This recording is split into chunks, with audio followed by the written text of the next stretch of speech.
Welcome back to the Northern League of Legends Championship. It's week 6, day 1, and it's a special day. It's Valentine's, so we are going to be your Valentines and you guys will be our Valentines. That's why we spiced things up. We dressed up. Look at this knot. This was a hard one. But I'm not the only one dressing like this. We have Goldberg as well on the suit, and I'm... See, here's the thing with Nymera. He proposed that on Monday, which is obviously today, which is Valentine's Day, as Archerum rightfully mentioned, we should all dress up nice today. We'll put it in a little Valentine's mood. It'll be a date. It'll be a good time. Exactly. Look at him. I am just comfortable enough with all of you that I can dress like this. This is me dressed up to take you on a date to Rock City. That's me. That's how comfortable I feel. Thank you for making me feel so bad about it. This is meant to be a sign of affection. I'm not sad, I'm just disappointed. But all that sadness goes away because today, for the first time in the studio, it's the return. It is the caster Hip Rain alongside with Trouble Link. How are you doing? I'm doing good. Hello. I'm Return of the back. King? Pardon? You and Shikari both, the Return of the King? Yeah, no, I'm back. Shikari is way more talented than me, but, you know, I'm still here in the studio. Probably, let's be real. It's been a while, but I'm well excited to be back. I'm excited to be back with you, Trouble. We're also dressed up And for happy Valentine's Day to everyone. Yeah, even you lonely people. Thank you so much. It's so nice to have like a real British guy on the cast, right? I'm just gonna say this. He's got a bottle of I'm water. still disappointed, Nyman. Okay. I'm kidding, obviously. We have initialized. Taking a step back into day 10 for the recap. We started off with Nuriki versus Astralis. Do I talk about this now? Yeah, well, someone who didn't disappoint with Nariki, they did great against Astralis. You want to talk about how Astralis disappointed you, Goldborg? Oh, Jesus. Okay, you're throwing everyone under the bus now. No, I really think Nariki came off from a really good side of where we've always spoken of them as the team that keeps elevating themselves. Some of that goes into the fact that they have a horrible week 1 performance, but I think to me, Nariki keeps showing that they're the kind of team that's gradually improving week after week, and quite honestly, a pleasure to watch. Then, of course, we go on to this next one as well, where JDXL continued on that winning form. They have looked so dominating in their victory. They picked Zillion top, first picked the Volley Bear, had so much stuff going for them, just coming out of the weird back pocket, and I'm really enjoying watching that team. Bifrost versus M&M. I was looking at Fury. Bifrost versus M&M. This was an interesting game, wasn't it? I love that name because it's perfect if you're It is. This game. Yeah, Bifru. I mean, he got the Corki. He tore up the backline. We saw once again Seraph into Corki. I think it was a week ago as well. We kind of tried to break down what the Seraph is supposed to do into the Corki, and once again, it just haven't really worked. I'm done with Zareth now. Get it out of here. Then we had X7 versus Riddle. And to me, it feels nice to actually get a showcase out of Jaeger and the Aatrox top line, also carrying the game. Show something new. Because we saw a couple of Aatrox games out of Elif from Dusty. Yes. But Jaeger finally picked this out. I'm kind of glad this champion's being picked up again. I feel like it is in a strong spot. X7, we still consider them to be one of our top teams. They've not made it look particularly easy, even against some of the lower tier opposition. They've been struggling to close out some of their games, even with the huge leads. But still, a win is a win. They're still keeping pace with JDXL, which will become very important soon. Definitely. And then towards the bottom half of the teams around that, I think Singularity obviously still one of the teams that's struggling to find their ground. I think last week was no exceptions to this course either. Vania, still very much a team that's getting towards playoffs forms, I suppose. I think a lot of teams are expecting this team to be at the top end of our standings, rather, when we finally get towards playoff. But there's still a close race coming in there. So picking up all the victories, even against Singularity, is extremely pivotal for our teams. How did this day affect the standings? There we go at the top of the throne, still being split. It's JDXL versus X7 Esports. Bifrost taking the 3rd place uncontested, and then we follow it up to Veneer, and then the 5th place. So Dusty, M&M Gaming, Nuriki, Riddle. They're still trying to fight it off to take the 5th place. None of them are actually separated from each other, and then at the bottom of the table, Astralis Talent and Singularity with no win at all. So piggybacking off the last thing you said, actually, Veneer kind of sneaking up to 6 and 4. I mean, I was thinking, ooh, M&M, they're our clear 4th place. Apparently not. Apparently we've got some real competition coming around. And 1 week, which is off form or on form, can completely change these standings, as we've seen. And that's the thing, right? 1 bad week, it's all it takes to completely change it, even for get you out of playoffs. Exactly. And let's talk about the bottom half teams though, because if you're not picking up wins soon, I mean, I'm kind of just fearing sneering that you're not going to be able to make it. Singularity, I think it's quite... I'm not going to rule them out, but I think it's safe to assume that they're going to be having a struggles moving on towards playoff. And for Australia's talent, if they start losing more games this week, I'm losing a lot of hope for this team. And now, oh, this is going to be my favorite part of the day. Look at this schedule, man. Okay, Bifrost versus Dusty, banger. M&M Gaming versus Vanir, same thing. JDXL versus X7, come on. Team Singularity versus Astral, the bottom of the tier. Fighting it off, Astral is trying to get the third victory, or at least the first victory after the first week. And Singularity, they need to get that one on the board and finish it off with Riddle Esports versus Nuriki. All of these are amazing. We have an embargo on this one. We'll talk about that one more later. Let's talk about this one instead. Think Singularity versus Stars. Yeah, we'll just quickly gloss over that. I think particularly Game 4 is one where I can't call it a make or break match because it's not going to make these teams alone, but it could break these teams to lose it. This is a lot on the line. I think psychologically, in terms of momentum, that's where my eyes are. Yeah, I completely agree. And I think the important word there was momentum. One of these teams just needs a win to keep the flow going for them because they've not been having a good time and they've been struggling to find their footing. In my opinion, all those games deserve the game of the week, but there can only be one, like only one king can sit on the top of the throne. So let's talk about the game of the week, JDXL versus X7.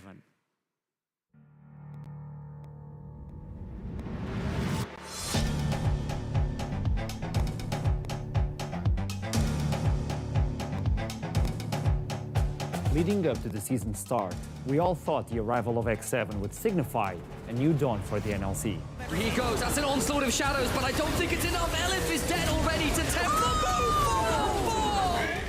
However, it soon turned out that it would not be the only team fighting to become the true kings of the North. The Vanguard's edge is all gonna be in trouble. He gets to the backside, so much damage. JDXL tie for first. The last time these two teams faced off, X7 emerged victorious, but JDXL haven't lost a single game ever since, and they're eager to take revenge. This is the biggest game we've had so far this season. Ever since week 1, JDXL's mid laner, MNS, has been an unstoppable force. And M&S MNS has got a double kill. Secure the double. MNS into the backline, so tanky. Oh no! M&S currently is the global leader in solo kills. Tempt is the only mid laner to have brought him low, and even he had his challenges up against the might of M&S. That's not mentioned bot laner. Nata and Zamalek are both young and incredibly talented. Sandra now will dance away from Olaf. Picks up a second, looks toward Patoska. Picks up a Pressing guard, I just don't know if it's going to be enough. And just teleports through, and X7 are doing it. That's a massive Infernum ultimate. Alongside these fresh-faced carries are two of the most experienced players in the world in Kikis and Kasing. Oh, I almost forgot. X7 have a world champion lurking in their roster. Two insanely powerful teams at the top of their game. Whoever wins this one will finally claim sole possession of the throne. But who will rise to become the true star of the North?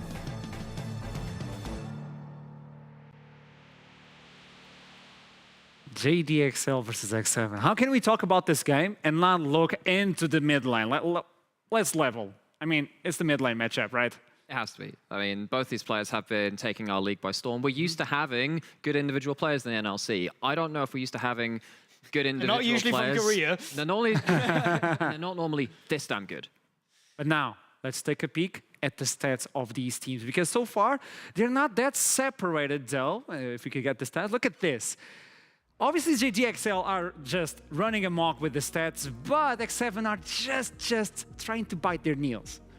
So I think the thing about this match is that you can see that they're so tight at the top of the table, and it was so tight in the last game between them two. Now, is it going to be as tight this time? I think both teams have something to prove, right? I think JDXL, I've been very vocal about saying they are the best team in the league currently, but X7, they want to kind of deal with these non-believers like myself currently. This is a perfect time to stamp down their authority, get the 2-0 head-to-head, and put away that kind of shadow of doubt. I think when I look at these teams, to me, JDXL, just throughout the other matches they've had throughout with the other teams, is that they seem like a more coached team. to me, they're the team that's not making too many mistakes, where you take a look at X7, and they like to play a bit of a more skirmish-heavy style that sometimes gets a bit too messy. I think some of that, though, from X7 sides is a little bit of a mentality thing. I do believe that they think they're better than all of these teams, so sometimes they're showing them a little disrespect, but I think JDXL has showed more respect towards other team. But one thing is certain, last time these two teams faced, it was the best game we've ever had in the NLC. And I did an interview with both coaches of these teams. For those of you who were not able to see it, you have it on the social media. If you're not following us, I have no idea what you're doing. But we were talking about that with the coaches, and specifically they were talking about the mid lane. X7 were saying, Nias were saying from the X7 side, we like to limit tests, but if you limit test versus MNS, you will give him the lead, and Temp will not be able to follow him up. So that's why we should look into the mid lane. And these are some highlights of when they fought against each other.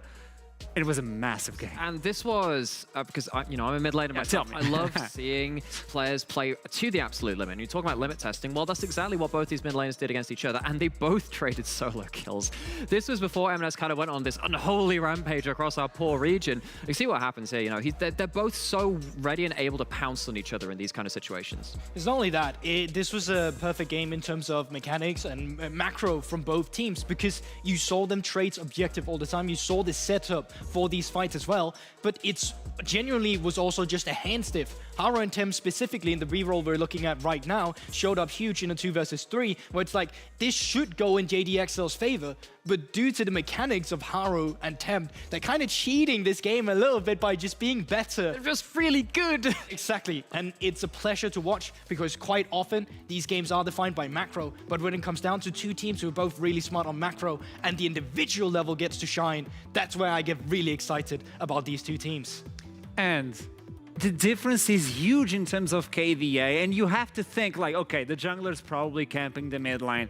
That's why MNS has 8.1 in terms of KDA in the mid lane. That's not the case. I like to refer to these kind of stats as M&S is a stunt man. He doesn't need a stunt double. He does all of his own tricks. Nothing behind there in terms of the special effects. He's exactly that. Okay. And it's not like him and Dan don't have a good pairing as well. He's just such an individual point of pressure that he allows the team to do whatever the heck they want to around that. Tempt, I feel like, is a little bit more tied to Haru, and they achieve a lot together. There is a very, very good reason we should never see Yasuo or Diana from them again. Do not give these two a duo which links up that well. I also think it's two different roles that these two mid laners are filling for their team, while sometimes Tempt is more of the control mage connoisseur for his team that keeps a small laning phase with not many things happening, where they can just play for Haru like you're talking about, they're linking up, whereas MNS, level 2 solo killed on with Kaiser on a Corki. Like some of these games he has against some of the weaker mid laners definitely ups his stats with the playstyle that he brings to the table. And looking at the jungle, Niels was saying that Aru is an amazing jungler, obviously bringing so much to the table. But then on the other side, Turok told me he's the macro king.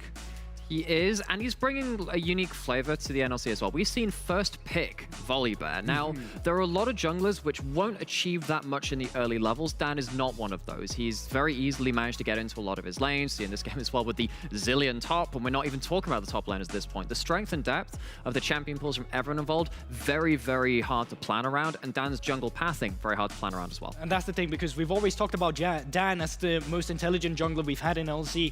Back when it was Sejuani meta, it was all about this is his meta. But moving it to the other end of the table, I think while Dan is a bit more of a facilitator, I think Haro is better at getting facilitated as well by his teams. Like we've already talked about, it's about linking up with your support, or it's about linking up with Tempt in the mid lane where you make stuff happen. So priority is quite often either translated to a mid lane play by Haro or Tempt, or it's translated elsewhere to the map. And it's what makes them so scary, because you have two individually mechanically gifted players moving around to create plays that you could not imagine happening. And then, of course, we see some numbers to put that onto there as well, just in case you needed any kind of numbers to back that play off. If you haven't just checked them with the eye test, look at it. I mean, both these players get very, very involved. They have been adapting very well to the jungle meta, being that tip of the spear. I'm interested in seeing what happens if we don't see so much of the Jin Zhaos and the Lee Sins and stuff, and see actually maybe Karthus come in, which we've seen in a couple of the regions. Because both of these players, I think if you give them this extra chance to unlock themselves and show their full potential, going to be very, very scary, even on the European stage. Do any of you believe that Volibear will be open today? I think it probably should be banned. I think that JDXL looked way too practiced with it. I mean, the Zillion Volibear is a really scary combo, and you don't get to make mistakes against that. If you're too overextended, just gone. Yeah, I mean, it depends though. It is a champion that's not OP or broken by any means. It's just a champion that really fits Dan's style, as we already talked about facilitating. You shot down a turret, you go for a dive, gank, whatever it is. I think either you have something planned for it, or you leave it, or you put it on the ban. It's the match of the week, so you have to wait and see. It's the third one of today, but every single one of them are amazing. I like the knowledge of my analysts, so that's why I'm going to test it right now to what happens next. It's a new game, and I'm going to explain the rules quite simply. So, we'll put up a clip, and we'll pause it. Right. And then you guys have to tell me what's going to happen. Okay, so it's what not multiple next. choice. It's just... No. You have to predict it. You have to bring like your power of the analysts into the gameplay. Are you guys ready? Certainly try. It's our forte. We'll shut you up and put... I'm going to say that... What's happening? So the thing is, I was mad that you put him under the table saying that, you know, he's not real British. You're from Portugal in Northern League Championship. I'm just saying. Get this guy out of here. The North Yeah. We're going to... Wow. Okay. At least I know how to make ties on. Anyway, so the first play will show up right now. This is spicy today. Let's see what happens. Okay, look at it. Take your time. Okay. Hannah, Bobista on the top side with the Graves. On the other side is Kekt with MC with Lee Sin.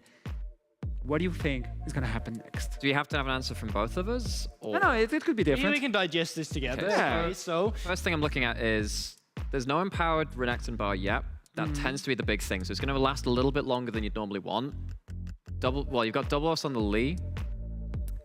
Heck, I don't know. I think that rage bar is a little low for me on the Renekton. let's assume this as well. There's a wave coming into you, but Bista hasn't died yet in this lane, so let's assume they're actually on the same experience. He might ding level 6 on this dive as well, while Kex does have the 6. I think Riddle might butcher this dive, and Eminem might turn it around. I think it's going to be an absolutely butchered dive. There is an outside chance that there is a Xerath ult coming in, but he's too far away right now, so that's probably... You know what? I should just look at the minimap. I should do that more in general. Yeah, I'm going to say butchered dive. Butchered dive. That's the answer from both our analysts. It's going to be Kex trying to get Bobista and Lee Sin flashing and failing the Sonic. Oh, he doesn't even get level. He doesn't even need to get level 6. Oh my god. That's... Well, it was a butcher dive, so we were right about that. You guys were right about this one. So he flashed in, gets the Sonic Wave, but you know. If that's a higher Renekton rage bar, probably works. Wasn't there. Second one coming right up to see what's going to happen. I think this is another spicy one to start off. Yeah, it's already paused. Okay, Nuriki versus X7. Right. Week 2. Take a peek. Tell me, what is going to happen? Okay. You think this is a dive to begin with? So you don't have the Call of the Forge God. That's a big thing. You do have Moonfall. I think is this a dive? This game was so messy. That's all I remember. This was before I came into the studio, so I was watching this wherever you were, audience, as well. So I'm going to have to go a little bit back to your knowledge in terms of the week 2 knowledge of this, but I feel like this could be a dive with the Moonfall.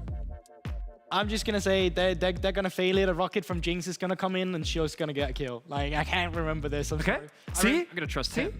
Let's show what's going to happen. This flashes a lot. X7, 4 versus 3. Okay. Going for the dive. Oh, heck. That's probably not the best play ever. Oh, did you really just do rocket. that? There was a rocket. Well, it did help them. There you go. Can we just say how good that tidal wave was, though? That was a top draw tidal wave. That was, I mean, probably don't do that if you're Diana. Sorry, dude, but like, it's a really good Nami ult as well. One more. This is the last one, apparently. And so far, Goldberg, you're doing really fine. Thank you. That's why you're dressed up nicely. I'll walk over. I mean, we love you, Nyamanda. We love you. I'm sure someone does. The last one. Roll it up. And what's going to happen? Okay, so it starts off with some movement so you guys can predict. Noodle, really low. Sahida with the rocket. I see a Viego. Yes. See a Diana without ult. I see this is week 1 Eminem, so this is obviously going to be Eminem completely botching the fight and Viego one-shotting everyone. Here's the thing. This is Vania mid-game in the first week. Oh. And they're ahead I right see the now logic. from the early game.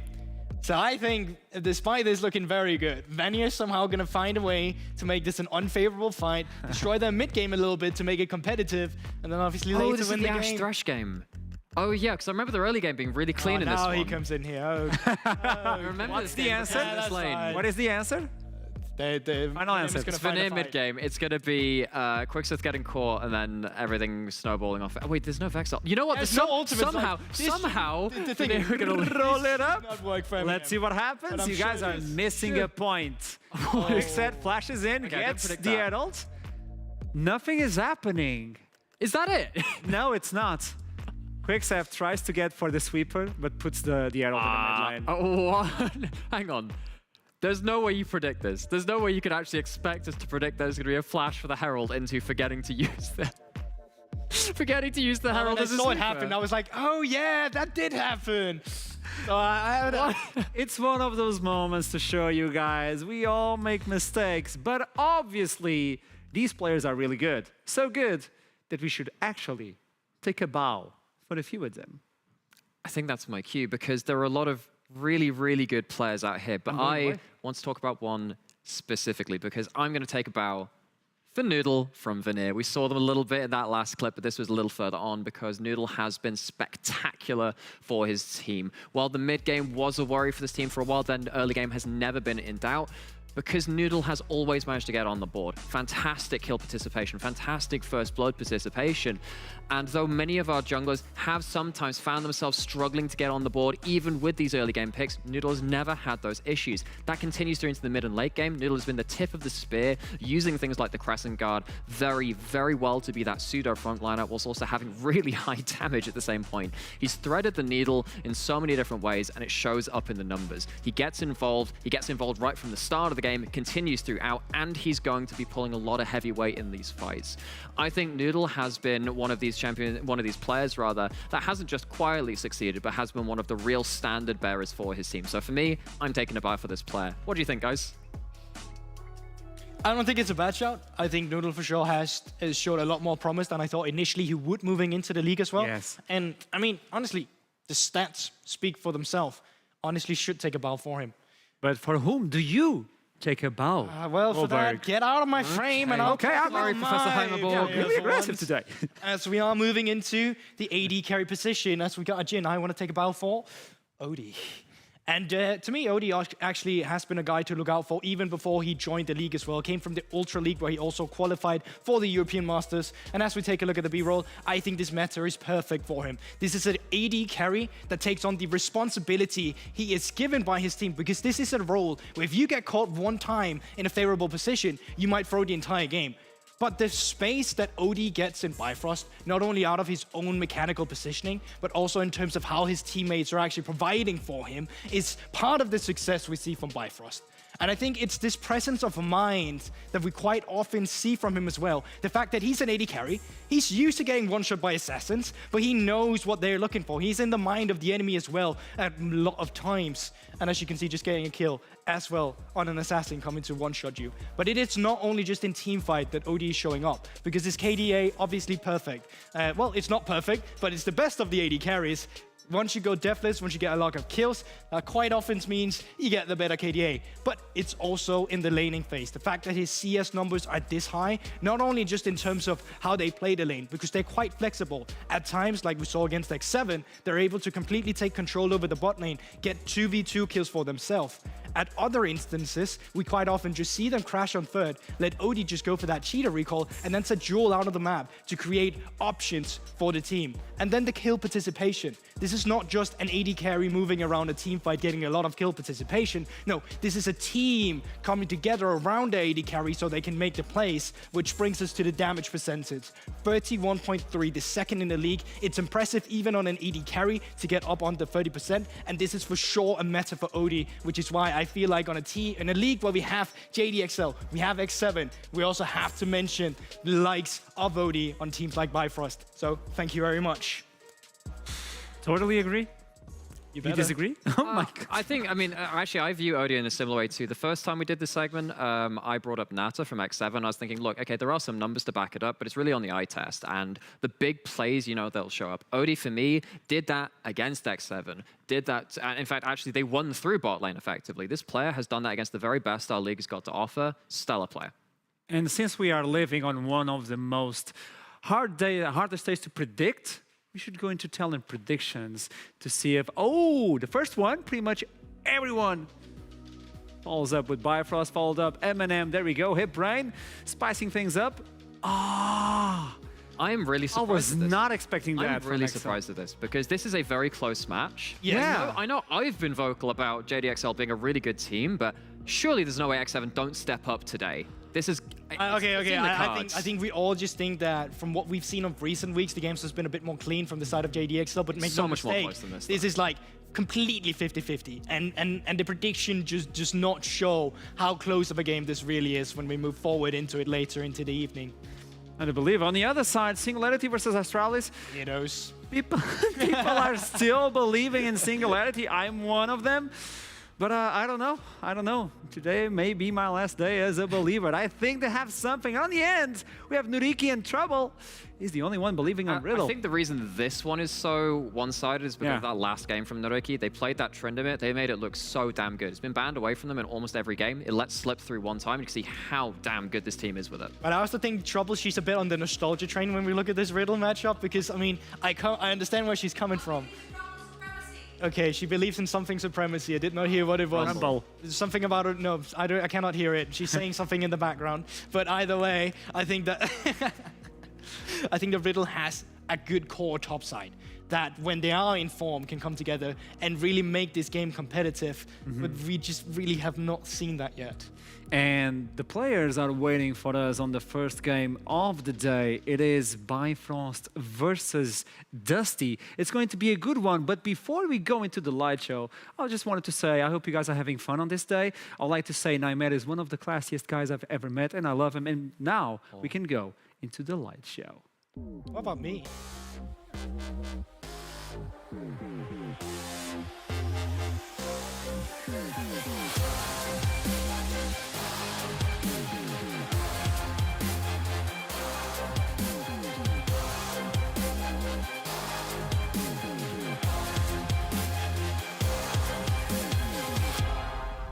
Welcome back into the pre-game. It's going to be Bifrost versus Dusty. What can we expect? Mushroom, will you be my NLC host? I was not expecting that one, but I will. I need to. I mean, it's good. I'm on the far end side, so I'm just keep gonna some scoot space. over here. Yeah, you can move closer if you want to. I'm over here on the corner. What watching can you we kiss, expect about this game, though? So from this one, I mean, I think we talked about it a little bit on the. I'm so sorry, dude. We talked about a lot of our predictions, right? Dusty have shown us a lot of their good sides recently. More often than not, we're used to seeing the inconsistent sides. I mean, when it came back to the Nymicta power rankings, I put them pretty low, and maybe I've been bitten a bit for that since then. But still, we've kind of seen this very coin flip mentality. Not that Bifrost have been consistent in their own right. This could actually be a very weird game to predict because both these teams have been up and down. I think it has to come down to the bot lane as well. We just talked about Odie as well. I just talked about Odie as well. At length. And a lot of it will come down to the power of these two laners, because you have Venser on the side of Dusty, which has been a proven AD carry in the past. You talk about the inconsistencies. He's for sure shown a lot of them in lane as well, but he's also the same caliber of AD carry that can contest OD at lane, because we've seen it before. And he is a guy that likes to take control. I think having a support matchup that favors like the counter matchup for you is really going to do you a great favor moving into this, because if you control the waves of the bot side, not only are you able to push your own strength in your team, you're also able to shut down the opponent's strong side as well. And if we're looking into the bot lane, what about if we take a peek in the mid lane? In my opinion, what is happening with Fury? Obviously, the meta he told us about this is not working out for him so far. He has been playing some weird stuff on solo queue, by the way. I think that, so even last game he played on the Corki was half quite questionable and half absolutely godlike. You know, this player almost solo won them the game in that late game. Fantastic upper ceiling. He's just been struggling to reach that for most of the split so far. He's played a lot of different champions, especially with, we're on the new patch course 12.3. Potential of some different champions slipping in there, and less of that Corki, less of the Twisted Fate as well. Let's go. No Corki. No Corki. Let's keep it clean. So let's be real. There's a good chance he still might come. Yeah. The changes obviously mattered, but in terms of his damage output, it's still very much the same. So it wouldn't surprise me. We're not used to. We're not getting rid of the Corki crutch just no, yet. at least not just not yet. But I think what's been really interesting to me is to see the evolution of red side and blue side bans, because it feels like teams not only here but also on the former patch started to experiment a little bit more, where it's become a lot more target ban oriented instead. And now moving into a new patch where these champions that you're talking about that used to be a priority on the red side, it no longer is. It's very curious to see what team now really would really prioritize, and seeing this locked in would not surprise me when we've already talked about the bot lane matchup. So I know that we haven't talked, well, we don't tend to talk about bans too much, but I really like the Gwen matchup, ban versus Shikari, because actually out of all Bifrost inconsistencies, Shikari has been rock solid. That Gwen has been crazy for them. Not surprised to see that taken away. On the other side, though, we have like the battle of the hypercarry ADCs, the prime ones at that, the Aphelios locked in for Venza. I love that we've set up this swingy, flippy bot lane matchup, and they've got the champions to show it off. Yeah, here's the thing, though. Do we want to look at a bot lane where they suddenly want to prioritize the Lulu as an enchanter, or are you prioritizing having that counter pick? To no surprise, they're locking in Xin Zhao on second. I think he's still the strongest jungler that you have right now currently to go for. You can pick stuff like Trundle into it and Poppy, and we've seen that a lot in the NLC. Some regions have not picked it up so much, but don't be surprised if we see it here. The thing about the Xin Zhao is that you do need to have something to play through and to play for. The Aphelios very much helps that. The question is now for Bifrost, you kind of know this is like the S+ tier, we want a front to back you. Xin Zhao pops the ult, your Jinx can't do anything, so Aphelios wins that damage battle. What can you do to make that a little weirder? Ryze can do that with Realm Warps. Plenty of other champions on that more free-form style as well. Yeah, but that's a short range from the mid lane as well, so, I mean, it's great if you want to kite back. Kiting back into Xin Zhao doesn't always give you the strength you really want, so having some extra movement speed to play around with for these carries would be essential. So something like the likes of Karma, Lulu is what I'm really looking at here, and there we have it for the Ryze and for the Jinx. We get the Lulu. I was hoping to get a Nari. I'm going to be honest. I think she's on a really good spot right now. I was hoping to take it. So it's going to be Tsenkai's on the mid lane. Where's the damage outside of this Jinx? Are they going to give something for Shikari to be the playmaker as well, even without the Gwen? I mean, something like Ryze does a little bit of damage. The thing about the thing about the Ryze is that he's just really hard to remove. He's just that thorn on your side because he just pulls out the Thimble Winter and is like, sweet, I got myself a shield. Now, the problem with the Ryze, you are quite low range. Lulu also really doesn't like playing at stuff like the Rel as well. You can't cancel that jump. Lots of ways you can get all in early, level 2, level 3, hell, even earlier than that, level 1, let's be honest, as Rel. So I'm looking at this bot lane from Venza and FGG. That's a potential danger point. But that's such an interesting Rel pick, because you still got the likes of Leona or Nautilus instead if you want to lock down the Scream's level 1 kill. Yeah, exactly. This is something where you want to flip the laning phase. This is about taking control and try and snowball off the laning phase. Especially since it's coming in on third pick here. I guarantee you, Rel was not going to get banned. You could have gone for another priority pick if you really wanted to, but it goes to show the emphasis on the bot lane that Dusty now has in their draft. Hear me out here.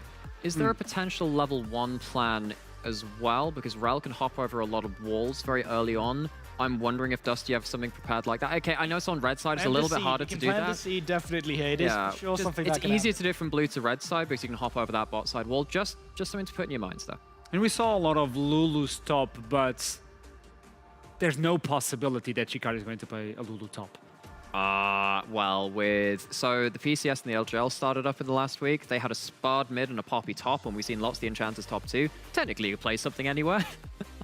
Now, we are moving into the composition where Dusty, they already know what the mid laner they are moving up against, so they should, realistically speaking, fourth pick their mid laner here, which is why you can already see Bifrost, they're taking away the Vex.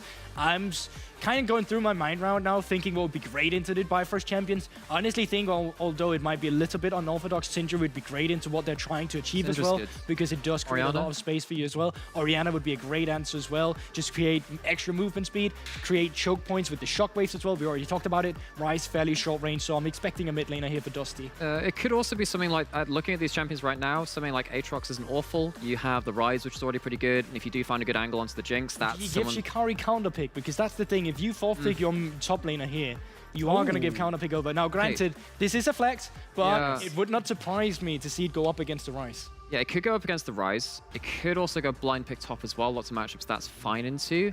And then the question is, you know, what do you do to kind of secure both your lanes at that point? If you knew this Akali was going top, plenty of things you can go into it. If you know it's going mid though, then obviously it opens up the top wall. So you don't exactly have yourself an easy run of things. So that's the Trundle I was talking about. While Xin Zhao is at the top of like the tree of traditional junglers, Trundle has been my preferred counter pick into it. You go, if you dive in too far, the ult gets popped from the Trundle. Xin Zhao gets popped even with that ultimate. Ryze runs inside your Crescent Guard range, and you get removed from the field very, very easily. So I think that's a very heads-up pick. It also works against the immobile backline of something like the Fellows quite well. Yeah, it's a tricky position right now for Bifrost. Yeah, I was thinking, like, do you go Gangplank here instead and try and create more space with the barrels? The thing is, even that can be difficult with the champions you have right now on the side of Dusty. So, yeah, that's my thought process as well. I think it's a tricky positioning to be in, where you have to blind pick there. In my mind, I thought as well, maybe you just go completely weak side, just draft off the Malphite. But there is strong side right now to play for on boss road. Bifrost down in the bot lane, you have your Jinx and Lulu, but looks like they're mostly just going to be scaling, and then you want to focus some of the attention on the top side instead. Okay, so now you're looking at something which can, you know, deal with the Camille early. Something like a Graves or a Tryndamere would have been good to build that Hull Breaker. They've gone for something a little more teamfight-oriented in the Gragas. You weak side more than fine. The matchup is absolutely okay into the Camille. You disengage with the body slam so well. And you also are very good as a tank frontline into something like the Trundle, because if they put up the pillar and they try and force you into a fight, well, you just ult them while you E out. That's fine. I think this is the best of the remaining tank options into the team which Bifrost had, and it allows, again, Aphelios to have that extra degree of safety against the Camille. I think jungle tracking is going to be extremely pivotal here because down towards the bot side, for Bifrost, I don't think you have much play potential. You want to let this Jinx and Lulu scale. But the thing is, that's a point of attack for Dusty. They drafted a weak side for themselves with the Gragas. So whoever can keep their lane stable while they play for that power lane is most likely going to come out and ahead in this game round. In terms of the jungle tracking, it's even more important because I feel like this is all counter ganks from Seaboy. You don't have any aggressive options. You're there to deny everything and turn a play around. If they manage to turn up to a play in time when they're trying to respond to a proactive play, I think that Bifrost have a good angle. But outside of that, the early options are limited. Bifrost doesn't want to lose any more games. He wants to stay on the top 3. And if they win this one, we'll tie up for second place at the end of the day. Or maybe Dusty can run away from that 5th place. But we'll have to know more as soon as we send it for the first time in the studio. Hiprain alongside with Trouble. Thank you very much, Archeron, you beautiful man. Hello and welcome to the caster desk. No, wait, what's that? Oh no, it's the return of Hiprain and the return of B1 Jinx. Was it Gulborg? It was Gulborg. He said that because a lot of teams found the way to deal with it, B1 Jinx, after week 3, was going to get stomped. And honestly, with the way that Dusty have drafted, I actually favor them at this point in time. Interesting. Well, we'll find out whether or not Gulborg's going to look like a little bit of a plonker, or maybe if B1 Jinx works, as we will be heading into the Rift for our first game of week 6 here. Day number 1. All eyes on Bifrost and Dusty for this first game. I want to talk a little bit about where we're watching, who we are watching in this game, because obviously Shikari has got himself that Camille, and it was noted on the desk that if this Gragas gets kind of beaten up in lane, it could get a little bit harder. That is obviously the weak side pick here. But who are you watching right now, Georgia? I think I like the approach you're taking here, Hiprain. I really like the fact that Shikari is on a carry again. He's played the Gwen very well. It's worked for Bifrost. He's been able to 1v9 a bunch of games. Right now on the Camille, I think he pretty much has the exact same role in the team. He has to be the carry, he has to be the one diving into the backline later on in the fight, and he has to be finding the key targets.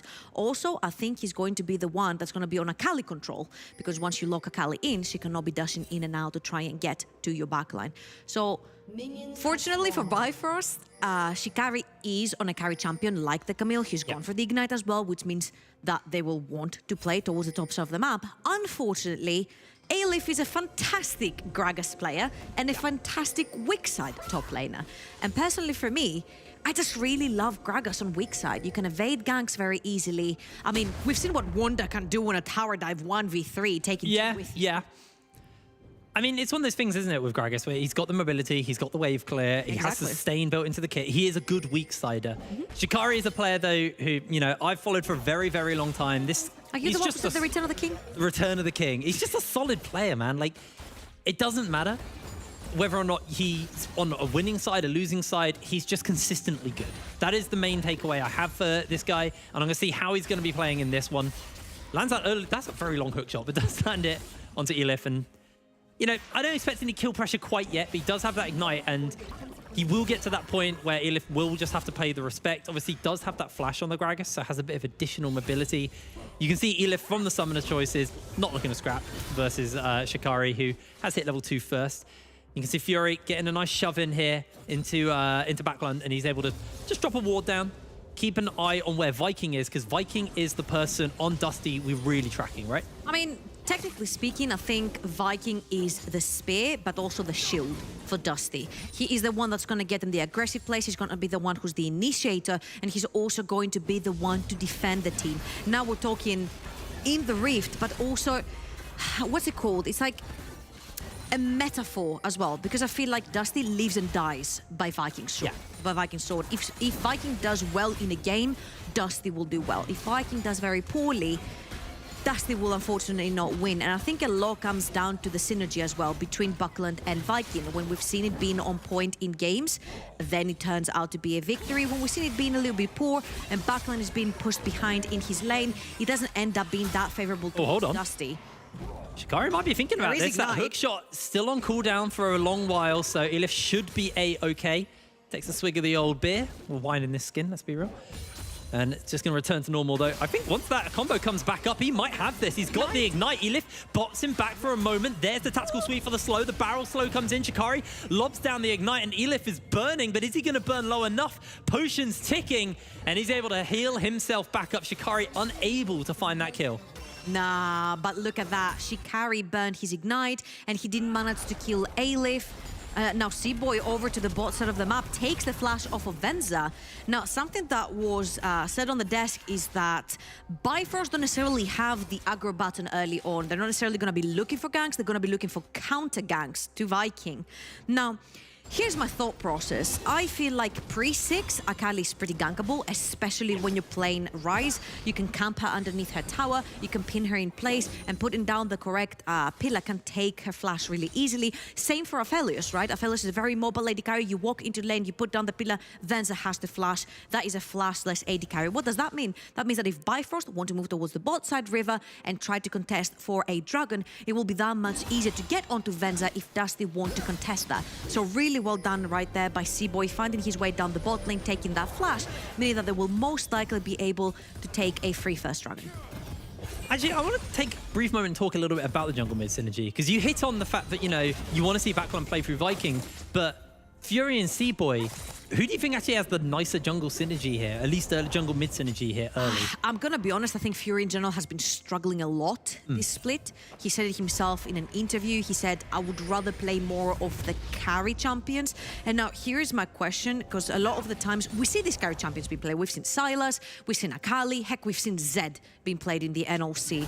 I think it mainly has to do with Bifrost and how they like to draft and how Fury has sort of taken the facilitator control made's role in the mid. Whatever the team needs, he will provide, and this is exactly what he does, right? If he doesn't have to be the carry, he's not the carry, he's falling back into these control mages. Now, I think that hasn't necessarily thrown him off the loop, but he hasn't been that standout player that we have seen in previous iterations of the NLC. Oh, hold on. Looks Seasons, like rather. Viking has been spotted out by this ward, so Odin Duel should probably just play nice and chill here. The problem is the wave is pushing. Yes. So whether they like it or not, they're gonna have to shove this wave. Viking knows that the wave is pushing, and as you can see, C-Boy is literally speed running it down bot. He's been spotted by a ward though. Yeah, this could be really painful for Bifrost. The wave could get set up in a really nasty position. This gank is working without even burning a summoner spell, without even showing your face. Fury has ultimate though. They are bringing down C-Boy, and yeah, like you said, Fury does have that realm warp, so once he gets spotted moving over the ward, again, just an effective gank by not even ganking, just enough to scare Dusty off, but we might be looking at a 4-man tower dive here, potentially. It looks like they decided against that. Maybe if C-Boy had that subjugate, that would be available, but the Grabbins are going to lock them all in place, and they're jumping in. FTG onto Odie. Odie's had to flash away. Here comes the realm warp, and it's first blood for Viking. The rest of the Goon squad are going to show up, and Bifrost will lose Viking in response. Fury will get the answer kill. Okay, this is a 1-for-1, but I'm pretty sure right here, because Bifrost has the shove, they can actually translate that towards the Dragon as well and try to take this away from Dusty as well. Shikari can do this. He's got the ultimate. He dodges with his Hextech ultimatum. Shikari, solo kill in the top lane. Oof, a little bit of an overextension right there for Aelif. He's trying to crush his wave. He's trying to hard shove it underneath the tower, but he doesn't have the chance to because Shikari's Ignite is back up. And we're not actually done because Backland is coming from that opening and Seaboy's not level 6. Oh, Duel, he has to flash. There's nowhere to go, but FTG may follow over as Backland landed the E. Goes in with the perfect execution. He's taking so much damage over the wall here. The Raptors going to do a lot more. Fury going to chase him for a little bit more. Got the corrupting potion ticking. A little bit more bonus damage is necessary. And there it is. Fury finds the kill. Okay, it's been kills galore all over the place. And if we take stock right here, I think it's Fury that's coming out ahead in them. He's grabbed 2 kills. He's about 10 CS above his opposition, but the Dragon goes to the side of Dusty. So that's 1 win con for them. And honestly, I really want to commend Dusty right here for the decision making. They knew that Seaboy and Fury had left to go for the Dragon. What do? They instantly take all it down together with his double summoners. The unfortunate thing is they lose their jungler in the process, because Bifrost are really quick to respond with the Rise ultimate. No jungler down meant no pressure on the Dragon, but Backland was really quick on the rotation, so they ended up bullying Seaboy away, who was not level 6 yet. What a return to the studio for me. I love these fights, and we're getting so many of them. And Seaboy delivering in. They are a Hex Flash over, but there's the pillar to slow them down. Venza's jumping in. Look at the damage. He's actually going very low, but they're going to find the turnaround. Venza with the double kill. Seaboy will take him down. And FGG next up on the menu. Or maybe not. It's the support turnaround. Seaboy, he's going to get bonked by FGG. What the hell was that? Oh my god, Venser coming in huge! His previous performance onto that Aphelios was so questionable. We kept saying, mate, you're finding yourself in the most uncomfortable situation, so you're dying in first. Again, Dusty bot lane is doing so much work for them. Fury's been seen. The guys at the desk talked so much about the Bifrost bot lane, how Odie's like first in every AD carry stat, and Dusty are shutting this down. This is a very Dusty rotation here as well. If you want to take it a step further, they will always rotate the entire team towards the top side of the map for that Rift Herald. And honestly, having a 2-1 and 2 Aphelios, oh, I'm glad we had. Oh, he had murder guns. Because he has murder guns. He Don't has the fight best him. guns available. He swaps, because it was his last bullet of the lifesteal one, but he has so many chakrams already stacked up, and a beautiful ultimate by FTG to keep everyone locked up. Mind you, half of this fight, Venzer was polymorphed, and he still pulled out that much damage. That was dirty. Really, really, really well played on that 2v3 from the side of Dusty.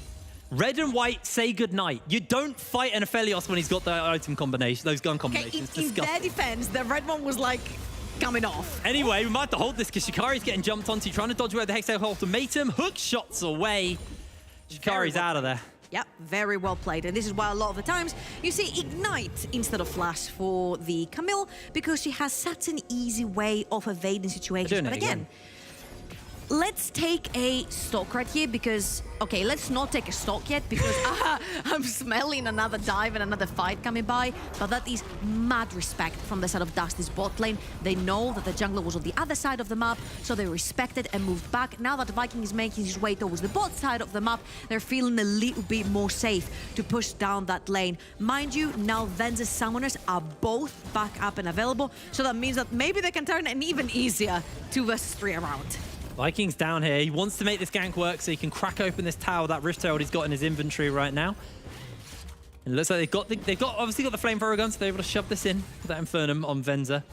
It's just really difficult to push against the Jinx Lulu. It's just a very fast clearing lane for both of them. I think Viking was mostly there for the counter gank because they possibly expected Seaboy to take a loop around and try to go again for the 3 versus 2. Viking has done a great job. We said from the start he's going to be the facilitator for his team every time Dusty lives and dies by Viking. He's done such a great job at playing around his bot lane, at being there, at playing for the counter ganks. And even though he hasn't been that energetic and visible on the Rift himself to gank. He's playing Xin Zhao. He doesn't have to. All he has to do is farm and play shield for his Aphelios later on in the team fights. So right now, he's taking it very easy. He's taking it very slow. He's allowing his lanes to farm up as well. Aelif is playing weak side.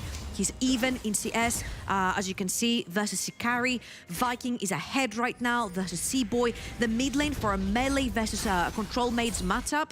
I think Buckland has been doing very well on his CSing so far. And of course, bot lane with a double kill, Venzer is ahead. Ooh, I really like the usage of the Rift Herald right here, putting more money into the Akali, but that's a 4 versus 1, buddy. He's got flash though, he's able to jump away, doesn't get hit by the Wind Becomes Lightning, and they're going to be able to hold out onto this tower. It does lose a bunch of plates though, so a bit lower for the next one to take down if they want to use it that way. I wonder if that netted the Akali the Proto Belt. If Buckland is going for the Proto Belt, I wonder if this is why the Rift Herald was popped in the mid lane as well, because there's the second dragon coming up. Yeah. And I think Dusty would want to fight this, but there's a huge wave being shoved into the mid lane, and Buckland's going to be quite busy clearing this up. Also, Shikari has roamed all the way from top lane, so I think this is the perfect opportunity for Aelif to shove in yet another wave and push Shikari a little bit further. Well, not behind, but push him as in around the map, right? Because Shikari had to TP to catch that wave on the top side of the map, and he had to walk all the way down the river. Buckland, unfortunately, does not have his item. Oh, he does. Okay, he just completed his proto build, so he did have it. He did have the item available, but unfortunately, Ryze is a very annoying mate. Oh, they're coming really in. fast.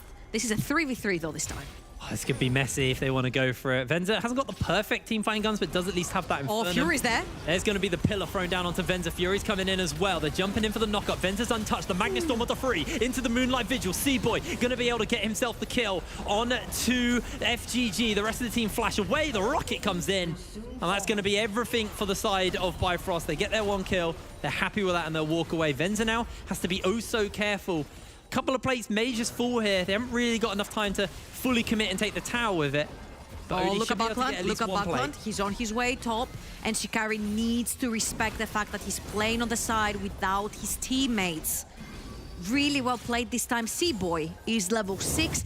And you see how strong it is when you steal all these defenses away from the Xin Zhao. Viking tries to tank right there, and FTG gets a beautiful 3-man ultimate. But of course, this is a 3 versus 4, and that Trundle has the extra defenses again from the stolen Xin Zhao, Amar, and armor, and all the defenses that he has, plus the Lulu ultimate, plus the shields. This Trundle is going to need a few more Feller's items before he goes down. Well, let's talk about items. Let's see where we're at as we take stock of that. Divine Thunder are picked up onto Shikari. You've got probably coming in. Kraken Slayer onto OD right now. Everybody's got a mythic other than the support on the side of Bifrost. Everyone also has a mythic on the side of Dusty, so they are starting to build up their items themselves. And the gold lead is very close. It's only 800 that separates both of these teams. Even though there's been a lot of action, it's been back and forth gains. Nobody's secured that first tower yet, so there is just a little bit, you know, of gold that will start to swing either way, depending on how the next couple of fights or the next couple of rotations go for these teams. And honestly, I was about to say, let's take a stock and see where we could see these teams later on. Let's see where we see these teams when the next Dragons come up. Because I see them both wanting to stack them. Of course, it's going to be the Ocean Soul, which is huge for back and forth fights. And if we look on the side of Bifrost, you've got the Camille that wants to dive the backline. And then you've got the Ryze that can defend against anyone diving into the Jinx together with the Lulu and the Trundle as the front line. Now, this is not always very easy to execute, and I think it's going to depend a lot on Shikari and his positioning and his management of how to get onto Venza in the backline. But it has happened. We've seen Carlson do it. Shikari has been able to carry Bifrost a lot of times on the Gwen. I believe he can do it here on the Gwen as well. On the Camille as well.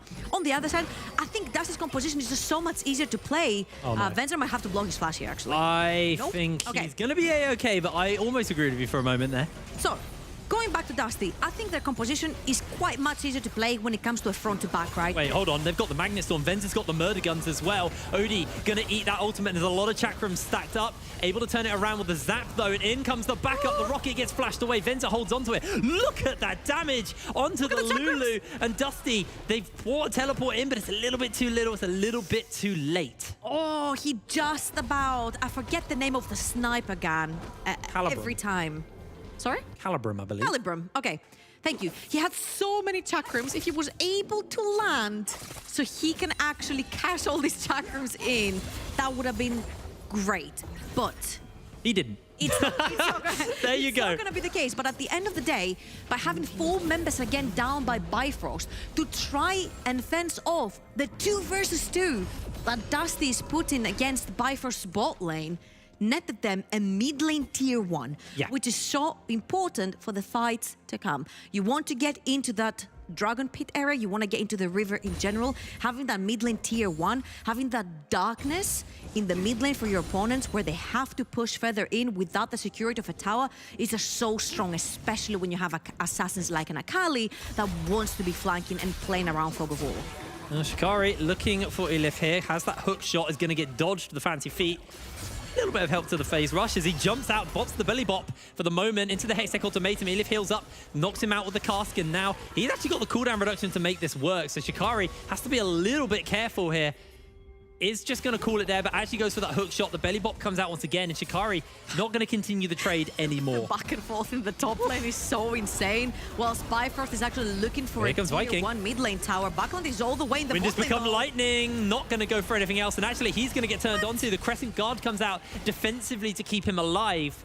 That was a bit of an optimistic one by Viking, I'll say that much. He was very overzealous because Buckland is all the way in the bot lane. He's pushed in the wave so they can enter through both sides of the river because the next dragon is back up and available, but Viking has burned his ultimate. Now let's see if Buckland will be able to get anything from the flank. Oh, there's the Magnet Storm to multiple members. In goes Backland. He's got himself one already. Fury taking a lot of damage. His Odie untouched for the moment. Just trying to find those rockets. Shikari and Elif have joined into the fight, and Dusty are running away with blinking health bars as they've locked Shikari in place. He hooks shots to safety, and that's just going to be the one kill for the side of Dusty. Looks like Bifrost are just going to have to concede this dragon. And it just looks really easy. Again, the front to back is just so easy to execute from the side of Dusty. It's just the ease of execution here is just winning Dusty these team fights straight up. I think they're playing this very slow, like they should be. And even though Viking did end up burning his ultimate right there, at the end, I think FGG is making everything work for the side of Dusty. If you asked me and you told me Audi versus Duel, or Audi and Duel versus Venzer FGG, who wins the 2 versus 2? I would have said Audi versus Duel every single time. But I feel like Venzer and FGG are putting a really good fight in this game, and they're pulling Dusty ahead. That champion is bonkers. Goes in the Hextech Ultimatum. He gets belly bot. The timing is perfect. Finds the kill with the ignite and survives the dive. Shikari showing up in the top lane. Looks like we might have some action here by the blue buff itself, but Dusty just forcing Seaboy away from the jungle. That blue buff will be secured by Backland, and that'll be all she wrote over there. Yeah, that was really huge by Shikari. Very well played because Elif still has his teleport available. So had there a fight broken down that bot side river, Elif would have been able to TP to that and make it a 4 versus 5. Again, you see that I just really love the fact that he bops him underneath the tower with the ultimate, but then Shikari, that Q is like just like a Cho'Gath arm, man. I don't know what to say about this champion. True damage is healthy. Yeah. That's what I'll say.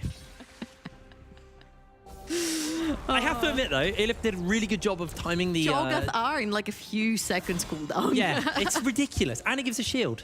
The first half, anyway. But he did time really well on the body slams.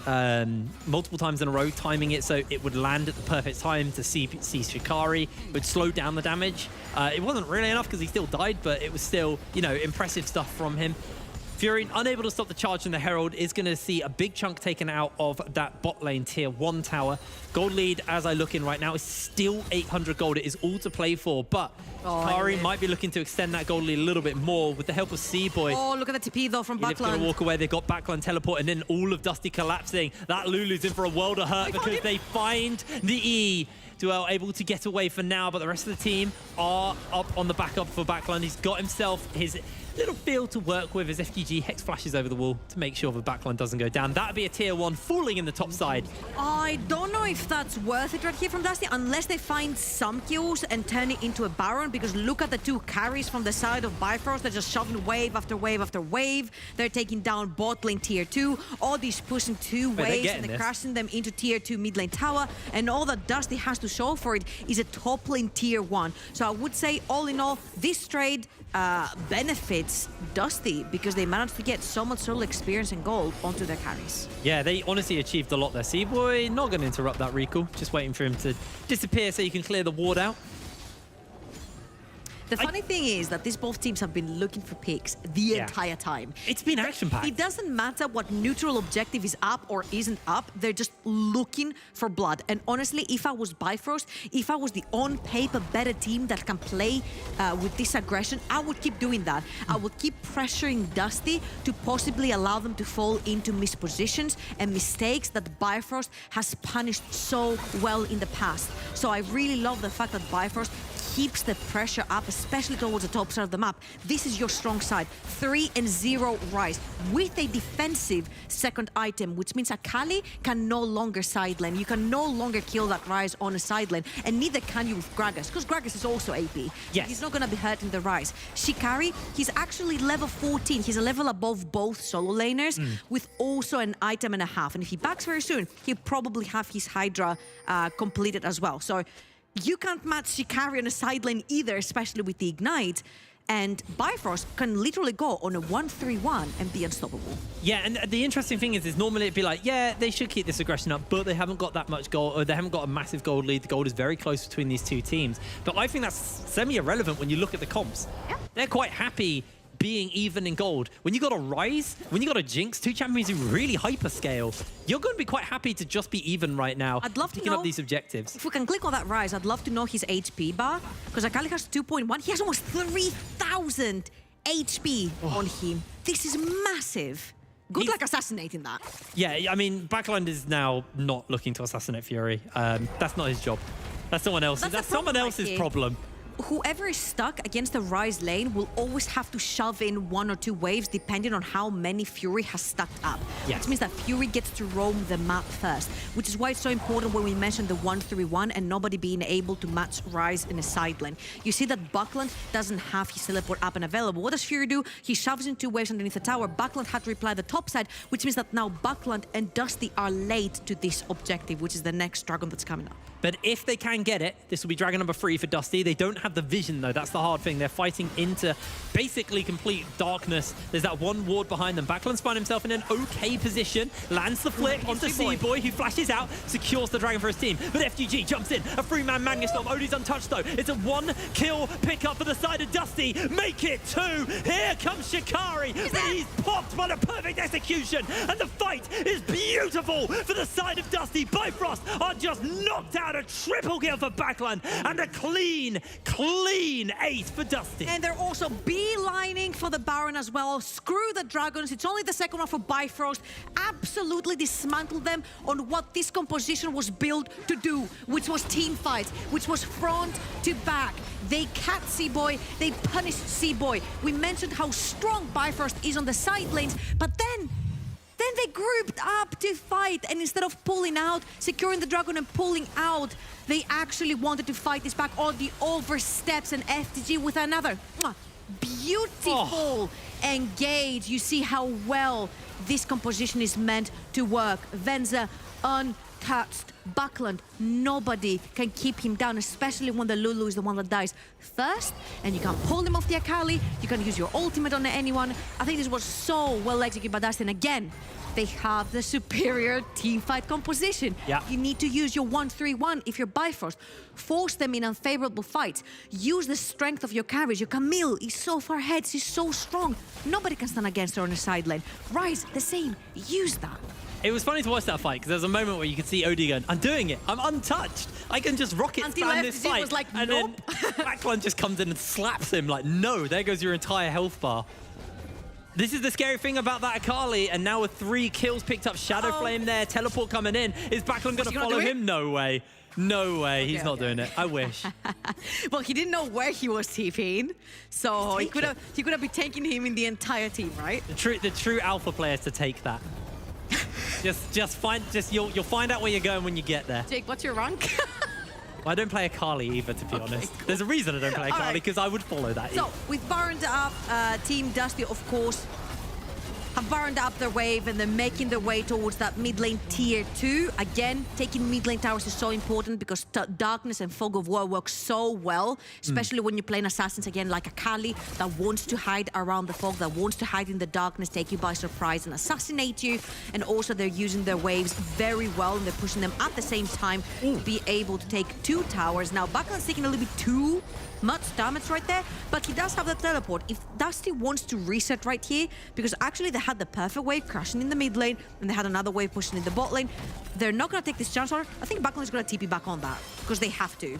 Yeah. Now their waves are a little bit, smart. I think they can just take this tower with the cannon being barrened up and then they might have to back off.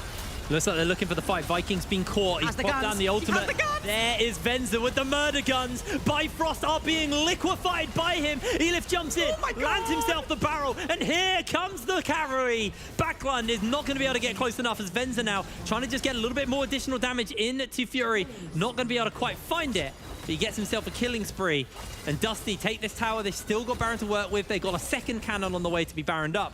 And this tower's going to go down. They're going to crack the base. The most that Dusty could take out of this play was that bot lane tier 2. Bifrost oversteps and gets their ankles cut off cleanly by Venza. When you see red and white, you kindly and respectfully walk away. Bifrost did not respect that, got instantly punished, lost an inhibitor out of that Baron plane. If we see this again, you'll see that Dusty are waiting patiently for that Baroned up cannon to take the tower, and then again, Viking tanks so much.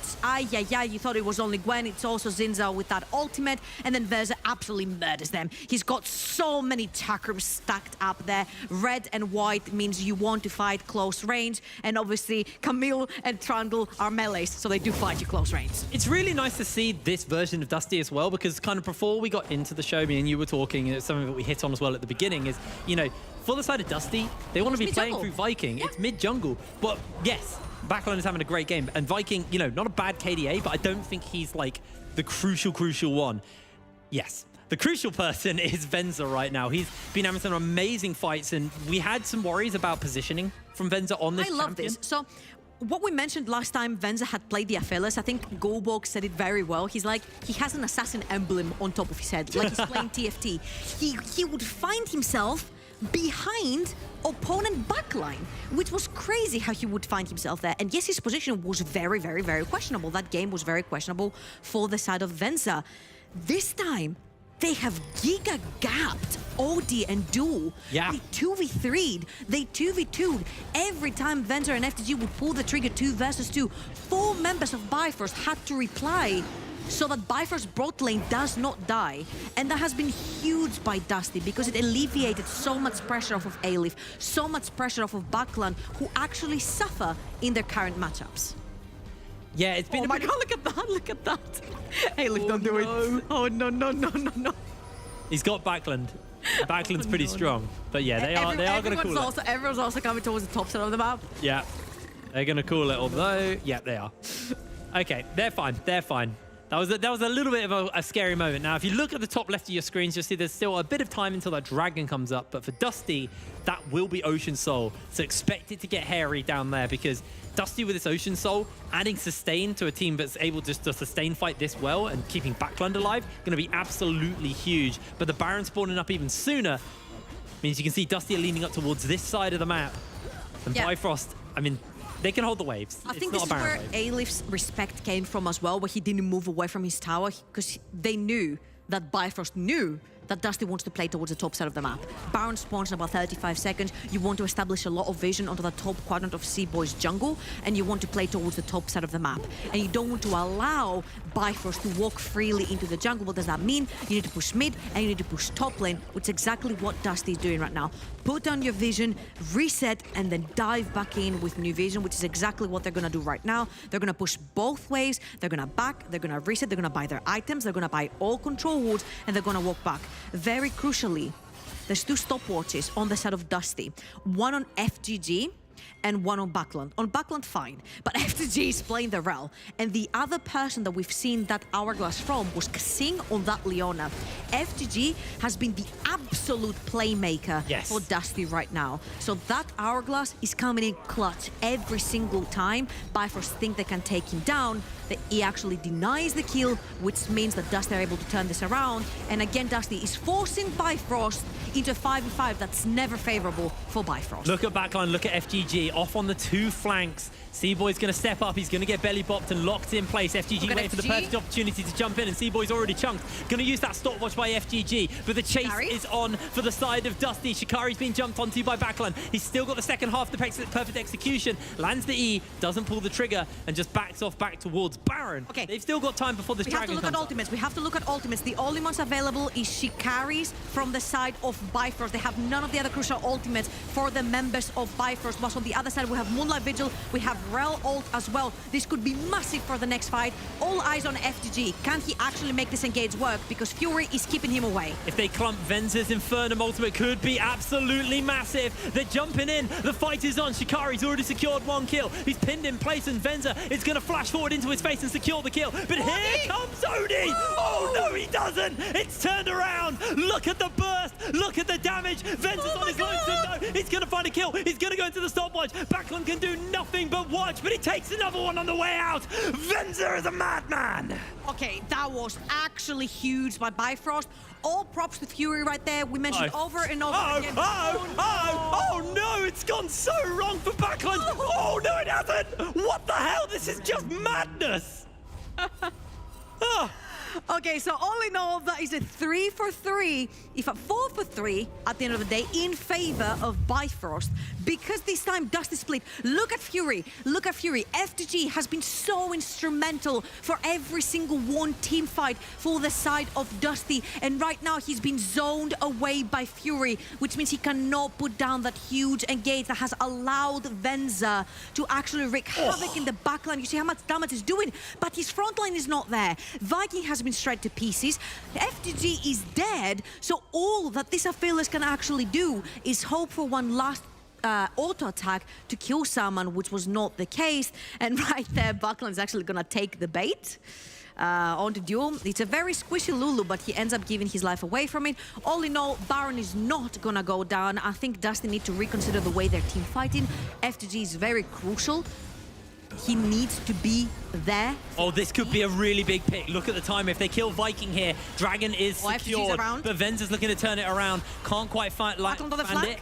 Backland is on the flank though, so is Shikari. Backland has to be careful. I think Shikari needs to hold Backland, keep him off Odie. That is the only way they're able to win these fights. Again, all eyes on FGG. He has no flash to pull any of these flashy engages on anyone this time. If FTG is kept away from the fight, Dusty cannot win this. They have been so reliant on his R button to keep Venza DPS in. Viking yet again loses his ultimate, whilst on the other side C-Boy has his, which means that actually Dusty right here, if I was Dusty, I would beeline Baron right here. You just give third dragon to Bifrost, but maybe they just want to fight the front to back. They really want this soul. They really want it. Stopwatch is going to get used. They're going to miss the Moonlight Vigil. Look at Backline. He's coming in. The Magnet Storm's huge, and they're going in for the assassination. It's a 1-for-1 so far, but everybody is just melting. Venza is remaining untouched. He gale forces forward into Shikari. Shikari is able to run away for the moment. As Furious trying to bounce around this magic, trying to weave out that damage, but he is pinned in place and he is taken down. Venza with the shutdown coming up absolutely huge for the side of Dusty, and with only 2 left, it looks like Bifrost are just going to have to limp away, but Venza is hot on the heels. A brilliant Glitter Lance will slow him down. They're going to be able to at least get the inhibitor here, and maybe more. The death times are fairly long. C-Boy's coming up in 16 seconds, though. Odie as well in 15, so it's very soon. They don't really have the wave to work with, so I think if you're Dusty, take Soul and chill. Yeah.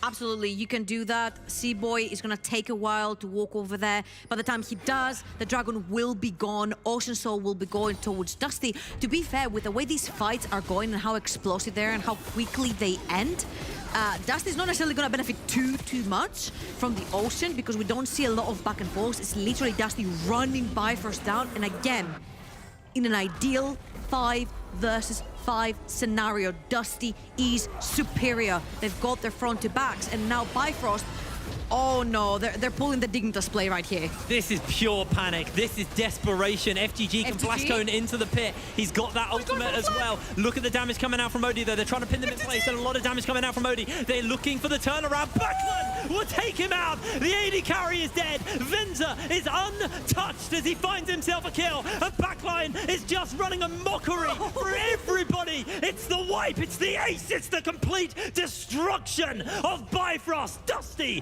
coming up massive. People would say take the nameplates off because this is not Dusty. I will say put the damn nameplates back on because this is Dusty on form. This is Dusty that can contest top 3. Viking said it. On a good day, we can beat anyone. And you know what? The only one who's beat X7 is Bifrost, and the only one who can take that back is Dusty. And oh my god, what a great game to equalize the score between the two. Dusty are on form. 36 minutes on the clock, and Dusty take out Bifrost in a slaughterfest. That was a brilliant game. Honestly, I personally apologize to FGG and Venza because we have majorly underestimated them. I think that was a class act of bot lane. This was pretty much of a gap on the bot side of the map. I think Duel and Audi are some of the best bot lanes that we have in the NLC. And honestly, the Dusty bot lane just made them be completely invisible the entire time. FGG, insane in engages. Venza, great positioning, just constantly untouched and able to put out enough damage. And Backland, just making sure Odie wasn't even a champion in those team fights. You know fights. what? I think my MVP for this one has to be FGG, though. I think I agree with you on that one. Every single time, he would find the perfect flanks, the perfect engages. If he didn't once, and the team fight was lost. It was live or die by FGG Sword, and honestly, if I had a hat... We tip our hat to you, FGG, but we're going to throw to a break, and after that, Ark will be having a chat with some of our players after that game, so we'll see you in a moment.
Welcome back after this amazing, beautiful game between Bifrost and Dusty.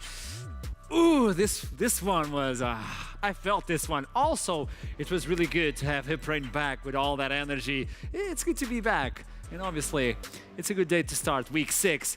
Dusty, they told us in the interview it was Viking. We can beat anyone if we are on a good day. And apparently they had a really, really good day. Ever since, like, through the Champion Select into inside of the Summoner's Rift, everything went accordingly. And even though it's Bifrost we're talking about, the team that took down X7 and are on second place, I believe now they'll probably go to third after the game of the week, but yada yada.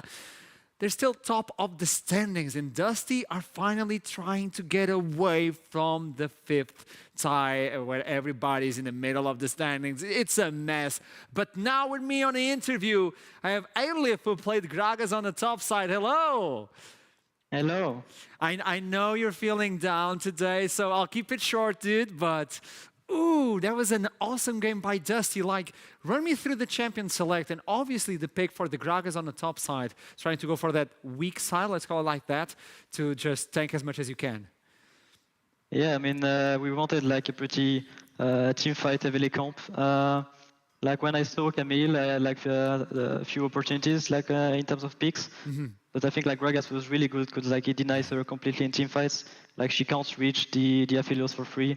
So like we have an Aphelios free hitting with a rail going in, and like we have many tools to engage, which is pretty good to have. And I think it was just like a really nice fitting pick in this draft. It was, and I'm a top laner. I suffer from that existence as well. And you see Camille bringing in the Ignite. You're forced to take the teleport to help the team.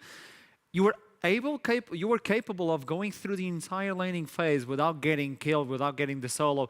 Was that like your first priority? I mean, today I think I played pretty bad. I got killed like twice in lane, kinda. But I think like in this type of lane, like nobody should kill each other. Like it should be like a pretty like farming lane, and only the Gragas has like really the tools to do something on the Camille, in my opinion. One of the things that I enjoyed more on the Dusty gameplay with the fact that you guys were cohesive, like playing together. Every single time a call was made, bam, you guys went in instantly. You go for the dragons, you go for the fights on the Baron as well. What did change from the previous week to this one? Like, what's the big difference? Because this is a really good Dusty team. I mean, bot lane smurfed early, right? Yeah. They killed like 3v2 in the bot lane, and then we got like huge leads, so that helps for sure. But I think like being on time on objectives and like setting up flanks, etc. Like for their comp, it was pretty hard because like Camille was never on a flank, and we always had the position first. So like we just have to press the trigger and engage all at the same time. It made sense. You got the victory. Alif, thank you so much. I'm going to let you rest. I know what is happening, so go rest a little bit and celebrate as well. Thank you. This was a good one. Thank you so much. Thank you. Bye. What a massive win by Dusty. And just as he was saying, bot lane Smurf Rel on FGG was amazing on most fights, getting the flanks, protecting what he wanted. On that little fight on the bot side, when he's pretending to go away, oh, I'm just flashing away, and then all of a sudden, boom, re-engage, get the kill on the AD carry as well. Also killing the solo on Trundle. That was a massive game by Dusty, but what happened on Bifrost's side? I want to know more about the Champion Select, and I have C-Boy with me. There you go, hey. C-Boy, hello. Always with a smile. I love you, man. Always with a smile. Tough game, though. What happened? Yeah, I felt like we were in control in early game, and then we did some... I ganked bot, and they killed us 3v2, which wasn't ideal, but I felt like we were still in control of the game, and I think they got a really good flank on us. I think it was the third Drake, where after that it was really hard for us to play. I need to take a step back and realize what happened on the Champion Select. You guys brought in the Rise for the mid lane for Fury. There's a champion that it gets annoying in the late game because you don't kill him and he doesn't kill you as well. But didn't you guys feel like a little bit less damage on the composition? I don't think we necessarily lacked damage. I think the problem was that our hypercarry Jinx didn't get any resources. She ended the game, I think, 0-6. And like we're not used to Odie being behind. We're always used to him being ahead. So it wasn't like I don't think we needed damage in late game. It was just our AD was just too far behind to kill their front line. Tell me about the matchup versus Viking. Obviously, that's a jungler that really likes to get that early game, tries to go for the spicy plays. How did you predict or actually adapt versus a Viking matchup? Yeah, we know he likes to try and snowball the game early. I felt like we tried to invest a lot of vision early to figure out where he was, and I think we shut him down early quite a lot. I didn't feel like he was allowed to make aggressive plays. So I think we had him pretty much under control, and I think that was like one of the good things about this game, I guess. But yeah. Yeah, you got to take the positives, man. And I noticed that you were keeping control and tabs on the jungle, so we got to take the positives. Looking into the mid to late game, where you guys started getting the disadvantage and Jinx was falling a little bit behind, and just as you told me, you're not used to that for the AD carry. Was that a plan to come back into the game, like a specific play that you guys were trying to make in order to get hold of the game? I think it was really hard for us since we like when we fell behind with our because we were playing front to back comp and we just don't have the damage to go front to back, and they have Rel and Akali who was really good at finding flanks on our Jinx. So like some of the fights, like we always tried to go and get this in Sao ult and then kite back, wait for it to expire, and then we wanted to engage again. But we were just not good enough of tracking the Rel and Akali. So they got really good flanks on us. Even though you guys lost today, your team is still at the top of the standings, third place nonetheless. Sorry, for now you guys have second place, but who knows at the end of the day. Pretty much locked in for the playoffs as well. Just a few more games, just a few more victories. Tell me, how is the practice with the team, the scrims as well? Because you guys are now looking to practice versus other teams, like other ERLs, right? Yeah. I mean, I'm not gonna lie, I think right now we're playing really poorly, both in scrims and in official. I feel like we got a bit lucky with some of our wins. So right now I don't see us as a top team. I feel like we need to step up a bit. And if like we all want to go EU Masters, and I believe we can with the roster. Just right now we have a lot of issues that we need to fix. And right now we're not ready to attend EU Masters, but I'm confident that we will end the end of playoffs. One last question, because I want to use this opportunity. You know that something's going on with the Bifrost team. Obviously, you guys are still strong. You guys are still capable. Can you pinpoint what it is and how easy it is to fix it? I'm not really sure. I feel like there's some like more than one problem that we need to fix, and I don't think it's something that's just gonna take like one day. So yeah, I think on Wednesday we're gonna be underdogs as well, and I'm pretty sure we can still beat XL, but we have to have a good day then. And right now we don't have a lot of those. Who knows? Maybe that's the good day. Keep the confidence up, C-Boy. It's always lovely to talk with you. It was a pleasure again, and good luck on Wednesday. Thank you so much. Thank you. I love talking with this guy. He's amazing. Obviously, Bifrost still trying to fix some things up. What is happening on the roster? How can you deal with that? But more to do on Wednesday. We should probably talk about that Wednesday. But now we're going to jump into a little break before we jump for the next game. It's going to be Eminem versus Varnier. It's going to be a good one. Oh, HipRain is going to have fun today. I'll see you right after this break.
We are back at the analyst desk before the game to look into this matchup, M&M versus Vanir. M&M still looking into the skies. Who knows what's going to happen? And for me, M&M were, like I was saying in the pre-show, solid 4th place. I thought they'd kind of separated themselves from the pack. They are straight back down into the muddiness of this mid-table, and Vanir are the ones which have somehow managed to escape. Which was funnily what I said back when you made that power ranking as well, Victor. I think M&M's rise to, I don't want to call it fame, but their rise to the little top they had was a really good streak they had in front of them. But I also think we still saw the inconsistencies in some of their games. Granted, I think if you want to talk inconsistencies, Vanir is definitely one of them as well. But if you want to break it down and talk a little bit of the matchup, I think mid lane is a very fun part to focus on this team because on one side you get Zahira, who's sometimes a hit-or-miss champion. Like we've seen him pop off completely on the likes of Victor, but we've also seen him try and take the Seraph into the barrage against Corki, and it just has not worked out from his side. Stop trying to make Seraph happen. And then Royal Cannon, happening. I think he always gets the target bans against him. We've seen the Arcshan ban against him. One of the few good Vex players in the league. Exactly. So I think the pressure and the battle of the mid lane, especially between Noodle and Kana as well. That's a great one. Is going to be very fun to watch. I'd say the jungle's where I'd keep my eyes first, actually, because both of them have, you know, we did the take about for Noodle. To me, it's more like a mid-jungle 2v2. I just started at the mid lane. I agree with that. Let's see if Hecarim is going to be open. But there we go. Action again being removed. They're not allowing him. But it makes sense, right? Because every time I've seen this from M&M, the strongest part of M&M's game for me has been such a dominant early game. Action feels to me like the new age of Lucian mid. It's not quite the same, but you have this very, very dominant pre-6 power spike up until that You point. just looked at the ultimate, you were like, yeah, it shoots bullets like the color. It's the same. He's a lane dominant, level 1 to 3 power spiking, AD mid laner / solo laner that can give you a lot of extra room for maneuver because you know that you're always going to have a HP advantage in the mid lane. You're always going to have a push advantage in the mid lane, which allows your jungler like Kana to play on the front foot. And against someone like Noodle and Vanir, who've also prized their early game, I don't think you can allow that to happen. But we continue with these, what do you say, like, overloaded draft in a sense because we are on a new patch and it seems like B1 Jinx is just a fundamental that most teams are going back to. To me, honestly, I'd love seeing teams like you can have your bot lane, I'll pick Jace or something like that. We'll try and attack on the top side. Even if they 2 or 3 on Malphite here, you can always go Trundle on 3, completely neutralize that, try and neutralize that champion as well. But when I look at Kevo and I look at Quickset, I also know that Vanir is a bot side focused team. I just wish we had more teams where it's like, hey, let's attack top side. But I do think they're going to go rid of response in the bot lane. The Zeri, that could be open. Okay, there we go. There's no cat to follow through, but you have a lot of things to bring with the Zeri. Have you been suffering from symptoms of going too fast? Well, no worries. We're experts here.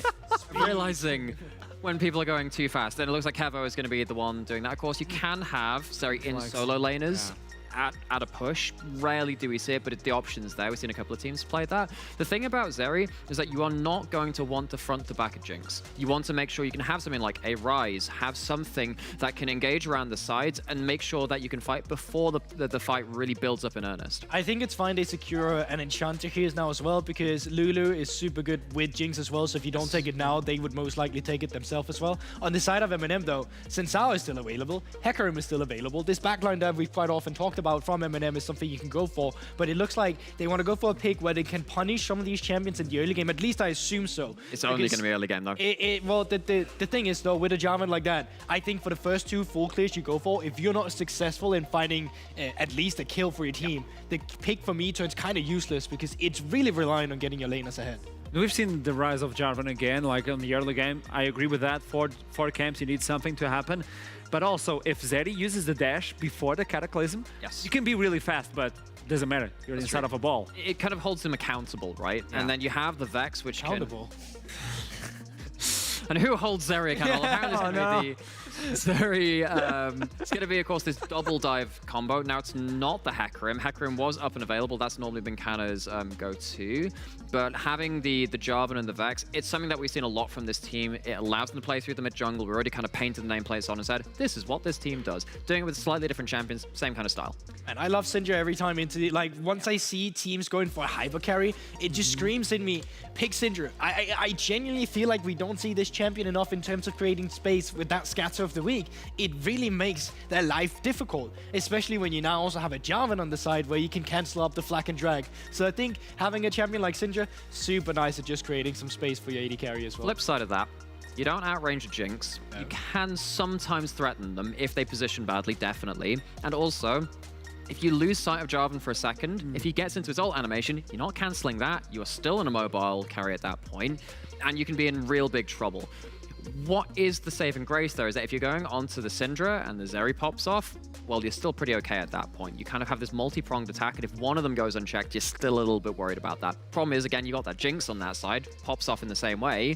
I feel like this is still, for me, erring to the side of M&M's advantage. Okay, my counter-argument to you is that priority is a thing. And if you get on the objective first, you force them to move into you. It's very true. And outrange won't really matter. Currently, we see double range bot lane, so priority, depending on what they will respond with it from the side of M&M, will be a little bit scattered. Syndra will have at some point opportunity to push in the Vex as well. But I think what we have from M&M as well is the backline dive you can opt into. We already saw last weekend, well, you were casting the game, Dale on the Vex as well in Astralis, the way he was creating space on the Vex for his carry. So it's not to take it away. I think it's just very much execution based as well for both teams already. Execution is absolutely the key, because if you're a couple of seconds off and someone dies, then you're basically just funneling in dominoes, right? You just go in one by one and you die. Now, speaking of this again with a heavy dive, one of the few anti-dive junglers is actually Viego. If you dive into Viego, you get the first kill. He turns around that fight so well. If you go in with the Jarvan, they die. Flag and drag stolen by the Viego is absolutely horrifying to deal with. I think the Gangplank very much helps M&M's case, though. You don't actually have to commit a body to the affair at that point. The Cannon Barrage goes down, and yes, you can have that move speed and the shield from the Lulu to stop a lot of that damage coming through, but you still got to disengage at that point. Honestly, into the Gangplank, I wouldn't mind the Jace. I think you cheat the matchup a little bit, but yeah, I mean, you're a little bit worried about Jarvan screwing your lane at that point. I get that, but I feel like it already tells the story that they want to be down towards the bot side, so they're just going to completely go weak side. They're going to try and get in that engage, and granted, they don't have too much immediate engage right now from the side of Vanya. A lot of it comes down to the Syndra. And it's still counter engage. It is a counter engage for sure. And right now you can see that Zeri for sure is a lane you want to play for on the side of M&M. I mean, Gangplank's a strong side, weak side lane. Like, he can totally take over the games as well. So I think from Vanya, you very much look at a front to back composition. On the side of M&M, I think they have a little bit more to play around with in terms of space, like a good cask to come in from the Gangplank, the zoning you get from the ultimate as well, and the fact that you have backline dive with Royal Cannon that can fear up the enemies can make matters a little bit interesting from the side of Vanya, but still very much execution based between the two teams. I think you've covered almost everything I could possibly say in that. I think it is very true. You've got so many options on one side. I think that M&M have too many ways to threaten the Zeri now. You still have a Jinx versus the Zeri. They're the ones pulling the button. Jinx hasn't got a lot of threat onto them. I think that really favors M&M if they get to the fights. One team is waiting for the mistake. The other team just wants to go all in. So this is a game to separate these two teams from the same part of the standings. It is time to send it off to the one and only HitBrain in Trouble. Thank you very much, guys. Hello, and once again, Trouble. Yep. We find ourselves seeing... I see it. Yeah.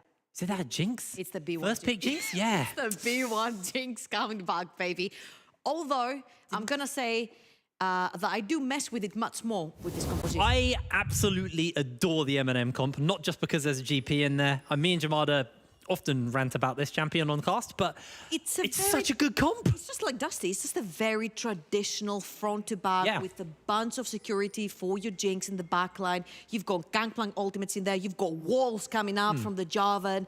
If they manage to slip into the backline, you've got Leona, you've got Vex fearing. You've got so much peeling and help and security for your Jinx that it's going to be up to Vanessa's playmaking to find the right flanks. But I also like, yes, it's very front to back in that sense, but also I do like the desk kit on in the sense that it's also fairly flexible. If that makes sense, like you have traditional front to back, but you also have, you know, things like the Vex and the Jarvan. You can jump into wherever they really please, depending on, you know, whoever Royal Cannon hits with the Shadow Surge. So I really like what M&M have got here. There's a lot of synergy within this team. Team fighting itself is going to be really nice. I think laning phase as well is going to be really interesting, at least from the top side. Royal Cannon and Canna, that's going to be a really horrible lane for Sahira to lane into. Before we continue, I just want to give props to the art from the set of M&M. Oh! Because these look sick and they have little marshmallows on them. That is adorable. I didn't see the little shoulder marshmallows. Yeah, they all have a marshmallow. I was about to say, yeah, of course they've got the team logo on their jersey, but I didn't see the little one. Oh, Dr. Chaos is so happy. Sorry I took you out of game. No, look at that smiley mushroom. Not mushroom. Marshmallow. Marshmallow. I mean, they're very different. I like marshmallows. They're very squishy. Oh, God, I hate mushrooms so much. Oh, they're disgusting. All right, let's go back. Let's bring it back. I'm going to loop us back. I'm looping. Bring it back. I didn't know Veneer were all mannequins. That's cool. I'm looping us back. Right. All right, let's go back to normal. I love your point. I think these both teams are playing massively around their mid-jungle synergy, right? Yeah. Because on one side, you've got one of the best skirmishing duos in the game into Viego and Syndra. It used to be Rek'Sai Syndra a few seasons back. Now with Viego being added into the mix, he's a very strong dueler and he does really well when facilitated for and when you set up a lot of these kills, especially if Syndra hits the Scat of the Week.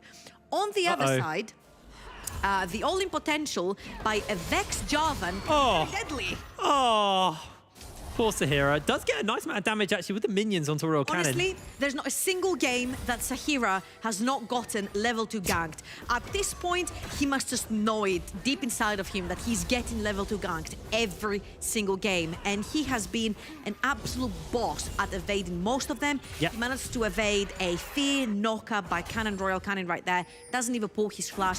That's a big success for Sahira. And of course, Noodle, who manages to pull massively ahead on his first jungle clear. I think Nilly, it's going to be, you know, it's just going to be farming. I don't think there's really much you're going to be able to achieve up here. Dr. Chaos has now decided that mid lane is for target. Royal Cannon actually gets that personal space shield pop fairly easily. Looks for the Q, but here comes Chaos. He flashes forward. He misses the Zenith Blade. It's so sad as Noodle is looking for Babisa. Babisa flashes forward, gets the trial by fire. The movement speed is there. Backup is on the way. Can Kana come in and save the day? The flash over the wall. Babisa able to survive for just a little bit longer, but Noodle will answer back out here. Kana going to try and turn this one around. Noodle can steal the form for health if he needs it, as here comes Dr. Chaos. They find the knockup. Now he's got the barrels to work with. He's going to have to flash away as Dr. Chaos is sliding in. Noodle has nowhere to go. He does have the orange though, because he's a GP. He's going to lose the form too early, and Chaos will take him down. Honestly, props to Dr. Chaos. He went from bot to mid to top to assist every single lane within the span of 4 just minutes into the game. And again, we mentioned how Noodle had already speed cleared his entire jungle due to the gank that Kana put up in the mid lane. Bobista, great evasion skills right there, getting away from Nille and Noodle. It's not enough, but again, look at your minimaps. Look where Dr. Chaos is. He's roamed all the way to the top side of the map, whilst his ADC is safe, whilst his mid lane is safe. So all in all, MNM again, they're playing their waves so perfectly, allowing for Dr. Chaos to pull out these assists on the map. Bobista will TP back into his lane, and honestly, that was a pretty favorable trade on the side of MNM. Let's go Red Buff Leona, see what Dr. Chaos can do with it. Probably not all that much, but has been able to help out the team massively here as Kevo able to dodge away from Mishigu. Let's talk a little bit about this bot lane. What do you make of this? We talked a little bit about the mid and the jungle stuff, but we haven't really hit on bot lane. Obviously, Dr. Chaos has been absent for a little while, but how does this lane go? So generally speaking, a Jinx lane pushes really fast. Due to the fact that Zeri is an okay laner, but is not the strongest laner. She thrives more when she's playing on these skirmishes with the Lul behind her, when she has the space around. So in lane generally, especially when you're playing against a Jinx, there's very few AD carries that will deep push a Jinx. At this point, I think she's the most prominent carry when it comes to shoving down that bot lane and allowing a support to roam. And this is like having deja vu again. I think MNM have the strongest bot lane when it comes to shoving in the wave, allowing Dr. Chaos to roam around the map, collecting flashes, collecting kills, and this is in general how MNM play. We talked about their aggression in the early to mid game. They talked about it on the desk as well. I think Kana and Royal Canin have been doing a fantastic job at roaming the map. Their synergy has been insane, but honestly, seeing Dr. Chaos unleashed on the map like we're seeing right now must put so much pressure to Vanir to actually try and respond to all these quick movements on the map. Absolutely. Well, I was seeing Noodle potentially set up for a dive here. It's going to actually go for the full reset. Yeah. I think, with the fact that there was potential that Kana could have come over, the wave took a little bit longer to push in than they expected, and Bobista now got that level 6 mark, means actually a little bit harder once you've got the Cannon Barrage slows to work with. It's also really well covered by the sort of Kana. He knows that Bobista does not have teleport. Does he die there? He's losing a lot of experience and gold, which is very, very valuable onto your Gangplank that can potentially one-shot the backline later on in the stages of the game. And talking about later on in the stages of the game, we'll go back to your initial point. I messed with this MNM draft. Front to back is insane. If you want to engage, you have the potential. If you want to disengage, you have the potential. You want to protect the Jinx, you've got every tool in your toolbox to do so. Yeah. From stuns to CC, to everything from Dr. Chaos, to a bunch of control on the board, and Fierce on Royal Canin, to kind of literally building up walls around enemy carries, and of course Bobista with the massive zoning, with the barrels and the ultimate. I think this Jinx, I think Mishigu, completely untouched. Instant cleanse from Kevo, really lovely stuff, able to dodge away.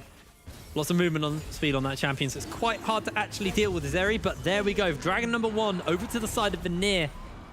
Okay, so I wasn't paying attention exactly how Vanir were able to slip under the radar and sneak the dragon, because this should never happen in no circumstances. With the push that you have on Mishigu, with the fact that Dr. Chaos was in lane and they could also actually push their advantages, with Royal Canin in the mid lane, I think Kana should have probably been a little bit more proactive. I think it's kind of actually being a step behind Noodle. Yeah. Was a little bit slow to that top lane. Noodle moved on, kind of made sure that Bobista was safe before moving on. So at the moment, it feels like kind of just like one step behind his opponent in Noodle. But we are seeing now MNM shift multiple members up to the other objective, because there's no point trying to send everyone bot side now, because that dragon is gone. But you can also see the Vanir are bringing people up. So we might be in for a 5-on-5. Ultimates are aplenty here for everybody. Actually, I think we've got pretty much... If you go through that choke point, Vanir are kind of screwed. Royal Canin has his passive available. This could be really messy. That Cannon Barrage is going to be absolutely crucial here. Here we go. Nilly puts down the Ornhorn. Only lands to knock up into 1. And in jumps Dr. Chaos. They find themselves a kill onto Tahira already. He jumps in. Noodle going oh so low. He's feared. He's running. He's taken down by the Mistral Bolt as Nilly now slowed up. Michigu's trying to find a little bit of additional damage as Kevo able to just about speed away to safety. It's a jungler for mid and jungle. MNM come out on top, but they wanted more from that. Oh my god, I think Royal Cannon's ultimate missing right there was so crucial for Vanir to not get wiped out, because had that actually hit someone, I think Vanir would have completely been taken off the board. Again, that's a very nice flank from Nille, but you cannot walk through that choke point where there's so much CC. And again, eyes on Royal Cannon's ultimate goes quite wide because of Noodle's ultimate right there. Had it been hit again, he would have the reset up on reset up on That would have reset. been an ace. And look how low Vanir is. I think that Vex would have been able to completely wipe them off the board. All in all, though, it is a favorable trade for them in that particular choke point. And What? I was about to say they must take the Rift Herald as well with the members remaining, but again, Vanir, first the play, the Dragon, and then the Rift Herald. I feel like Eminem are a bit too slow to react. Vanir are sneaking neutral objectives underneath their noses. They have push in every single lane. They're winning every single lane, yet when it comes to setting up that control vision and pushing their advantages through their lanes, they're kind of lacking on momentum. I guess they were just worried because Kana was dead, but they didn't have that smite and the Rift Herald could be stolen. That's the only thing I can really think that would happen there.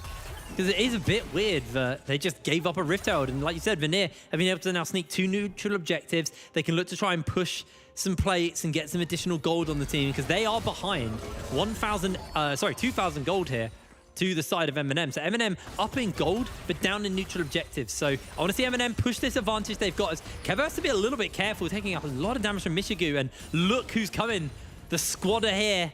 And Kevo's just going to have to back off. Royal Cannon will have his passive up available in just a bit, but he doesn't have his ultimate to connect it, so they're just going to back off. And again, you Almost see got it. the push in the mid lane, the push in the bot lane. They're getting free turret platings onto Mishigu because of the threat of that dive. Now that the mid lane is being depushed, Royal Cannon is going to go straight back into his mid lane. And again, think about it as you're trying to contest for all these neutral objectives. Yeah. Since you have 3 pushing lanes for the side of Eminem, you should always, always, always have vision in that river, meaning that every time Vanir tried to get through a choke point, you've got Gangplank ult, you've got Vex ult, you've got Leona ult. No one should get away alive trying to walk in the river. The big thing as well is now that they took this 2 plates bot lane, Rift Herald has to be way more effective than just 2 plates for Noodle. Otherwise, it feels like they didn't really gain anything off the back of it. So we want to see what Noodle's going to do with it. Maybe setting up for something onto Sahira, maybe just worried that Kana's about. But it looks like the rotation is just bot lane, bot lane, bot lane. Yeah. They know Babista's fine in top lane. It's GP versus Ornn. He's not going down without additional help. And I feel like Noodle probably doesn't want to camp the Ornn at this point. You think this is a 4-man dive bot lane, but I'm going to pull a Joker card out my sleeve and I'm going to tell you Cannon Barrage from Babista. Of course. It's a 4.5 versus 4 in the bot lane. And every single time, Vanir are so threatened out of this that they have to rotate both Noodle and Sahira. Noodle and Sahira have to play constantly towards the bot side of the map, while Mishigu is cashing in on plates. And the problem here is that Noodle has a Rift Herald in his pocket. 10 seconds, they must pop it mid lane, create a point of pressure onto that lane, and then move straight into the bot side river. That will be the call, because Nille has also started walking down the river. They've got the call of the Forge God. There's the ultimate. Royal Cannon's out of the fight. He does have a potion pick, teleport, so he's trying to heal up, but yeah, looking to maybe go for a teleport. They've actually just turned their attention towards the Dragon. It was a ruse all along, Trouble. Vanir playing fantastic around these objectives. And it looks like that's just going to be it. Dragon secured. Eminem just going to give it up. Rift Herald still not been used by Noodle.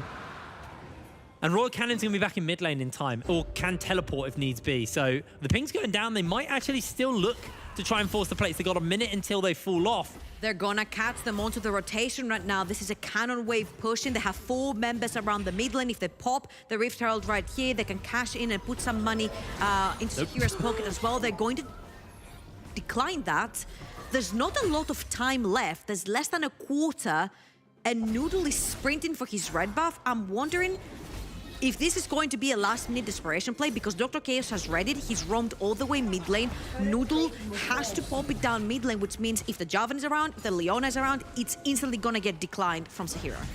Well, Noodle will now show himself with the Shroud. And it actually looks like they're just going to go for Nilly instead. Hit by the barrel, flashing forward. The trial by Fire's on, and that is going to be a kill. Kana able to find it. So Eminem get himself the kill in the top lane, but at the cost of losing a couple of plates here in the mid. It shouldn't really result in anything else. It's just a bit of gold, but I actually don't think this Rift Herald was used all that effectively by Vanir. It wasn't very worth, because when MNM were over the rotation, Noodle speedrun his red buff. Yeah. Which means they lost their opening to take more than 2 turret platings that the Rift Herald should give you. Whilst if you look in the bot lane, there were only 2 turret plates remaining on the bot side tower. Caught out by the Spectral Maw, they get himself the Solar Flare, he's locked in place, jumping out, but that's going to be Kevo able to secure the kill. Cannon's joined in, he's thrown himself the ultimate, he's got the fear! Noodle's pinned underneath the tower, but he's going oh so low. Royal Cannon can't quite find the kill yet. No, he can't, the Mistral Bolt goes wide. Here comes Kana, Kevo's turning it back around, and in jumps Kevo. Kana instantly gets polymorph, goes into the Cataclysm, finds himself the lockdown, finds himself a kill, but it's been too low. He's taken way too much damage, and Noodle finds the shutdown. Vanir coming up absolutely massive in the bot lane. Ooh, and we mentioned that Vanir need to outplay their opponents individually. They need to find the flanks, they need to find the opportunities, they need to find the one versus lesser number than you have to win these fights, and they found it right there. They turned a 3 versus 2 to a 3 versus 1 to another 3 versus 1, and they come out victorious from that. So yet again, that was a really great dive towards the bot side of the map. They catch Mishigu off guard, they kill him off, and then while Dr. Chaos is trying right there, you'll see that he misses the Everfrost. Royal Cannon misses the Everfrost, and the fact that he does not get that reset onto Kevo means that he cannot move further forward. It has been 2 instances where Royal Cannon has not been able to find resets where he could have wiped the entire map clean. Kana just couldn't get enough damage off as well.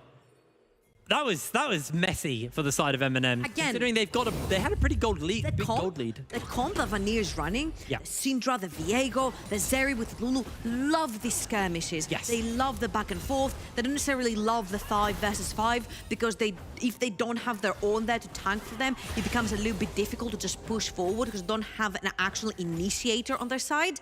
But if they're gonna play the skirmishes, they're gonna find 1 target to 2 targets. They're gonna take it every single time. And you know what they're gonna take as well? The 3rd neutral objective on the map, which is the 4th, sorry, because they already have 2 dragons. Yeah, it is gonna be the 2nd Rift Herald that could potentially open them yet another tier 1 tower on the map. Well, there goes the tower in the bot lane. Is picked up by Mishigu. But I don't know. MNM have had like a big gold lead for a lot of this game. It feels like they've been actually... They still do. They're 1.5K, yeah. Yeah, it's not a bad lead by any means, but it felt like, they had a bigger lead earlier. But they've just been sleeping on these objectives, and then that bot lane rotation into the skirmish, which Vanir took, it just feels like MNM are playing well in some areas, but then other areas, it just feels a little lackluster. Like, they're just a little bit behind the pace of Vanir. And if Vanir keep this pace up, they'll be looking at Soul. This is an Infernal map as well, so it's an Infernal Soul. That would be terrifying into this team. Again, I feel like MNM are a pretty good team on their macro and their decision-making when it's mid-early. And right now, they've kind of lost it on the mid-game scenario.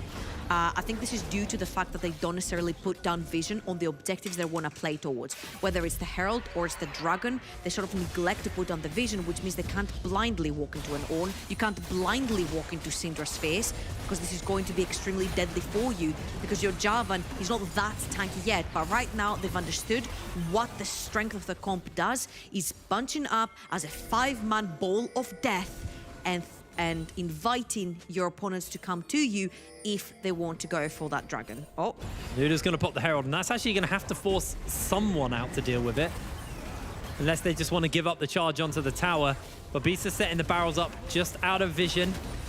Gonna hit the free chain actually onto Noodle. It's only a little bit of chunk, but actually jumping in with the ultimate. Instantly, Royal Cannon is blown up and Kana jumps in alone. Here's the Ornn Horn, here's the knock-up, here's the turnaround. But Beast on his lonesome. Kevo is gonna run him down, and MNM just like that lose 3 members. Michigu's been caught sleeping, and Kevo's gonna be able to run him through. A double kill for Kevo.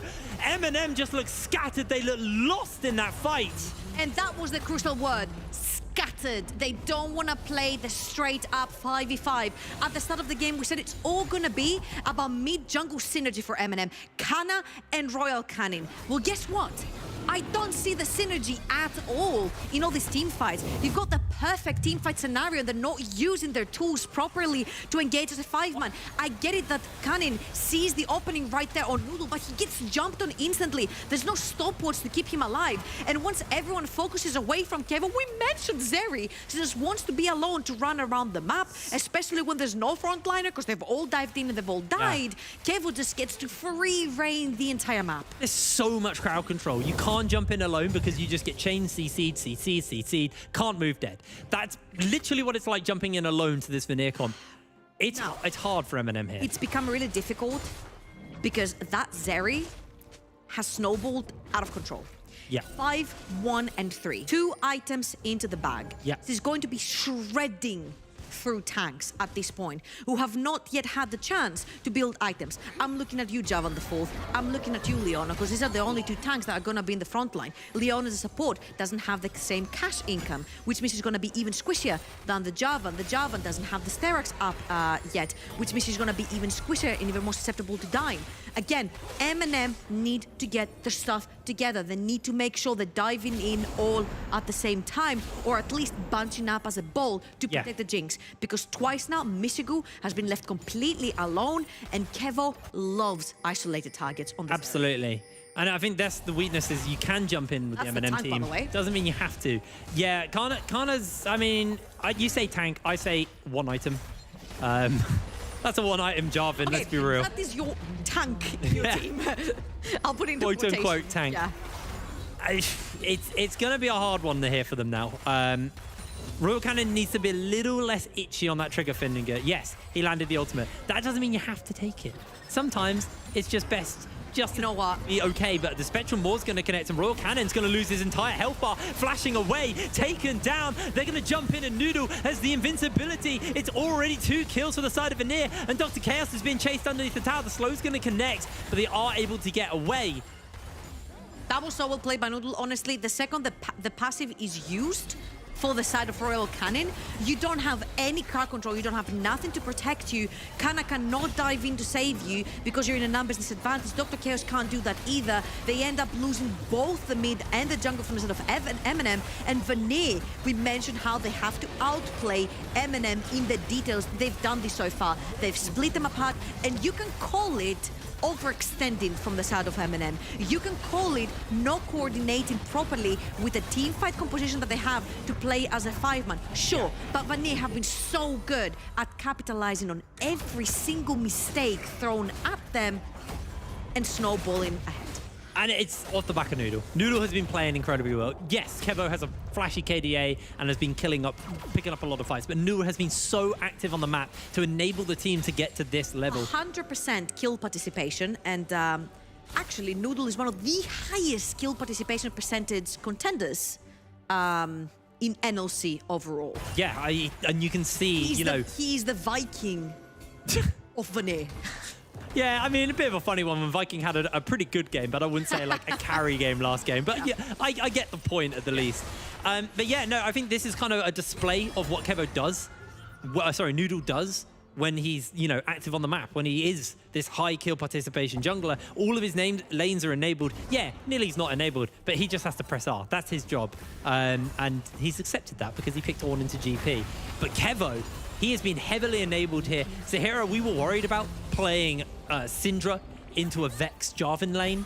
It's Vex Jarvan jungle duo. Managed to evade every single gank thrown his way. Dr. Chaos went mid, Kana went mid, Royal Cannon tried to kill him, nothing worked. And at this point, they're trying to pull the flank for the side of Eminem. At this point, you're 3,000 gold behind. Yes, it's not much, but you need to make sure that the next time you pull the trigger, it actually works. And they need to pull the trigger pretty quickly, because in 50 seconds time, this is going to be Infernal Soul for the side of Veneer, which means that if the scare misses they've been pulling on you, they're going to be doing that much more pop damage. And look at that, 42 seconds, Dragon's coming up, action will be breaking out. Eminem cannot give this up. I genuinely think Infernal Soul is just, that's it, the final nail for Eminem. Veneer are already far enough ahead. They've already got the item leads. They've got the ornaments as well coming through onto the side of these Veneer members. So not only have they got item leads as it is, they've then kind of got that extra half item of stats just being given to them for free. They need to make this work as the barrel comes in. There's the Call of the Forge God. Gonna miss as Chaos flashes out of it. But Babista heavily chunked and has to burn his Summoner spell. Still has the Cannon Barrage available. Has Teleport to rejoin into the Oh my god, action. Royal Cannon! Royal Cannon, I didn't even notice he's all on his lonesome. Has the ultimate to be able to Split again. re-enter in. And now they're looking for Dr. Chaos. Lands a Solar Flare onto Kevo. He's able to jump away, but now it's Kana who pins them in place. But he's going to lose his life. And just like that, Veneer have found two. The Cannon Barrage is absolutely nothing. It's going to do nothing. Royal Cannon trying to lock people down, but it's a double kill for the side of Kevo. And Veneer have turned this around yet again. M&M have crumbled. They have been scattered. They just look completely discoordinated right now, and it is costing them everything. Infernal Soul will go over to Veneer.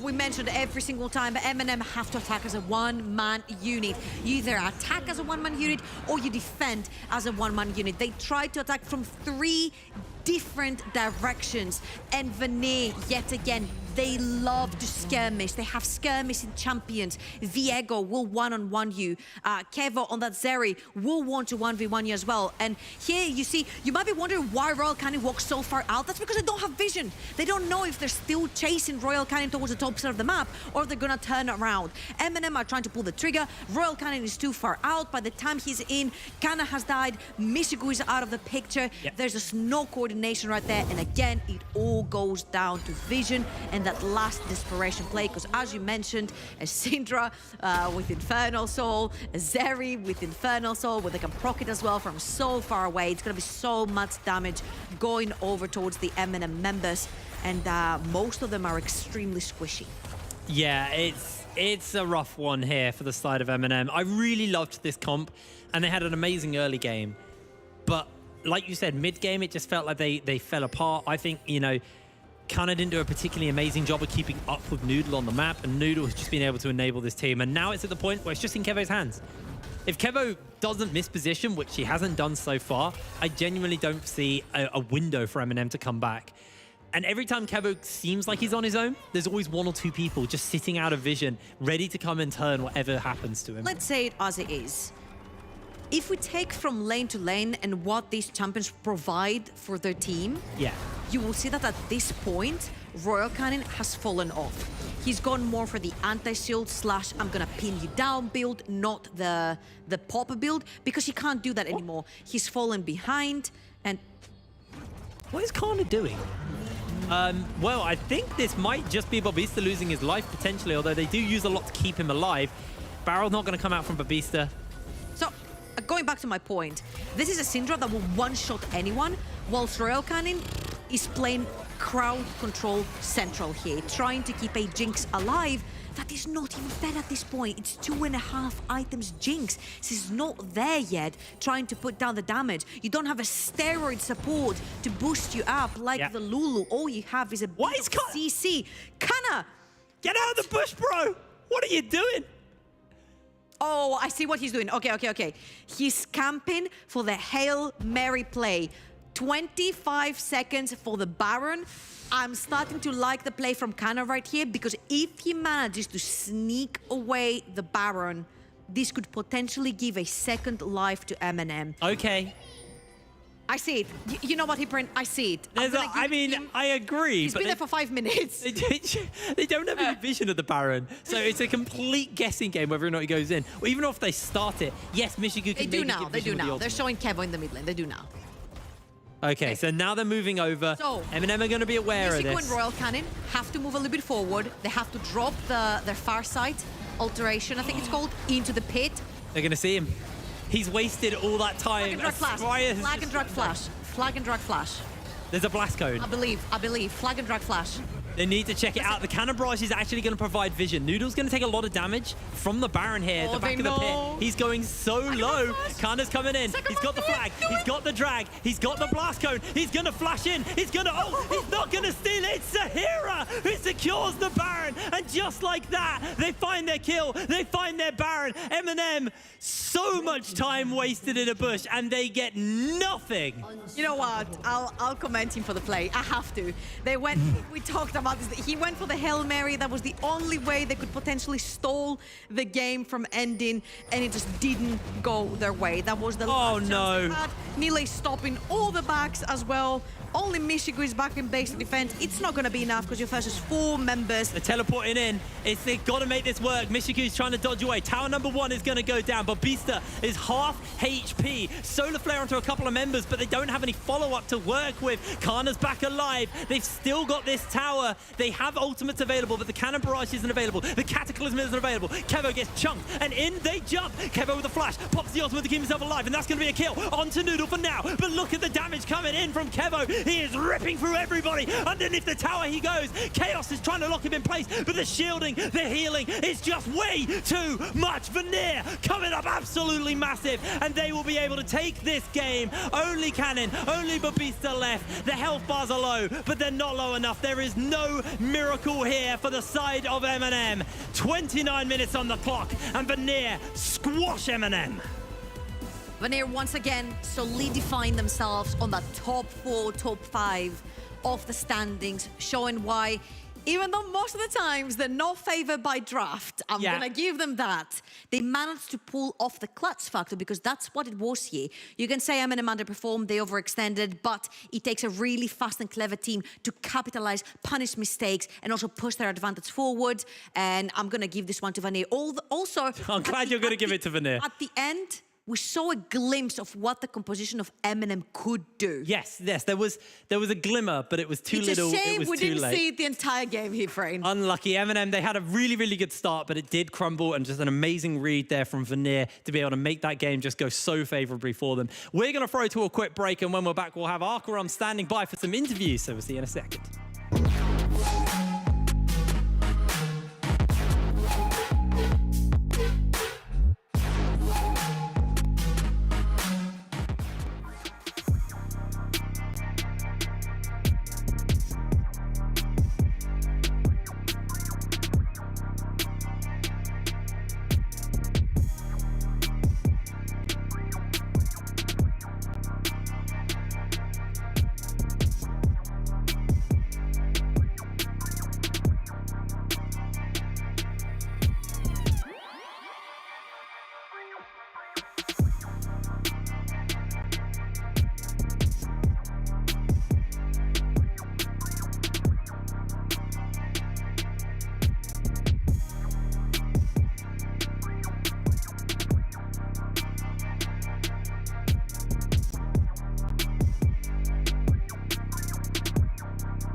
Vanir taking down Eminem, even though in the Champion Select, most people believed that it was an Eminem game, but in the end, it was actually Vanir. Noodle just playing so well on that Viego, just destroying everybody on every single part of the map and just controlling the jungle. That was a perfect game coming in from Noodle, but now, with the interviews, I have coaches with me. And to begin with, it's going to be on the Noodle side, on the Vanir side, it's going to be Flash. Hello? Hello. Congratulations on the victory to start off. And I would like to go into the Champion Select, if possible. It was an interesting Champion Select, but I think you chose that Champion Select like in reply to what you were seeing from Eminem, right? Mm-hmm. Yes, indeed. That was our plan from the beginning. I think we could play a little bit better in the first phase. However, it went as we wanted to. Tell me about the idea of not having as much engaged, but most disengaged, and how to execute this team composition versus Eminem. I mean, the plan in the Champions Select was simple. We saw that they would like to come into us. So since we have the Enchanter on the bot lane, we need some kind of engage or disengage, depending on what they will go for the last pick. So we were going with the Ornn because it fit. It was a good fit for us, and it was also a decent matchup on top lane. Also, when you saw the Jarvan, it's a really specific jungler. Like, if you get a lead, he becomes really strong. But if you're capable of slowing down that early game and allowing Viego to rise into the middle of the jungle, eventually Viego will be a little bit more useful to the team composition if Jarvan falls a little bit behind. What was like your communication to the team before the game, looking into this Jarvan? I mean, they are on the timer. We went with the two champions that are outscaling pretty hard, to be honest. Also, they have Jinx and GP. However, their jungle has to do something early game, and we weren't. They were on the timer to do something. We were just chilling whole game, and we have the victory. You guys had a lot of vision. Obviously, the objective control was amazing as well. You guys got all the dragons. This is like a good showcase of Vanir's strength. Tell me, in terms of scrims, in terms of practices, is this what we can look for the future for Vanir? We were focusing on the beginning of our scrims just to play as clean early game as possible. The early season showed that we have a little bit of problems in the mid game, so that's what we were focusing on for at least 2 or 3 weeks recently. And right now, I'm just pretty sure that our gameplay is pretty decent, and we are looking forward into playoffs. And there was a big meme of the V, right? Okay, really good early game, mid game, and then come back into the late game. But just as you told me, I believe Vanir are showing signs of progress, and you guys are capable of dealing with that. Tell me, going through the rest of the split, is there any team you guys want to play against so you can try new things, or take game by game?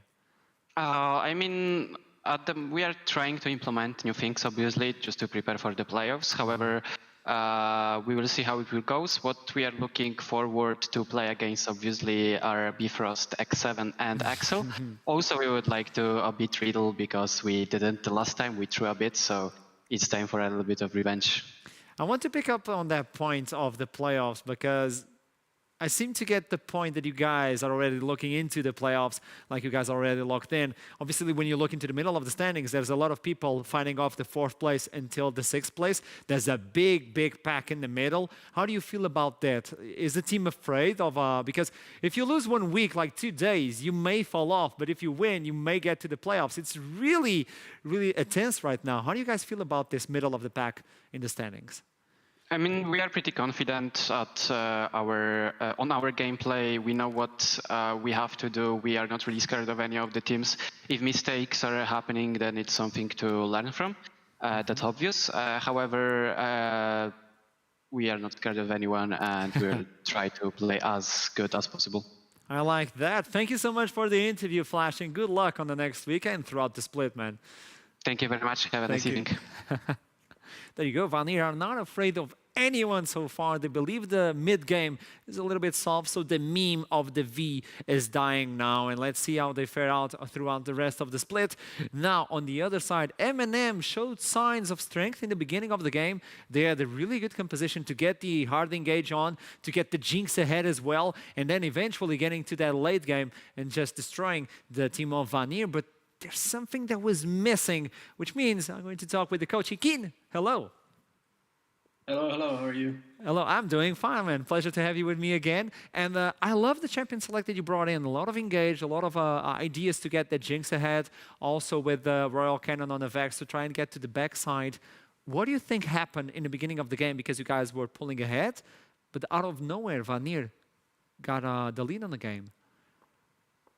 I think it was around 14 or so minutes, maybe, I don't remember exactly, when Zeri got a couple of kills bot, which kind of turned the game a bit when they really shouldn't have. I think we were 25 CS up and doing real well in the game, and then kind of gifted them a couple with small miscommunication there. So, afterwards, we just couldn't get back on track, I guess.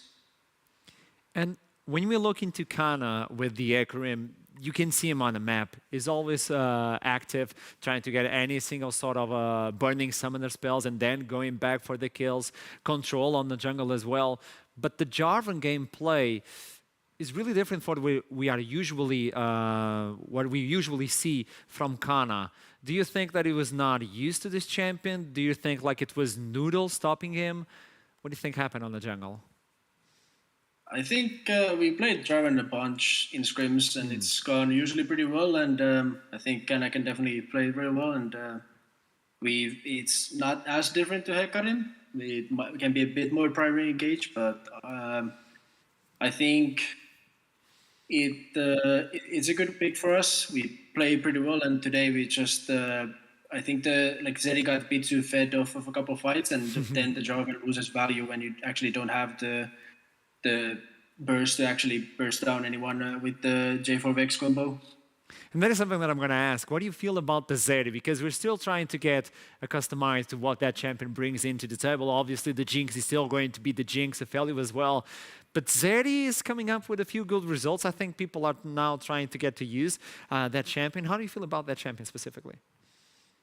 I think if we played it better, Zeri wouldn't have gotten to do much that game. Like I said, I think we had 25 CS lead bot side at 12 minutes in the game.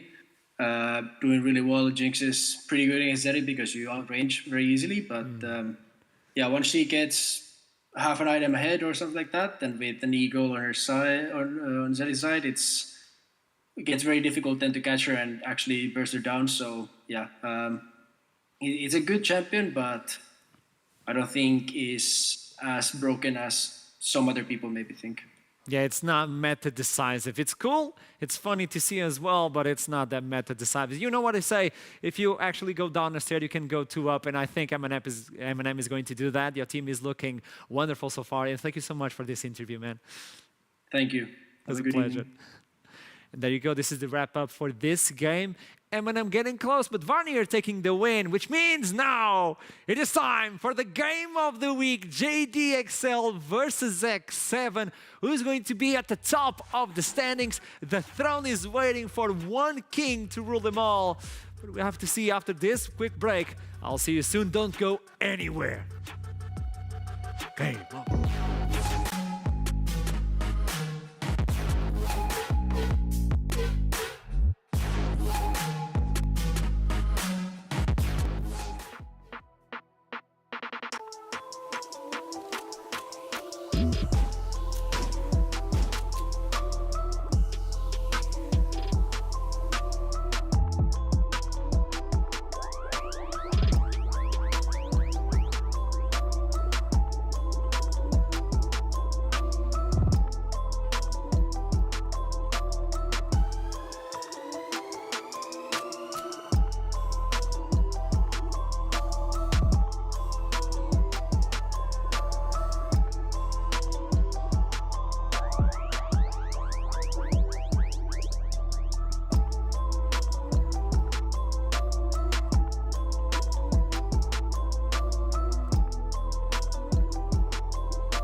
How you doing? Look at me. It's game of the week. It's JDXL versus X7. It's going to be one of those games. The first time they fought off, it was amazing. Are you ready for what's going to happen? Are you ready? I don't know, but are you guys ready? I'm so hyped. He was like, look at me. I'm like, I can't help but look at him. It's like, look at me. It's the match of the week. Now look back to you. It's not, but it could be if you tune into NLC. Oh, I'm so hyped for this one. Like, incredible. What's going to happen? Like, champions. We already talked about the game. Obviously, mid lane, junglers, yada, yada. Champion select. I want to get predictions. I know Trouble is not here, so the far side, like, woo, what's going to happen? So it's up to you guys to tell me what champions are going to be banned, and will M&S... me first, or you go? So I was looking to see if I could convince both of you that maybe XL have been pulling out the Volibear to kind of show that they have like this practice strategy. I wonder if they have more in the tank because they haven't had to be forced away from that for a little while. They've been playing the Volibear Zillion. I'm wondering what else they've got prepared. They show they had so much prepared for stuff like the blind pick, Jin Zhao, the blind pick, Corki. I'm wondering how far this barrel goes. I mean, Turok promised me something spicy. I mean, JDXL is kind of like the Spanish Inquisition, right? Nobody expects the Spanish Inquisition. And that's how it feels like every time they draft, which makes it very hard to certainly predict what's going to happen because, let's be honest, we can't. Nope. I think one thing that could be, not for certain specifically, but I think that would help the chances of X7 on the other side, is that they keep going for some of these skirmish-heavy compositions that they've recently had success with. We quite often see them go with Bruisers or Kali up towards the top side as well, something that allows you to have still a strong side to play up for the top side, but also gives you the agency for Jaeger to play on his own, which sometimes bite him in the butt, sometimes he gets caught off guard by side lane by his lonesome, but it also has his strengths. So I'm looking forward to see what will surely define how we look at 12.3, because I feel like these are the two best teams that also have a good read on the meta. Boom! Volibear. Yeah, Volibear's got immediately. I think that's more than fine. Again, sometimes it's not about actually whether it's the best strategy, it's how good the enemy team has looked with it and how comfortable they've looked with it. JDXL have drafted around first pick Volibear a lot. It allows them to play towards different solo lanes as well, which don't have to have so much early game presence because the Volibear does that for them. So not having that on the table, JDXL will have to go towards another strategy. So again, let's see what they've got prepared. So far, we've only seen B1 Jinx today on blue side. I still don't think it's as good as teams give credit for. I think Jinx is for sure the best AD carry, but I think in terms of what she does in a team composition, she can be rivaled by the likes of other hyper AD carries. I think she makes it a bit easier, but I still don't think it might be first pickable just yet. And M&S is the same champion. He has played LeBlanc before. For the first time. Yes, this is the thing. We were wondering whether M&S would pick a completely new champion again, or whether they'd have to double dip for the first time. Now, seems like they are giving X7 a degree of respect. Second game for M&S on a champion, which he's played before. First time he's actually reprised a role on a champion. So that's already something new from the team in a weird way. So you can take a look at the blue side bends we have here initially as well, because they are quite telling that you're not necessarily looking for a high AD carry, just due to the fact that you're taking away the Lulu and you're taking away the Thresh, which are usually two key support champions when you pair up these champions. This leaves them vulnerable, and something I always want to when I see the likes of a Jinx is heavy backline dive. The fact that you can make sure that she won't get to have the proper peel really makes the situation easier for you as JDXL if you want to pile down, but Vex gets to be the LeBlanc response here in this instance. But the thing with the LeBlanc into the Vex matchups, we've seen M&S play this before in his other LeBlanc game. He picked Bone Plating as his secondary runes actually, went towards that Resolve and won the early trades, which is not something a lot of Vexes are used to because they're so used to winning that early level 1. Going back to something you quickly said about bot lane though, you said that, oh, you know, JDXL don't play towards the hyper carry bot. Actually, looking at the stats, they played 5 games of Varus, 4 games of Jhin, and only 1 of Caitlyn. They really don't go towards that many hyper carry bots. And if they're not going towards straight 5v5s with that, why don't they just split open the map even more? Tryndamere locked in. I'm going to imagine this is going to have a hull breaker on it at some point. Really difficult now for X7 to play around a dive comp with a Vex. I've really been wondering for the longest time as well when we would get to see the likes of Tryndamere, because you take a look at the eastern regions, this champion is picked always. Like, you always see this champion almost like pick and ban, and it's super easy in a side lane to just take control, at least for the earlier part of the season. Now, having Sin as well against the Jinx, or knocking away Vex when she dives in, super nice as well. It creates some good disengage, and also a nasty 2v2 with LeBlanc and Xin Zhao. I like the idea that we have on the JDXL a pretty good dive, and you have the Jinx on the other side who also have a good dive, but there's no way to carry it to dive in. So they just want to go for battle. They told me on the interview that X7 played versus JDXL with a lot of respect and afraid of the JDXL team. And this time they're not afraid of anything. So they're pre-planning the dive comp. Need we remind you that X7 have a little bit to prove, actually, because of some of their weaker games. Yes, they've come away with a lot of wins. They did drop a game to Bifrost, and we're sat there thinking, oh, well, maybe JDXL are the best team. This is the game where they can blow away all of those kind of doubts. So they're banning away the two AD carries which JDXL have always played towards. Exactly. They played like one game of Caitlyn, so now we have to see Zamu like finally dig a little deeper. I mean, there's still loads of weak side AD carries if that's what you're looking for as well. Having an Ezreal is not because they're going to be completely bad, and it's actually I don't like Ezreal into the mid jungle. Thinking about it, I mean, I think it's still fine. Arcane Shift does give you some room to play around with. It is a champion that Samu like played in the past, but you gotta look at the AD carry champion pool, and picking Aphelios here, I don't think that would do you too great, because right now you're already looking at the top side of the map, or at least your solo laners. And it screams to me that these are lanes that you want to play for. I'm almost wondering if this is actually opening up for something like a mage bot, even. Just something to wave clear, something to just keep away from this backline. You don't... I think already JDXL are probably not committing to a 5v5. LeBlanc and Tryndamere have some ways around the side.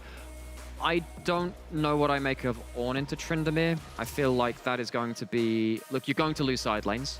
I think they've discovered that at this point. Maybe you go for something like the Gragas. You could have gone for something like a Graves, right? Graves is the one thing which can sometimes wave clear, push early. But X7 fully going to the team fight. They want to force things into 5v5. And if JDXL are not cleared on the rotations and their lane assignments, they could be in a bit of trouble. But it is just a testimony to X7. They purely want to play mid-bot side here, because you have your mid lane counter pick into the LeBlanc, and now you're saving the support counter pick, focusing as well. So what you pair up with the Ezreal right now, I was quickly looking, I was like, Braum sounds nice into the likes of Ornn. But I think Braum is one of the easier champions to punish as well in lanes if you do blind pick it. So you might have to respond with aggression, because you don't have any engage right now on the side of JDXL. So if you end up going with Braum, it becomes incredibly difficult to pilot this team composition. You need some sort of go button if you finally need to take these team fight around objectives. That's a little better. That's a little better. It does give you kind of the best of both worlds. Rakan can be somewhat defensive. Of course, there's that heavy dive engage threat too. Oh, that would be nice. I do think that XL are looking to really avoid 5v5s. They don't really want to take an even fight at any point in this game. Maybe some miracle working from M&S can get something going. But the thing about the Ezreal into this team comp, who is the majority of your damage when it comes to the 5v5, is that you only have one Arcane Shift, and you have to do that into the Ornn, you have to do that into the Hacker, you need to do that into the Vex. Janna adds an extra degree of difficulty for JDXL to execute on their comp too, because they have to play through side lanes now. That's the only way they win this. Get a lead through side lanes, maybe you can win the 5v5s with a lot of golden pocket. That's honestly the thing. You take a look at X7, and there's no way they should be losing out once it comes to team fight scenarios. So that means stacking Drakes in the early game for X7, keeping that pressure on the side of JDXL is something that's going to be extremely pivotal, because if you have a composition like JDXL that needs to win on side lanes, honestly speaking, that's a late game win condition. That's not something you do in the mid game. You can afford to give up side lane turrets. Extra little thing though, who deals with a hull breaker on Tryndamere? Because you're going to have an Ornn sitting at turret and occasionally knocking you up, but if it's just Tryndamere with the hull breaker, Ornn's base damage isn't going to cut it. Tryndamere can hit the turret and then just walk away. I think there is going to be a point in this game where XL can play through side lanes in a way that we kind of saw Naruki do a little bit in their really big win last week. I don't know if X7 have a lot of options to play outside of the objectives that they want to be forcing XL to answer to. I think they still have a good amount of mobility with high range engage. Call of the Forge Guard only needs half a map, Vex as well at the same time. So like if you want a 1-3-1, there is moves where you can catch people off guard. If you catch Tryndamere where you have tempo on the map and it's literally only top side you need to take care of, well, it's quite simple.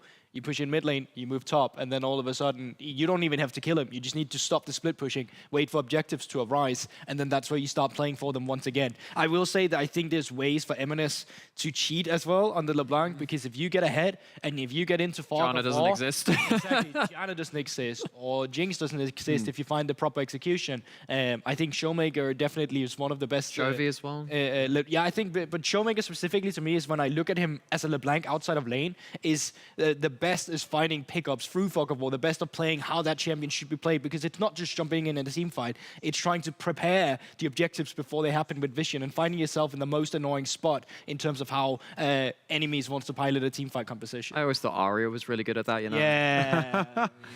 Now that we got a hold of the champion select and we know the teams, obviously we have to do the predictions beforehand with no knowledge of the champion select. And now that we have that info, I want to get predictions from you guys. X7.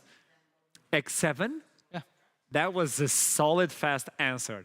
XL. XL. Going the other way. Are you doing that based on draft or based on... It's a bit of both, right? Because you have to pin that draft to the name tags as well. X7 have obviously been very good in when they have had those leads. Historically, they've been struggling a little bit over the last couple of weeks. If they aren't as clean as XL have shown in terms of their lane assignments, where they're showing up on the map, how they're moving people around it, I think that they could get just pulled apart at the seams. I really think this Tryndamere is going to be difficult to deal with. I think that Jaeger hasn't had the best side laning, has been picked off a bit by themselves. If that happens even once this game, that could become an insurmountable advantage, which then XL can just use to tilt the map in their favor. It doesn't matter at that point of X7, do you have the better 5v5? They're going to have inopportune ways to get towards that objective, and they're going to have to deal with so much extra gold flowing over to the other side of the map. So I think that this fits the identity of what XL have shown more as well. I just think this matchup becomes... I think it's so difficult. Like, I think it's such a hard team fight. If it's an even 5v5... Even then, like, you have Rakan into Janna down towards the bot side. It's Ezreal into Jinx. You're not going to have wave priority. You have bandages you need to apply to the rest of the team right now.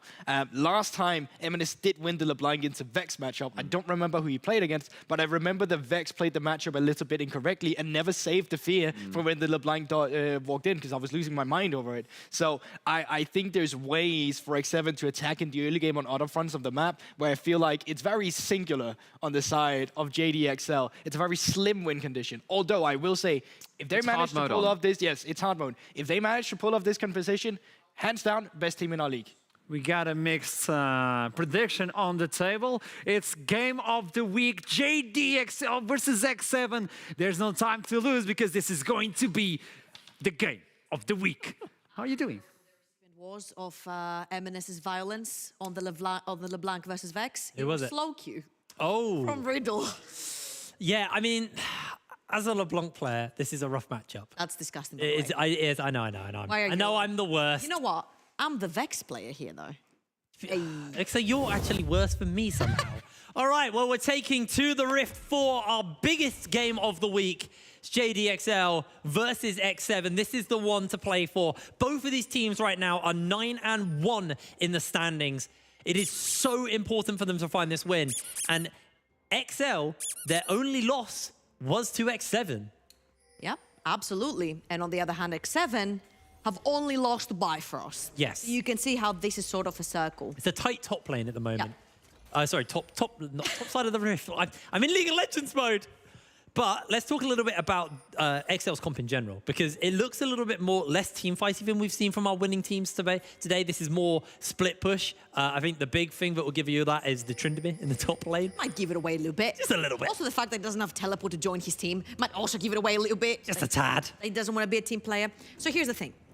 On a first glance, the JDXL composition looks very 1-3-1. Very slippery bot lane, doesn't very easily get dived, yes. You've got the Zinza as well to back them up, sure. Yeah. You've got a very strong side lane on the side of Tryndamere, and you've also got a very strong side lane if the LeBlanc snowballs, again, with the likes of LeBlanc. He's also gone for the Ignite in the mid lane, wants to play a little bit more aggressive. Now, I will raise you my argument card right here. Okay. Because I happened to watch a bunch of LPL the other time, and Zika pulled Tryndamere back to back 3 times in a row. Yeah. Now, the supposed counter-pick in quotation to the Tryndamere was the Poppy that was picked. She also suffered massively, was getting dived over and over and over again, and I can actually see a world where Jaeger also gets dived 1 versus 1 underneath the tower. Now, the problem here is, as long as it's Tryndamere, stays on a side lane, doesn't bother anyone, allows the Jinx to do her things in the team fights, it's all great. But here's where the magic happens. LeBlanc and Tryndamere can also team fight. If Tryndamere can manage to zone away the Jinx from the team fight, it's a one strategy for them. If Eminence is allowed to do the same, it's a one strategy for them. So yes, we can see a world where their team fight, the front to back, might not be as strong on a first glance as X7, but due to the caliber of players and with name tags on and what JDXL have been able to pull off, I see Eminence and Cries wreak havoc in these team fights. Yeah. Zoning away targets is going to be their primary goal. So there is not just a 1-3-1 team.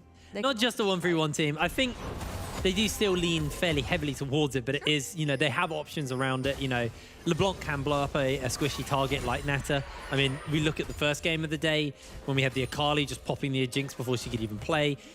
Dan's looking for something here. If Temp blows the fear, this could be a signal for a gank. Waiting for them to come in, wind becomes lightning. There's the charge and the chains go wide.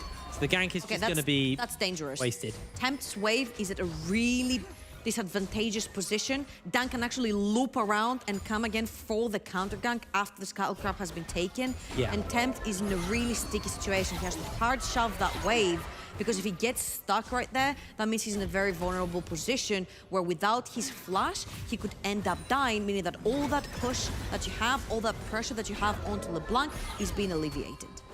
Absolutely. It does look like the wave's slowly pushing in. There's no way you will try and dive M&S. Wait. They're going for the flash. They go for the ignite. Actually, the sigil's on. Just needs that distortion to finish this one up. M&S able to find the kills. Haru comes in, runs him over, and turns it back around. But a solo kill for M&S onto Tempt in the mid lane. No way you pull another solo bowler versus Tempt. That is the second solo bowler from M&S onto Tempt. And that is insane. Again, you see, once the wave has been pushed onto LeBlanc, any assassin will take that as the go button. Ignites will go down, but Tempt, if he doesn't have the passive, if he doesn't have the fear available on the Vex to lock down the LeBlanc and put down the damage, she's just so slippery and she can evade so much of that damage that Vex has to throw. And again, M&S, the second solo bolo onto Tempt in this entire season. Tempt's okay. It's one of those lanes where it's a rough lane for LeBlanc, but if you know how to play this lane properly... We thought Slog, you did something wrong. No, it's just M&S. He's just too good on the LeBlanc. As soon as that fear goes down, it's like, right, we're trading. Yeah. We're fighting now because I can. And, you know, Tempt needs to burn his passive to clear the wave. Like, you have no control. You can't just save when the fear goes off. It just charges up. Again, we mentioned that. One of the biggest questions was, is M&S going to be able to snowball the lane, to push his advantage, to free Dan to roam the map, to be able to roam the map himself? The answer so far is yes. He's level 5 and he's already putting down the pressure on the map. Jaeger has to be careful. Haru has to be careful because he's a level behind. Because right now, Tempt cannot shove in that LeBlanc anymore. He's lost his flash, which means the second time he tries to push that mid lane, lock the LeBlanc underneath the tower, he might also get solo balled again, or have done wrap around and try to go for the gank. Now, you see what's happening right now. This is exactly what we talked about at the very beginning. Again, Zika plays on IG, and in his best of 3 versus V5, he pulled that Tryndamere. Yeah. It is so easy, level 6, to dive any champion you want underneath that tower. If you can dive a Poppy that has a way to stop you with the W and the R, you can very easily dive an Ornn as well. Now that Jaeger has also TP'd onto that tower, once you back, get some items, you can put down that pressure.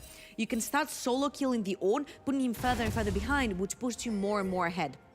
Now, of course, doing that will also alleviate pressure on the other side of JDXL, because they're going to have to play towards that on. They're going to have to protect at some point because you can't continue dying.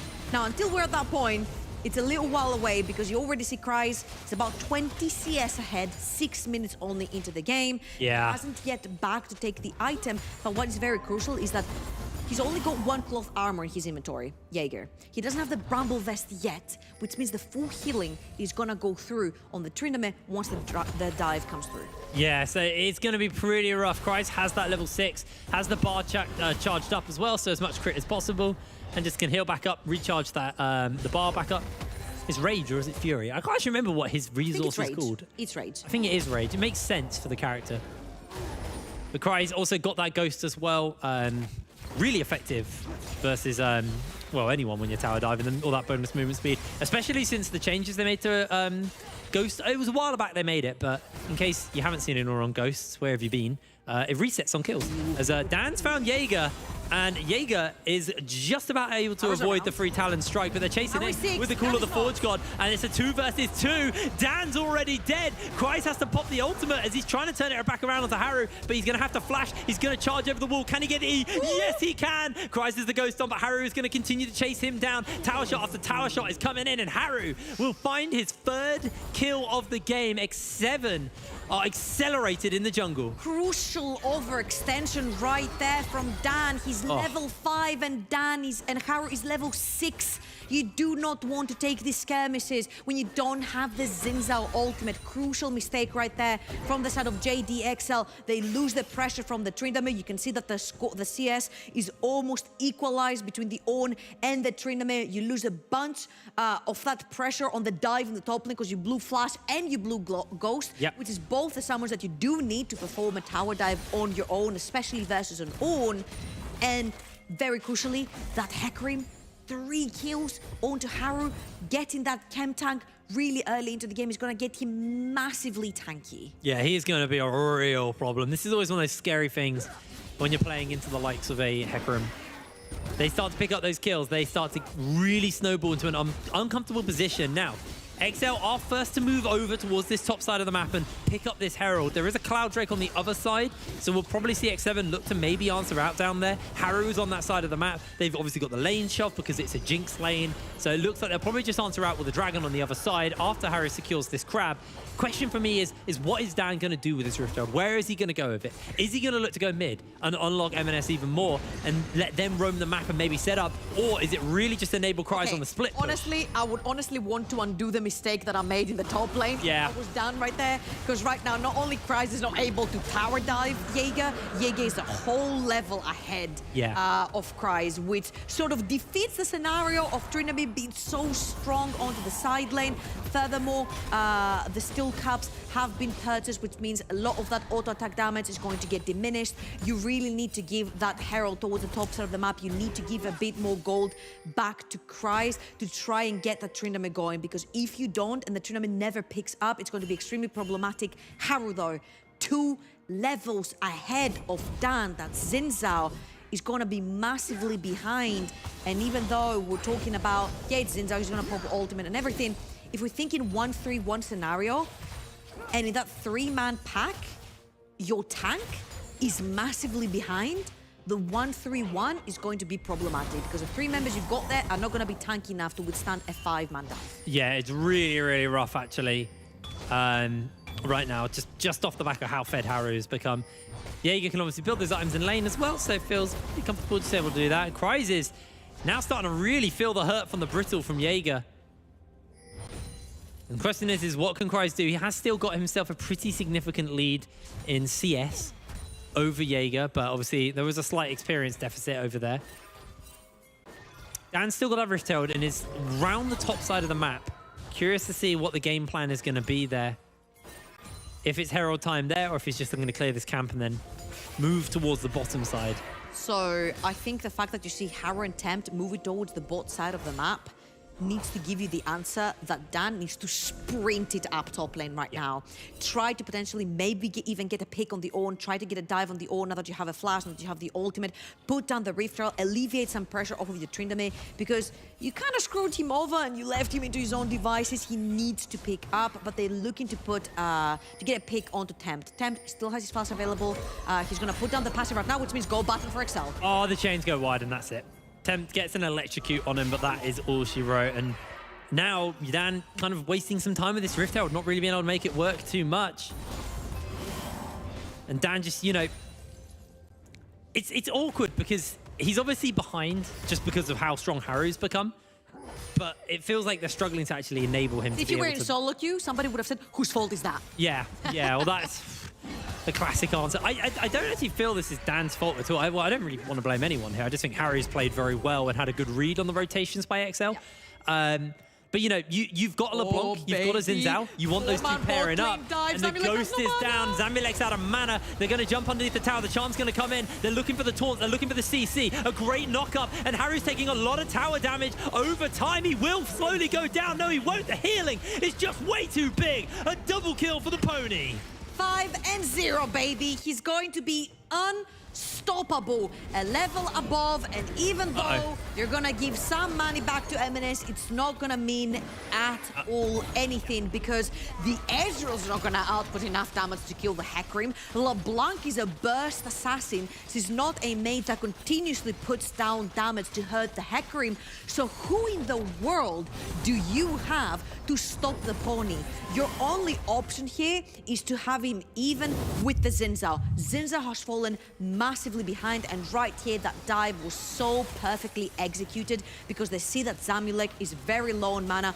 All he can do is put down auto attacks, and you can see that with the Janna shields and the ultimates and the exhaust going down, the heals going down, it's just so difficult to get anyone down. Now, Game Tank already completed on this Hecarim, so if you couldn't touch him before, you can't touch him right now. Ludenseko not even completed onto the LeBlanc. We're looking down to, at the Ezreal, we're looking at a Manamune that's still stacking. We're looking up towards Kryze, he's got his whole breaker, he's not going to be joining any team fights anytime soon. So my big question is, how does Excel find a way to play around the Hecarim? Because to me right now, this is looking very, very, very grim.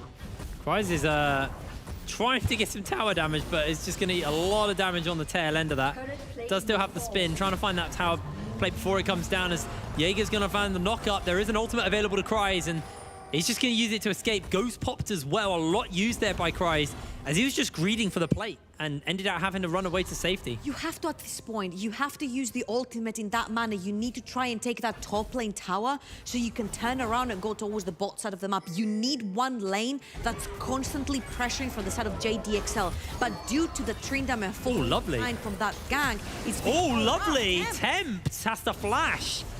Really nice sidestep there by MNS, but they're jumping in. Dan able to dodge away for the moment. And he will be able to survive this. Did I catch you off guard with my sound effects? Yeah, just a little bit. He's not playing the right skin for that. No. Dragon's up, and it looks like this is just going to be X7s. I think XL, they can't fight. I mean, we knew this was more a split pushing fight, but the problem is, I don't know when they can fight. Again, they just don't have enough consistent damage for anyone to kill that Hecarim. Yeah. And let's say you kill that Hecarim. Once you focus so much of your fire onto that very tanky horse, who's going to be getting a bunch of buffs from the Janna as well. Oh, no. Stop this guy. Amalek has to flash away. There's the rocket. There's the dunk. An easy kill for Nata. Oh, Zamulek. Don't worry. I hate Gale Force as well. God damn it, I predicted Excel. No, but all in all, I think X7 have been playing spectacularly. Haru, with the read of his on the map, managed to shut down both Dan and Kryze. Kryze is just trying. Oh, Kikis, that's beautiful. They got the double distort. Kasing's going low. He's going to get taken out. The chains go a little bit wide. And here comes the fear. Kikis, he just almost killed his junglist mid laner. They land the next knockup. They land the next bit of damage. Dan's going very, very low. Haru's still got the ghost on, and he's just untouchable on this pony. There is nothing they can do about that. You can't kill him. Unlucky right there by Kikis as well. He's trying to save himself. He ends up locking down MNS as well. The fear hits two people, and it's just quite unfortunate for Excel, because you see, if this composition sort of snowballs or at least stays even in the early to mid game, they can do things. Kikis with a very beautiful flank. They instantly delete the Janna right there. Really good stuff. And then they have a way to hit back onto Haru, but due to Kikis also locking down MNS with that beautiful fear coming in from Tempt, it means lights out for two members of X7. Also, Haru just casually running, taking two tower shots from the mid lane tower, because why not? He's that strong. He's got a frozen heart as well. He is enormous. You know why? Because the only person that can do consistent damage on that pony is the Tryndamere. Yeah, yeah. There's no other way to put it around. It's the auto attacks by the Tryndamere. The Ezreal is nowhere near strong enough yet, and you also have three auto attack users: the Zinza, the Tryndamere, and the Ezreal. I will say, all of the attack speeds down. Who's gonna do damage on you? I will say that fight would have been a little bit closer if they weren't outnumbered. If the Hecarim wasn't 6-0. I mean, obviously the Hecarim's a massive factor, but they were pretty much outnumbered for the majority of that fight. So, all things considered, it wasn't terrible, but it still was terrible, if that makes sense. Now, Rift Herald's going to get started up by X7, and XL they can't contest. Kikis, you would be mad to jump in on that. I think the problem is that I don't know. Oh, no. Oh no, Zamulek, yeah, you're dead.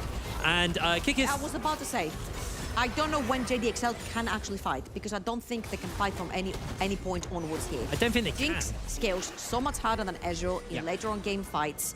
That pony, we mentioned it again and again, there is not enough consistent damage, AP or AD, to take him down at any point in time. And even if they do, you also have the Honor who's tanking, you also have the Janna shielding and healing, and while you're focusing all the fire to take down the Hecarim and the Ornn, the Jinx is just going to wreak havoc in the backline as well. So, as much as I'm trying to give some light and some vision onto how JDXL can turn this around, unfortunately, I don't see a way. Unless they start cashing in on a bunch of shutdowns, unless they somehow miraculously lock Haru down and get the shutdown, then yeah, but it's just so difficult, man. I just don't see it happening. Achilles Christ is gonna get some bounty gold here, share it with his team. But that's about it, because look who's coming towards the bot side of the map. Squad's on the way. Yep.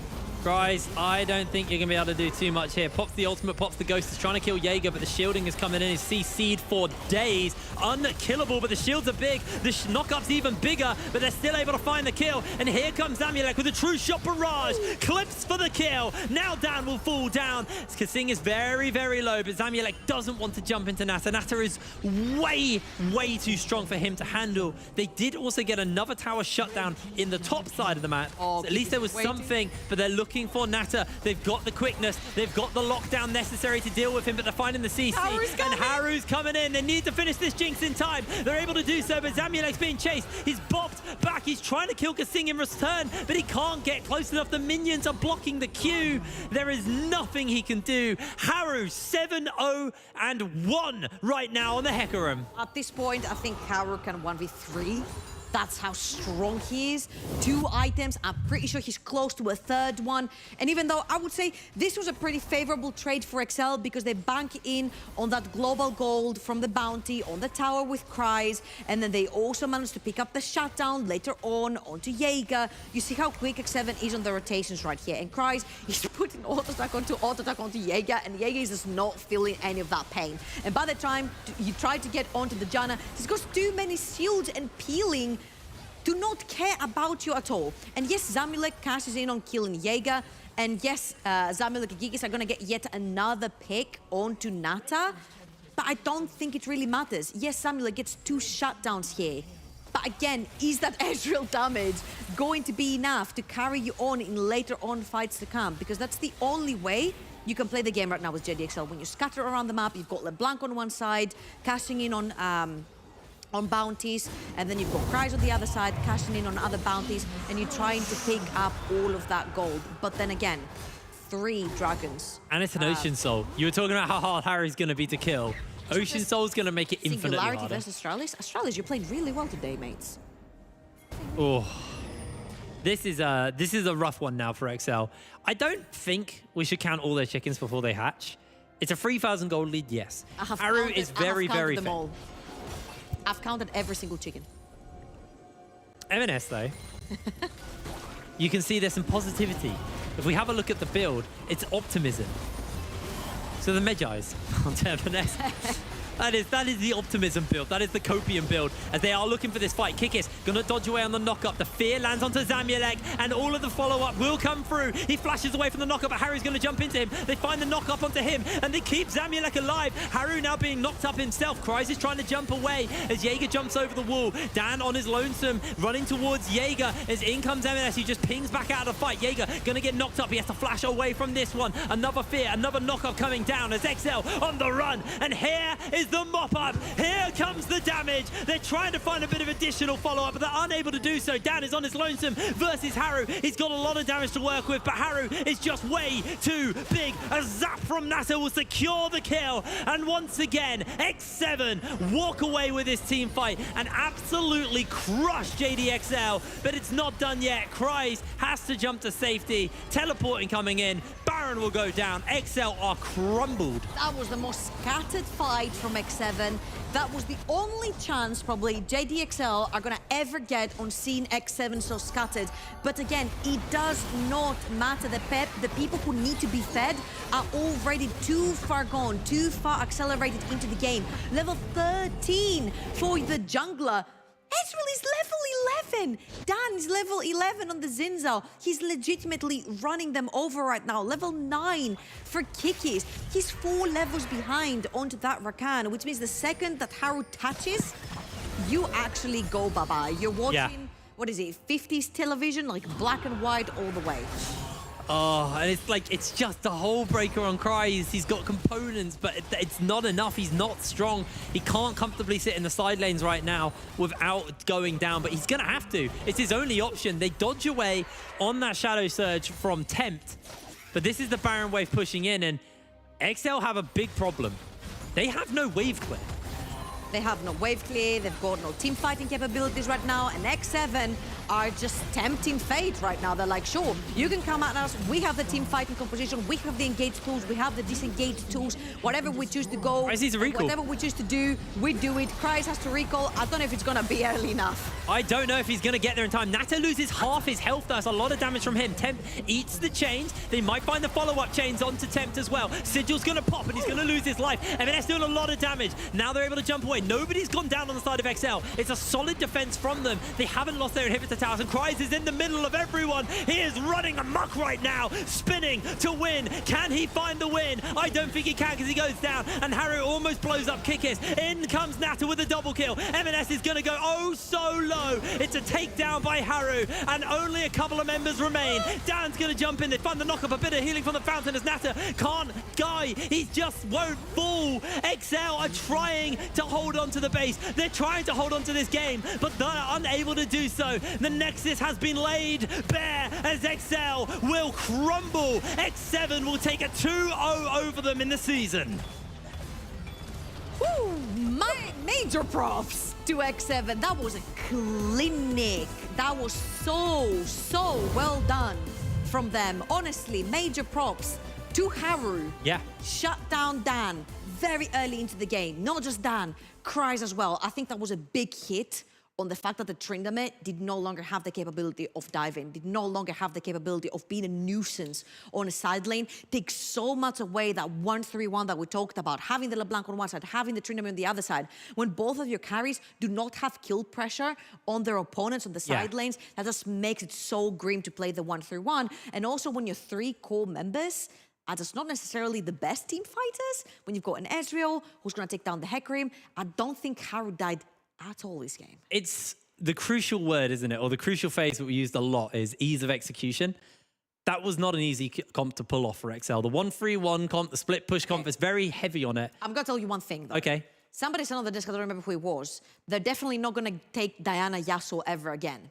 I think, because they've played it before, their Hecarim Vex is even deadlier. That was horrible. Anyway, we are going to throw to a break. I can't wait to hear what the teams are going to say about that one, so we'll see you in a second.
Welcome back. We were hyping this game. Game of the week, decider of the standings. And X7 just smurfed and demolished JDXL.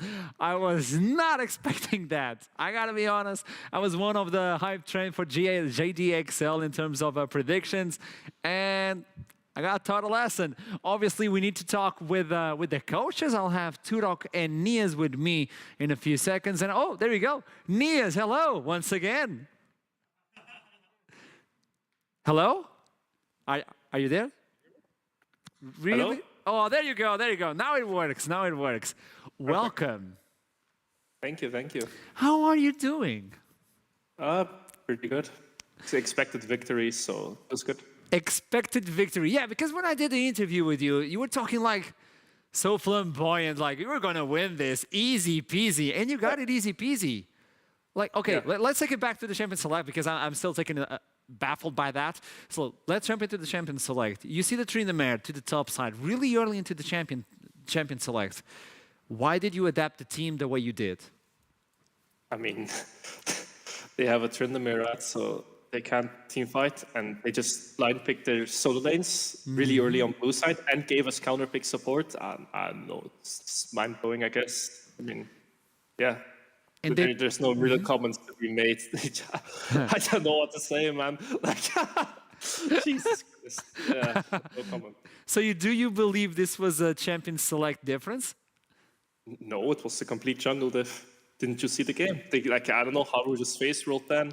That is something that I was going into now because you told me on the interview that you think Aru is underrated because people talk a lot about the rest of the team. They look at Tim, they look at Jaeger, Kasing, obviously Nata coming in like the fresh rookie, but often people forget about Haru and he demolished this game. Did you give him any points before the game? Because I believe when we went to the 2v2 top, that was the deciding moment that the game was over for X7.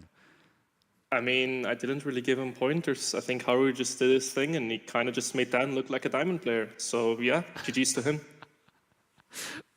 I mean, I love talking with you. Like, I love talking with you.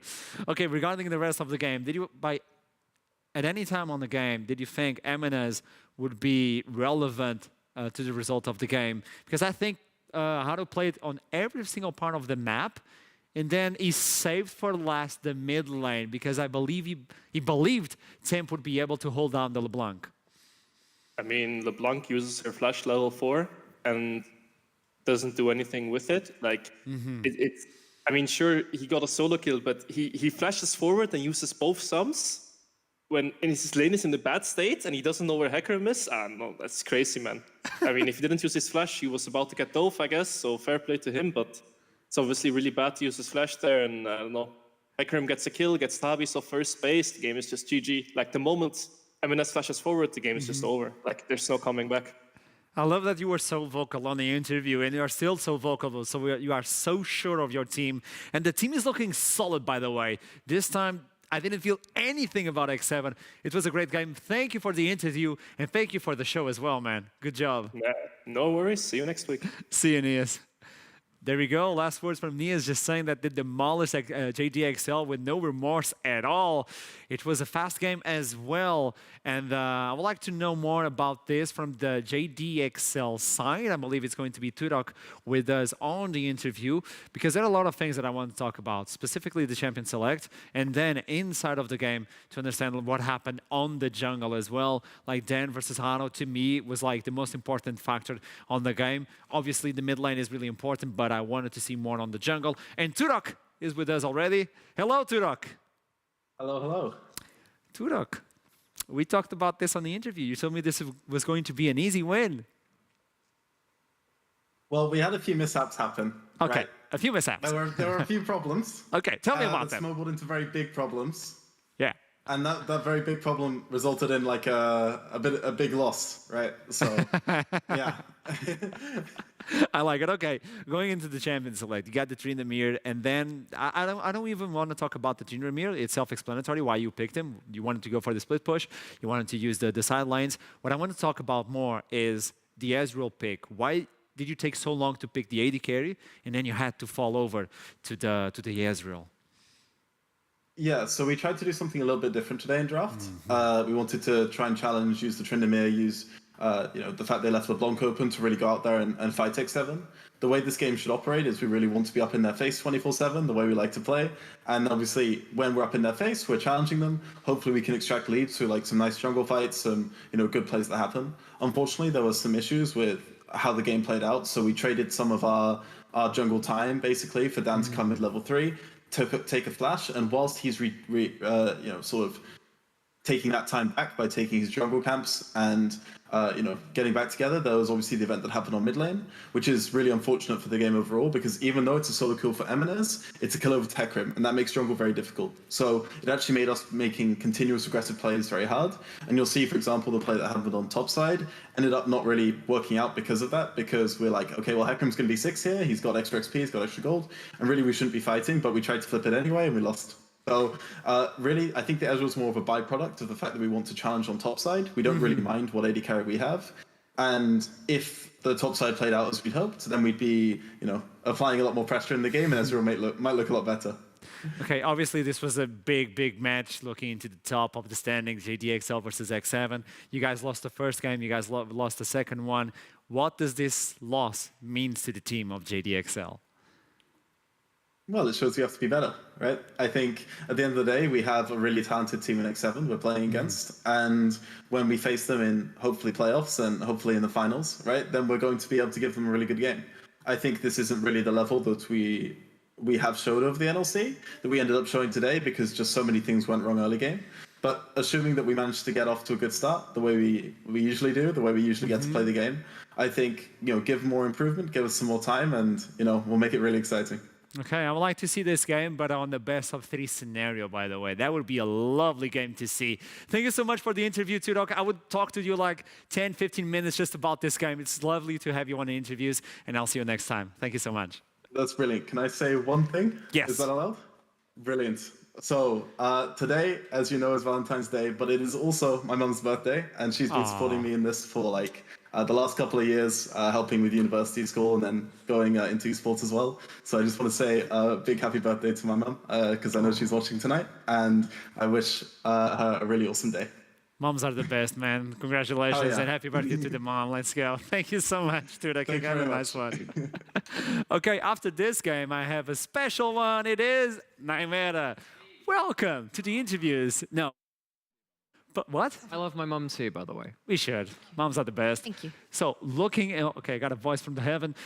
Looking into this post-game, what happened? Well, luckily the coaches went really in-depth into this. Obviously, we're like, we're going to come and talk about post-game. But I mean, honestly, these coaches obviously have gone through a lot of it. It really did boil down to, if we can bring up the draft actually very quickly, just to show visually what we're seeing here.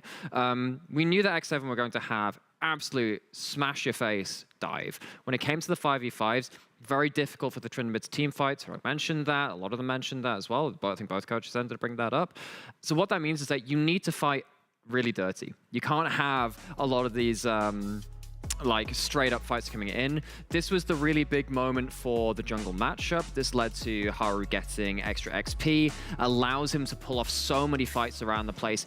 Bot lane is not really an anti-dive lane because this is a very tanky Hecarim too. You don't have a very slim margin of error. You have so much to play around. And once Hecarim's ahead, you don't have a Jinx or an Aphelios that can punish you on the dive in. You don't have even like a huge damage mid laner to punish that Hecarim. Haru takes this whole game into his own hands. And if you look into this, it's exactly what we were talking about. This build specifically on Hecarim, we see a lot of Trinity forces, but this build allows you to deal so much damage and take damage. Look how little damage he takes from the tower. 2 turret shots, like 200 HP. He can take like another 5, 6 of those if he wants to. And this is where it kind of starts crashing into the late game, right? It loses so much of his HP. The Janna comes into the fray at this point because the Hecarim forces the fight to be about him. You have to hit their Hecarim because you're far behind. You don't have the vision or the territory to go into the backline. Haru gets to regen up with the Janna ultimate, with the shields, with the heal that was sprung from the summoners there as well. You name it. Haru is basically impervious and forces the fight to be about him. This lead was so hard to fight against for the side of XL. Obviously, I'm a big fan of Dan. don't take me the wrong way, but he could have been playing Evelyn because he was invisible the entire game. Hado was just demolishing. It effectively ended at that 2v2 top. Went in for the level 5 to level 6. If you get that kill, Trindamir's ahead, that's fantastic. Great. Cool. You can start pushing down. Ornn is not a champion that can deal with a hull breaker. And I know I've talked about hull breaker a lot today, but it's one of these big factors where if you are against a Gragas or you are against actually most champions, you can see it on, you can see even Graves picking up the hull breaker into more fighter matchups. You can't damage them because they're sat on their own on their island. They get the extra resists at that point, the extra damage reduction. You just get to ignore them, hit the tower, and that means a lot of plate gold goes into them. A lot of then vision follows on from that when you start taking the turret. It's a very oppressive playstyle. We've seen lots of other regions pick this up. I'm kind of sad to see this not work out because I think it would have been a great blueprint for the rest of the region to learn from. But X7 just did not give them the amount of errors they needed. The Kings did not falter, and the Kings got the first place, while JDXL are now sitting on the second place, looking at what could have been. But it doesn't matter what could have been, because now is what we're going to get now. After this quick break, we are going to jump for the 4th game. So I hope you're ready. Week 6, day 1 is bringing the hype. I'll see you soon. NLC.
Welcome back to the pre-game. I was going GJ, you know? Yeah. This is the pre-game for Singularity versus Astralis, a team that have won not a single game, and Astralis are looking at the same score, have not by won the a way. single game recently. Ever since week 1. By the way, we got Trouble back with us on the analyst desk, which means Goldberg is on the caster's desk. So good luck, Hiprain. Have a wonderful time. Now, before this game starts, where should we look into this matchup? Because obviously, to me, this is a big matchup for both teams. Like, one team is looking for the first victory, the other team needs to step up. The first thing is that Singularity have changed mid laners. That's the first thing we do need to bring up, because Muta is out. We've heard that Dragain has come in now. Dragain was a player for Deft Fox last year, which was effectively the rivals to Nariki, who are also in the NLC now at this point. So has a bit of history around some similar levels to a lot of the players we see in this split. Muto is obviously a big part of the Singularity team, doing a lot of damage, but I think they're looking for more leadership, and Singularity have often struggled on that. Honestly, they need a change in general. I don't know if changing players when you're trying to develop them is the right move. There's a lot to try and take away from this game. We've just got to see them on the Rift first. I feel like both of these teams look like a hot mess, so I felt like spring would be the perfect time to change if you think you need to change, you know, a gear on your machine.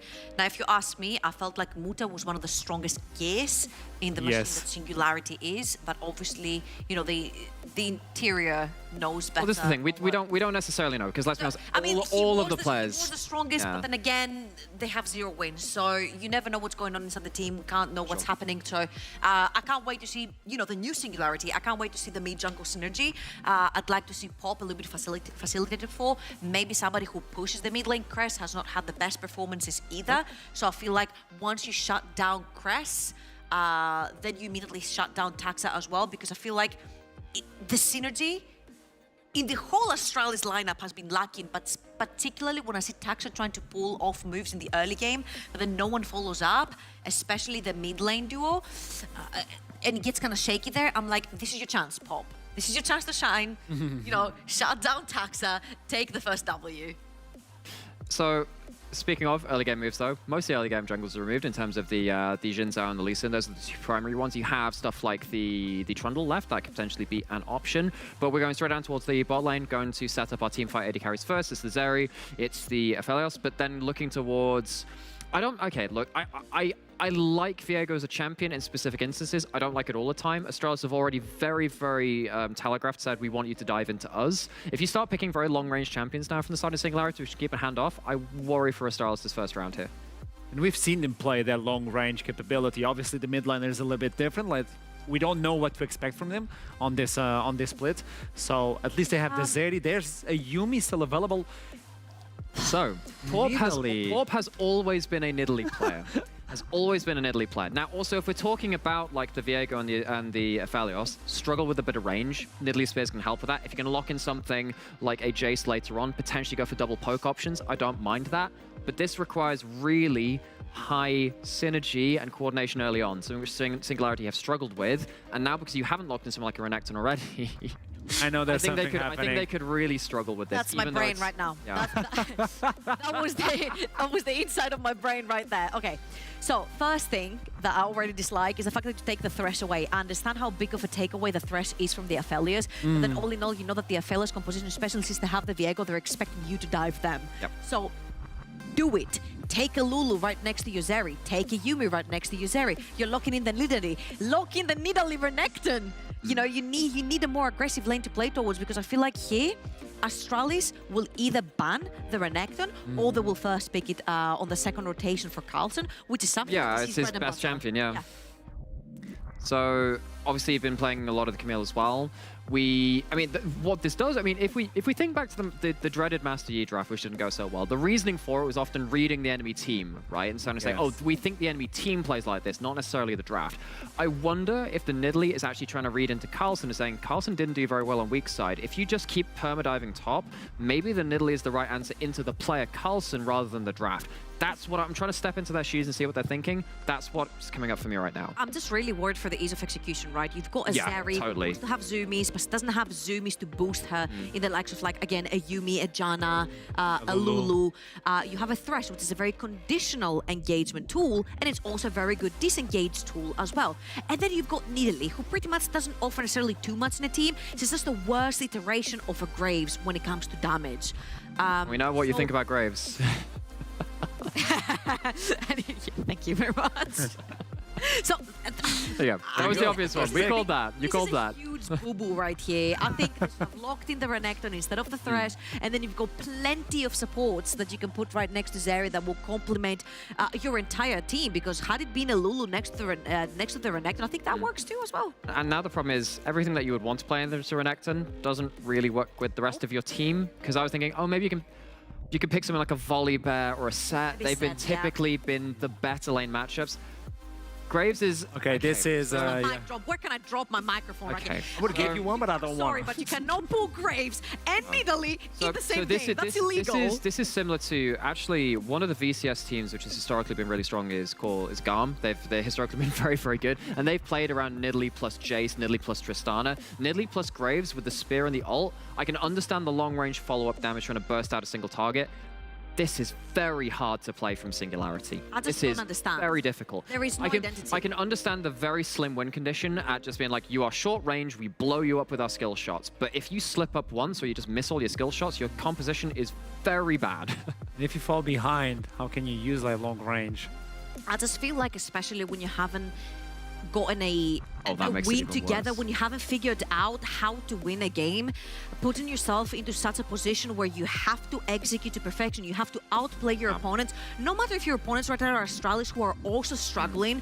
Even with the games that Astralis has lost, they've showed some pretty good showing of fundamentals, knowing how to play the game. Especially in the laning It phase. just slips away, you know, on the very small details, and they end up losing at the end. I feel like Singularity, again, are putting themselves in a really very, very weird situation where they have to individually outshine their opponents with a sliver of chance that this will not go late game for Astralis and that they will not have to team fight. And the Vigar adds insult to injury because you're going to start walking around as this Zeri or the Victor and suddenly like, we want to kite around and peel backwards and use How our does range. And Graves touch anyone with Vega? it's literally just ult. You're there for smoke screen, you're there for ult, and you're hoping that spears do enough damage. This is, I mean, it's a very different look from Singularity again. We've seen a number of looks from them. This is a game that they seriously need to win for their own confidence and their own mentality, and I don't think they've given themselves a good fighting foot for it. Astralis, credit to them for really just hammering the nails in that last pick in the draft. I saw the Master Yi and the Taric. I never thought I was going to see the Graves. Nidalee. Nidalee, yeah. That is a duo that I was not expecting as well. It was a double burden to my heart, man. So will Singularity get the lead on every single lane, or will Astralis finally get another victory? But obviously, to tell us about that, we have a Danish on Acosta's desk alongside with Whirpring. The boys are back in town, baby. Let's go, baby. Wolverine's back. Bring it back. Bring it back. Bring it back. Oh, Maybe not man. That game, but... So, we're starting out with a fun game. You know, me and Trouble had all the serious games. We've now got a team with 0 wins and a team with not many wins. 2 wins. Yeah. How's your Danish team doing, mate? You know,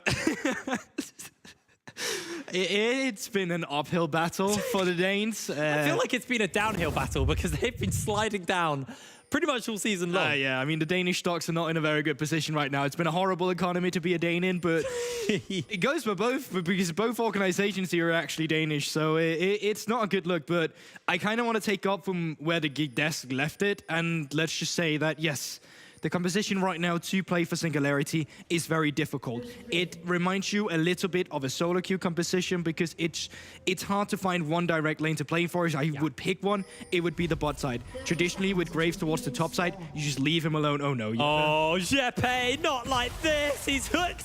He's dunked. He's going down. Jeppe, first blood to Taxa. To be fair, that hook, that was a little bit of a finicky hitbox, but that is the Nautilus hitbox. Naughty. Either way, maybe just flash down beginning, but great first block coming in from Astralis, and really something we lack for them quite often is proactivity. So the fact we get to see them from the get-go, open up the map immediately 1 minute into the game, get that first blood, super nice to see.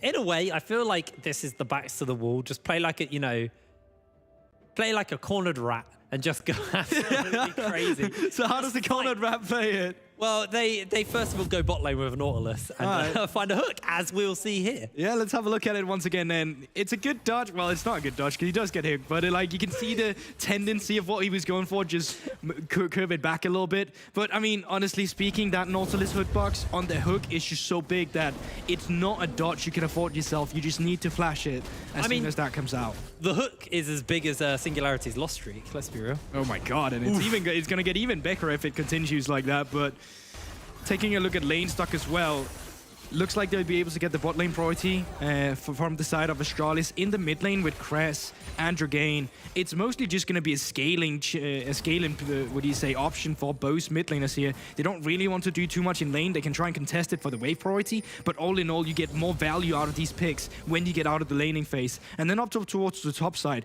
I think this is just going to be isolated. Graves really just wants to use a lot of time for himself, where I think Taxa, he's going to be spending some time down towards the bot lane, especially now that Jeppe doesn't have that flash. What I actually really like about this Veigar pick is, if you genuinely look at Singularity, they're relatively short-ranged. Yeah, you got Nidalee, who has the long-range spears, yeah. But in a teamfight scenario, Graves, Zeri, they need to be up in your grill. And every time I've seen Veigar be effective and competitive, it's always into short-range teams, because he makes such a large space that you just can't fight around, basically. I actually genuinely think this is kind of a big brain pick in the mid. You raise a really good point, and it's also just super good into the Zeri. One of her biggest counters for sure is just lockdown CC. She gets so much mobility to wreak havoc in team fights, but if she's quickly pinned down, she's just as squishy as any other AD carries. And if she's not up against the wall, that dash is really not that long to get you out of a sticky situation. Yeah, absolutely. So I feel like this is genuinely a really nice pick here. We'll see how it's played out and, you know, when they get to those team fights, because it's one thing saying this is how it happens or this is how it should happen. It's you know, how it actually goes down in the heat of the moment. Maybe Cress is forced to use the Event Horizon in an interesting way as a... Oh, no way! Ignited and a tower shot. Is able to survive thanks to his flash, but pretty big loss for him there. Has almost run out of his red gun as well, so we'll run out of healing, unfortunately. Jeppe found a really good gap in between the minions, and Crispberg, he could have dodged out of there. Now remember, Jeppe, no flash! Oh, Wendell with the flash. They got the Gravitum to lock him in place, and Jeppe... It is just not again, another. This game. They are looking for it. Tax is going for the hook. He's able to find it. The cleanse comes out. And out they go. What do you know? Vendel's not even the best hooker in the team. Taxa takes over Thresh, and all of a sudden, not a summoner spell. Burn from the side of Spiky. He does get out with the flash still available, but he had to forfeit the cleanse in that exchange. You see on the other side, Pop able to pick up a crab, so not particularly the greatest. And no jungle to clear away as well, so not going to be able to do anything proactive here on the Nidalee. And, you know, Viego could kind of annoying. I was going to say, that's one of the... It's not a direct win condition I'd give them, but I'd say that's a playstyle you can afford yourself with the Nidalee as well, is due to a fast clearing speed, you will be able to fast clear against the Viego. And if you have lanes where the enemy laners are forced up against the towers and they can't move, that will allow you to counter jungle. The problem for Singularity then becomes, how do we translate the leads the Nidalee may be getting for herself into the lanes? Because it's still very difficult to play once the objectives comes across. And now with a bot lane priority for Astralis, I think the sooner they can start stacking up these Drakes, the sooner they can put Singularity on a timer, the better for their win condition. And the question comes as well, is like, yeah, maybe Nidalee takes away a couple of camps, but Tax has got a couple of kills. And that's not just him getting the kills or the assists. That's him enabling those lanes, giving them time to push waves in, get favorable resets. So it can snowball out of control. So Port, very quick jungle clear, like you said, but it needs to be able to translate that into something. And Taxa able to use the pressure that he'd afforded towards his bot side to start up this first dragon. Jeppe will be aware of it, and Porp is in the area, but it looks like it's just going to concede this first dragon unless a miracle spear comes in from Porp. Watch it come down here. No, don't worry. Yeah, you're really building up that tension. I mean, Dragain did have TP advantage, but they did not have any favorable wards to really come in with a TP that would solidify a play. And because of that, they just have to give up the first Drake themselves. Now, stack wave down towards the bottom side. Don't think they're going to look for anything because Porp is near. So they can go for the crash. They can reset Crispberg. They can move Vendelbo out of the map, which should give him a favorable timer against Jeppe, who's still going to be on the turret for a little while just to pick up the XP. Don't know why Dragain walked into the stun. He was fine. I did tell you, he didn't do it on purpose, okay? I think it was a tactical choice by Dragain to bait Crest closer so he could land a Q on him.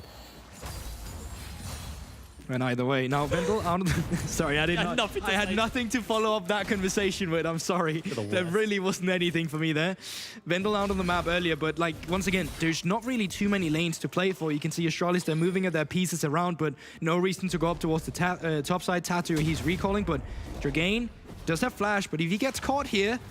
Oh, he's been caught as well. He's inside the cage, locked down, CC'd up, and Crest will just pop him with a Primordial Burst. An amazing knockback onto Porp stops him from finding any damage onto Wendell with a leap. And that is just an easy kill for Astralis in the mid lane. They are 3-0 up right now. That's the thing. That was the first move they had. We talked about it. Vendel, he would be out of the map earlier than Yeppe. Yeppe is actually still down towards the bot side and have not backed yet. And Dragain just being a little bit disrespectful with that flash, not flashing out of the cage immediately, with a Nautilus just running into you, CCing you with the auto attack. Flashes too late, and Vendel just able to pick up an easy hook. Oof.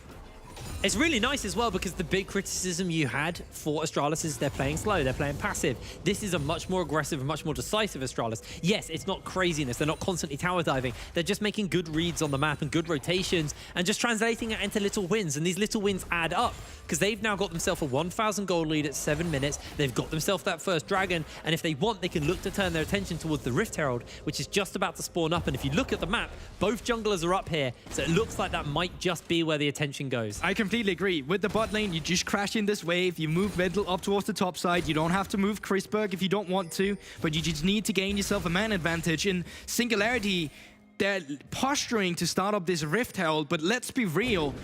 Your top laner is getting pushed back now after having first move. Your mid lane is pushed in. Bot lane from Astralis is moving first. This is really not a winning fight. Oh no, Dragain, he's pinned, he's locked down. Wendell hooked a minion. Oh, it's so sad. He puts the Chaos Storm onto free. Wendell, you fool. That was so anticlimactic. He missed the hook on the minion, and then 3 members got stunned up in the gravity field. No one dies. Astralis still picks up the Rift Herald. But my word, I want that replay in slow motion. Oh no, I don't. Please spare me. Let's rub salt in the wound. But yeah, ultimately, yeah, they didn't get a kill. Sure, Dragain didn't have any summoners, so there wasn't any summoners to burn, and they do still get the Rift Herald. So all they really lose is just Wendell's pride. Other than that, I think they ate okay, and Wendell might just look for a bit of revenge here. He does have flash, but no, Dragain is going to respect him this time. Yeah, this time around, he knows something's up. Taxa haven't showed either. He's going to be making his way down towards the bot side. And you can see, once again, Singularity, they are actually getting a little bit. You denied Crest the blue buff by stealing this one away, so that matters a little bit in the grand scheme of... Oh, no, production. Look at this. Get behind me, Mr. President. Oh, at least he got the farm. I mean, this is just anticlimactic. Then Chaos Storm to come out, only to do, like, what, 50 damage on each of them. And then that's the play cancelled. The worst thing is that was the first time I've seen a Nautilus hitbox actually ruin it for the Nautilus. Ah, yeah. He was on top of the minion, so the hook should have gone over the minion. But because he's got the weirdest hitbox in the world, hitbox in the world. Danish. I know, I was just telling you, I'm casting the Danish team, so I'm doing them a little bit of a favor. Oh, yeah, the hitbox sometimes is a little bit finicky. If I do it, it's racist. So I'm not no, it's not. Anyways, Drake is spawning under 1 minute. Rift Herald is in hand of Taxa. So even if they didn't have bot lane priority and mid lane priority, they could use it. Now, the good thing for them is they already have that. So they can actually just hold on to this Rift Herald and wait for a better play if that's what they're looking for. Still 40 seconds on that Drake, and they're just trimming out vision or applying vision for themselves in the enemy jungle. Chrisberg had the murder guns, but he has lost them. Still has the chakrams though, and they're fairly stacked. Not massively so, but they are still there. And it looks like Singularity are just going to have to go, okay, we're going to walk away from this one. Well, nothing to do with that. And they're going to be able to pick up some plates. And Taxa actually shoving the Herald down with Crest coming over as well. This might just be the end of this tower. It's very, very low. I think that's not enough to execute it. Oh, Pop, no! They are looking for Pop. He's been locked in place. The Spectral Maw will lock him down, and Crest will pop him. The response is onto Wendell. Wendell's going to use the stopwatch. He's trying to jump away. The Spike will be able to take him down. Tower able to remain as well. Yeah, okay, so definitely not the most clean. Vendel dying there is a bit questionable, but they get the kill for themselves. They do get some plating, and let's be honest, this turret down towards the bot side should still fall before the 20 minutes. Oh. I mean, I think Crest was spotted on vision there. Pope, unfortunately, low flash, and then Vendel just little bit split by the team, did have the flash, but was not in a position to flash away anywhere. But coming off the resets, I'm expecting they're just going to be looking for the Drake once again. It's been a pretty quiet top lane, as kind of expected from That's how it goes with the Graves as well. It's just a weak side lane. He just clears the waves like it's nothing and is just impossible to deal with. It's kind of just like do I want to do anything in top lane today? Nah, not really. Let me just lock in Graves. Let me just clear some waves, push in the enemy, go for a tactical reset that favors me, and that's kind of just the whole ideal. The problem for Singularity is then, once again, they've not been put in a position where they could play for this area, where they could play for the bot side, because quite frankly, the movement was better from Taxa than Pop, and also the fact that Yeba started lane without flash certainly did not do them any favors either. And there you go. Chrisberg gets 610 gold, plates and tower all included. That is a rich Aphelios. See, the Triforce has been finished up onto the Zeri for Singularity. So is on that Mythic, wants to get that Titanic next. But this time around, Carlson actually smells something up. This is really great. They see no response from the bot lane. And you know what? This had been one of my main criticisms of Carlson. His understanding of weak side was not always completely top-notch. It felt like he was disrespecting enemy reset timers. This time around, catches the roam and just forfeits the wave. Oh, the flash to follow, but the depth charge is coming in. I think Victor's all right. Again, able to get away, but a lot burnt there. They burned the flash, regain no flash again, but that does mean it's easier for them to capitalize on that. With a Veigar cage, with Nautilus to come around once again, it's an easier situation for Astralis to pilot around than it is for Singularity. Now, Pop, once again, is gaining farm for himself. He's down 1 level, but I think from the gold department, just outside of farming monsters, he should be fairly even, but then once again, it just doesn't do much. Right now, Astralis is just so damn proactive, and we've yet to see a response from Singularity anywhere on the map. But the big thing is like Pop and Taxa are pretty much tied on like jungle camps, as that's a nice hook from Jeppe. Ignite is burnt, and there's the steroid. They're jumping in. Spike's able to find the kill. Wendell now looks for the slow as he's trying to jump away. They get a little bit of additional damage in, but now Pop has to be careful as the Spectral Maw might stun him in place, able to just about avoid that one. And Astralis can't answer out, unfortunately, in the top lane. But here comes Crest, and Jeppe just going to flash out. Doesn't even want to risk it. Not even going to play with that fire. As the hook comes in, the Heartbreaker goes down, the Flay's there, the stopwatch used, and Taxa will lose his life. Jeppe will fall down to Crest, though, as Spike is on a killing spree. Astralis able to just about limp out of that one. Yeah, they won't get too much out of it. It's a few kills before Rift Herald spawns. A little gold gained over to the side of Spike here, and quite honestly, that's great for Singularity. They struggle to translate any win condition in the game so far, but picking up 3 kills for your AD carry, that certainly is to get the job done just a little bit. The job done? Oh, stop. I hate you. I'm back, baby. Back into the replay, though. I think Astralis getting a little bit too overconfident once again. It's a great hook by Yeba just to at least trade 1 for 1, and then once again, kill going over to Spiky is exactly what you want. It's not going to be putting you in a winning position, but it's giving you something to play for, which is the crucial part. I'm amazed that W actually hit from Crest there. It was pretty close. It looked like he was out of it. Oh, yeah, for sure. I think he got stuck on a minion. I think that's what happened. Either way, Jeppe does go down, but like you're saying, 3 kills onto the Zeri. We've seen today already what a Zeri can do when they start to get nice and fed. And Spike. You know what you call Aphelios with red and white guns? Deaf. Murder guns? Danish. I knew, you said this to me earlier and I fell for it. I have, it's red and white. Danish Dynamite. Or Danish Dynamite or Danish Delight. That's not a thing. No, that's in Turkey. Yeah, you're in the wrong country there, mate. Yeah, you guys make pastries. Oh yeah, we do. We do have, I mean, did you know you guys are making Danishes wrong? Is this a rabbit hole I'm prepared to go down? No, I don't think yes, so. I am. No, let's why are we making them wrong? We'll get back to it. Rift Herald has been spawned up this time around. Astralis, they're just going to be clearing out some of the vision just a little bit. Once again, man advantage and tempo advantage around this objective currently is in their favor, and I think, yeah, nothing's just going to be stopping them from this. Unlike the British, Astralis are able to get their Danish right, and they get themselves the Crest Prop Predator there, but Dragain's Gravity Field will stop him from coming any closer. Now, the Rift Herald in the pocket of Taxa, they may just use this to crack mid lane right now. Have to be very careful for the side of Singularity. Their squishies are all isolated, and when you still got no flash on Dragain, it's a very easy hook or very easy ult from Wendell to follow up into a kill. Porp just about felt the wind of that from his backside. The hook goes a little bit wide, but the tower will collapse. They should be able to kill it before the Rift Herald, before the second charge goes down. And it looks like the attention is now shifting down the map towards this Infernal Dragon. Remember, Astralis have already got 2. Yeah, look at the TP though from Tatu. He's trying to come in from a flanking position. Problem is, Graves does not offer too much utility in this instance. This should just turn out to be a 5-on-5. Who's got the flashes right now? No flash on Spiky, no flash on Dragain. That's going to be crucial with a Veigar cage, so pay attention to Krez in these team fights.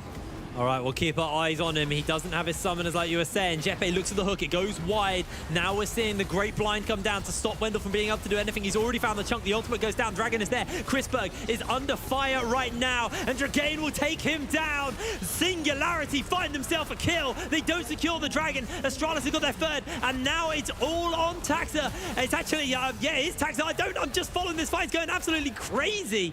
I got lost in the action. Viego is the worst. God damn Viego. Well, once again, Singularity actually trades even on kills right now, which is great from their side. They pick up a few shutdowns, and now Spiky sitting on 5 kills himself. He's still getting fed on this Seri. We were talking about how we struggled to see how they were finding any strength in the laning phase, but through these skirmishes, Singularity has actually been able to find a few, and let's see what actually happens here, because it looks like they're just getting picked apart. 3 members on the side of Drake. Vendel is getting burned across the other side to the right, and Chrisberg, he's just sitting in the Chaos Storm until Tatui suddenly flashes forward on him. Then after this, HP bars are getting too low. It's easy for Taxa to pick up a few resets, but he's still too low himself to still win this favorable fight. Oh, man, Viego can be so messy. So messy to fight into, but Singularity, yes, they come out on top, but they didn't get the Dragon, and the crucial thing is now is Infernal Soul is on the table for Astralis. And Krez is going to hurt with that. He definitely do a lot of damage. Like, already able to one-shot people fairly soon. That just enables so much more burst to him. But to be fair, like, Astralis set up for that, you would imagine it would have looked cleaner than it actually came down to. Having that Veigar baby cage, knowing that the carry members did not have flash, it seemed like they pulled a little too far back. And if you do that again, if you allow Singularity to step up and just straight up Chaos Storm your AD carry or some of the squishy members, then these fights becomes a little bit difficult. So maybe the objective time was of where Singularity can strike to try and find some of the weaknesses that Astralis has shown so far in the game. Yeah, absolutely. There is hope for Singularity. You got the 5-0 Zeri, or Seri, sorry, almost finished up the Titanic Hydra as well. Be a really, really big power spike for them, but obviously Chrisberg as well, someone to watch, got the BF sword in the inventory, building towards, which I believe to be a Bloodthirster. Choose that long sword in the inventory. Yeah. Inventory? That was... The inventory. Inventory, yeah? Inventory. I swear English is my language. Yeah, you do, but I don't believe you. I've been watching Brooklyn Nine-Nine recently, and I'm thinking Terry Crews. That's what it is. You know, you definitely would be the Jake Peralta of the NLC. Yeah. I totally see that. You're just such a... Yeah. There was definitely a word, but would have got you fired there. Not safe for work. Anyways. Don't worry, he'll call me out after the show. Yeah, I mean, last time BBC was complaining about you too. We don't want any of that again, do we? That's the story for another day as well. Oh, it certainly is. Alrighty, let's get back into the action. We've almost got 20 minutes on the clock. It is a 4,000 gold lead over to Astralis. We've talked a little bit about their items that they've started to finish up here. Let's talk what Singularity need to do. Because Astralis, it feels like more of the same. But for Singularity, what is their kind of like crucial, what is their play? I mean, it comes down to, once again, that, as the desk mentioned as well, there's not too much identity in the team comp. And even this play might not work out for them. Oh, it's getting very, very hairy. One more auto into the ult will be able to secure the kill. Oh, what a dodge with a lantern. Gonna land him with a depth charge, but teleport's coming in, and Chrisberg's gonna be isolated again, looking for that additional damage, but a little bit of an optimistic ult from him. Able to chunk out Chrisberg somewhat, force his heal out. But Astralis able to get away, but here comes the cavalry, actually. The rest of Singularity are collapsing in. They're able to take this tower, and Astralis are just going to have to walk away with their tails between their legs. Once again, Carlson dying and solo lane isolated. It's one of these few mistakes we've been talking about we sometimes see committed, but credit, honestly, to Jeppe. But Astralis, they look hungry for this one. Krez has propped the Predator. But, okay, just backing off. Predator Viego, such a funny thing. It's honestly great because you don't need the other keystones too much. You're just stacking up on the AP anyway with your abilities. Quite often after we see him finishing up the first 2 items, we even see him just go tank. Like, Force of Nature is not a bad pickup against the like of a Nidalee and a Victor. So you're just going to be chilling on AP and you're going to be super annoying. This little dwarf just waddling around super tanky and doing unthinkable damage. Yeah, I do suppose he is. I think Ornn is a dwarf. Is he now? I don't really know what he is. He's like a goat man, but like I swear like that's a League of Legends dwarf. 30 seconds until Infernal Soul. Set up by Astralis is Oh, that's big. Chrisberg does have red gun, so he And does have heal, but Bloodthirster. that's the murder combo, or the Danish combo, as you like to call it. Able to heal back up as well. He's got the Bloodthirster, so plenty of sustain for Chrisberg, but you can see those spears now, a real potential problem. Porp able to do a lot of damage, just got the Proto Belt. But this is also where they need to be patient. Remember, you just need to play around the pick. You don't need to just throw your face in there. Wait for someone to get caught off guard by Baby Cage. And for the love of God, dodge out on the spears. On the other side of Singularity, try and catch that pick up with yourself, with Jeppe, with Pop Spears. But they're just going to be starting up the objective now, and any minute we could see a fight break out. This is so important for Singularity. Hook goes wide by Wendell. There's the cage from Crest. Jeppe, the only one caught in it and dodging everything. Lovely play from him. Threw down the box himself as Porp continuing on the Dragon. Astralis not willing to give this up. They get slowed down. The Moonlight Vigil goes in between the goalposts. A little bit wide. A hook lands and the fight breaks out. Wendell very, very low. Has to flash away already. That's going to be one kill. Picked up for Crest. Carson has to flash away. A double for Crest as he pops Porp. A cage goes down from Crest as well. 3 members of Singularity do stand. But Spike looking to go burr. Onto Wendell. He jumps. Hooked up. Taken down. Double kill. Hook goes wide into the cage. Jeppe has to flash away. A teleport coming in. Here comes the backup. The Crocodile will return for the side of Astralis, and Singularity only have a full health bar on Dragain. Jeppe got caught out on the ward. There's no smite for either team. Porp and Taxa are going to be bolting down towards this river to get involved in the action. The question is, who's going to secure it, because the junglers aren't going to be here in time. Dragain zoned away by the box, looking for the snipe, not able to get it. Astralis secure the Dragon. Yeah, decent call from Astralis. They know they can burst it down with the Veigar WQ combo, where on the side of Singularity, they just don't have that sudden burst damage. They could have waited for the junglers, but Astralis, they decide to pull the trigger, and despite probably the worst team fight I've seen in the NLC, they pull out with the Infernal Soul.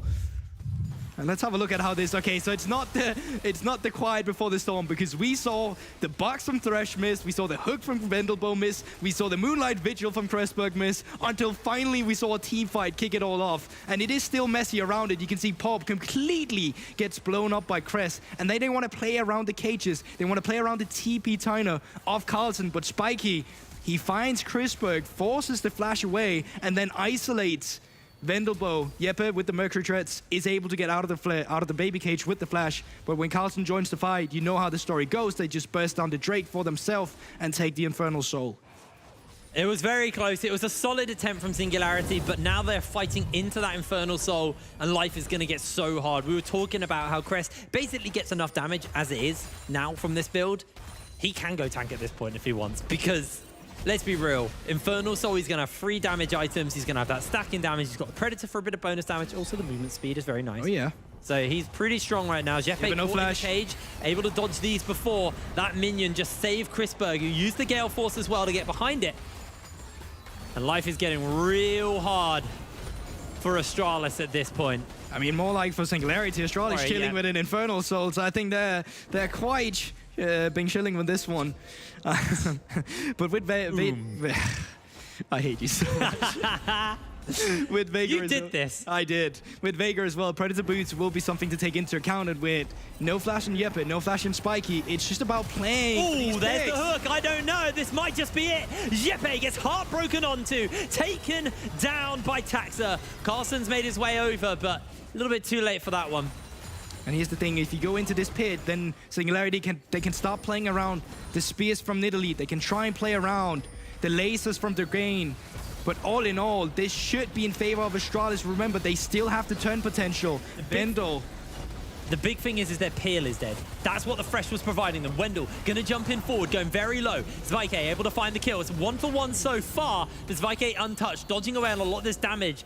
Zeri so hard to pin down so quick, and that might just be enough to force Astralis off the Baron. Yeah, it seems like they don't want to go for any further, but you don't have to. You can go for the resets. You can try and open up the map a little more, but Singularity, they're going to catch you with your pants down for the reset timer, open up the mid lane a little bit for themselves there, keep the gold lead competitive.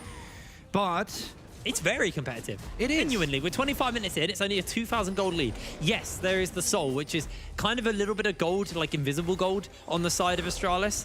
So they do have that. Yes, they also have pretty decent map pressure so far, but once this tier 1 in the top lane goes down, Singularity actually tied with them in their objective score. Oh my word, they're just going to start up the Baron. Little bit of a Hail Mary. The vision isn't currently there. There's no TP for Carlson. There is for the Veigar, but they're just going to be going for this one now. I know it's going on. The ward's been placed over the wall.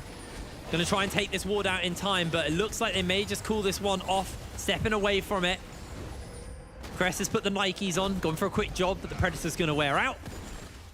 Singularity, they haven't actually reset from that fight, so they haven't actually spent the gold they earned. That's the thing, and you were talking about map pressure as well. I think Astralis haven't really been utilizing the pressure they can gain on the map right now, because you have the Infernal Soul, you have the opportunity to push the enemy down to tier 2 turrets. You don't have to flip the Baron like we just saw before. There's ways for you to clean up this game even better. Like, you should be contesting camp respawn timers. The fact that Tatooine is able to pick up his own red buff at this point in the game is actually quite criminal. Astralis should have a stronger grasp on this game and should be choking Singularity greatly out of this game that they have currently been doing. Yeah, absolutely. Absolutely. Shadow Flame now finished up on Dragain on this base. You've got the Hurricane and the Hydra finished up for Spike, who's honestly been having an absolute corker of a game. 8-0 on this area, having an absolutely monstrous performance, and I think is the real glimmer of hope for the side of Singularity. His support maybe not so much, but Jeppe has also sacrificed himself several times for the team. Anyway, Baron Nash has been started up. Singularity are well aware of this, and Port landing a bit of damage. They're looking to try and turn this one around. Wendell's already chunked. There's the kill from Crest. He's used the ultimate. Carson's popped his own, trying to force them away. Wendell very, very low health bar for the moment, and the Heartbreaker has been burnt. They're locked in place by the cage as Jeppe has to flash out. Baron has been stopped momentarily as Wendell needs to reset, but they're going to look to try and start this one up again. Jeppe can still peel for the team. They can still poke with the spears, but Wendell's coming in on the flank. He might just look for Zvike here, and that could be the big turning moment. They find a hook onto Chrisberg, but they haven't got quite enough damage to make it work or do anything about it. So Baron will be stopped once again by Singularity. They are doing a great job of just hanging on to this right now. Yeah, but it's also so slow for Astralis. These kind of plays are not netting them anything. Getting one kill, then backing off, getting one kill, backing off is not going to be the difference maker in this game. And in just 30 seconds, Elder Drake will be on the map once again, or for the first time rather. That means you no longer just flip topside. You also have to take into consideration if you use too many members on the top side, then Death Rush. Bot lane is going to be left open. At least the Infernal Drake. So you need to start playing into the enemy jungle. You need to be taking control of Singularity's quadrant of the map when you're this far ahead. Absolutely. It looks like Elder Dragon is the attention here for both teams, though. Crab secured by Singularity, so they have this permanent vision pocket they can use, but the flash onto Porp into an instant stopwatch. Wendell going very, very low, but he's going to get taken down instantly as Taxa turns it around to Porp. Wendell's able to survive for just a little bit longer, but burns down to the Leandries. So far, it's a 1-for-1, 4 members apiece. Support for Jungler in Singularity, against Singularity, Astralis' favor. And it looks like they may just back off for the moment. No jungler for Singularity means this is so terrifying. They can't contest it while Taxa still lives, but Jeppe taking so much poke damage from the Dragon is going to get reset, and now they can look to try and contest a little bit more. There's the ultimate, Gravitum onto absolutely everyone, pinned in with a cage, and the pop is there. Dragain goes down. Zvike has to do so much work on his lonesome. The hook lands, and they're going to find a whole bunch of damage as Chrisberg will go down. Great cage, though, to stop Zvike from getting any closer. Dodges away on Taxa's hook, who's stolen away the form of Jeppe, as Tatooine still trying to find a little bit of additional poke for the moment, but Crest is still alive and still a massive problem. Tatooine trying to find a little bit of damage with that end of the line onto the members of Astralis inside the cage. They flash, they jump in forward, and they find the kill. Here comes Porp, though. He's trying to find the miracle turnaround for his team. Taxa is so low. The hook lands onto him, and Porp jumps into the Dragon Pit all alone, nowhere to go, waiting for the W to come back up. He's out, but Carson will chase him down and look to lock him in place. All the CC in the world means Astralis find the ace and find the Elder Dragon. And just like that, they finally find the Elder Drake, as you say. They can turn their tails up towards the top side. They can be looking at the Baron, and then they can try and put the finishing touches on this game. That was a messy fight. It did not seem calculated, and you can see on Singularity's side as well, they were trying to wait the respawn timer for Porp, which was at about 30 seconds, just to try and keep the fight alive for him to come down and steal the Drake. But quite unsurprisingly, did not work out, and Astralis finally able to turn an objective into another objective into hopefully more on the map now. Well, let's start this again. This was a long fight. Hope you're ready. Oh, no. I mean, it is a long fight, but Astrali does favor out of these situations because you just need to wait for the baby cage timer. Although you gotta recommend Jeppe for finding these hooks, keeping Spiky in a position where he can still do a lot of damage. But once again, the range of this Seri is not very long, so she's forced once again to move up into Renekton, move up into the to the Veigar, and Carlson having that flash, just having none of it, waiting for the moment where Seri steps too far forward and they finally pick up the kill. They haunt out Pop from the Baron pit or Elder pit, and they pick up the Drake for themselves. Lovely little slice and dice through the dragon to get over the wall to lock down Porp. I don't really know why Porp went over the walls, to be honest. He knew that dragon wasn't anywhere near executing, and he could see that they were leaving the pit to try and finish up the kill. Maybe if he held out a little longer, he could have stolen it. We'll never know. Baron and Elder now on the side of Astralis. 19 kills in their pocket and 9,800 gold lead. Sorry, 9,100 gold lead. 9,000 gold lead. I can count, I promise. Yeah, 9,000. It's a big, they got dollar.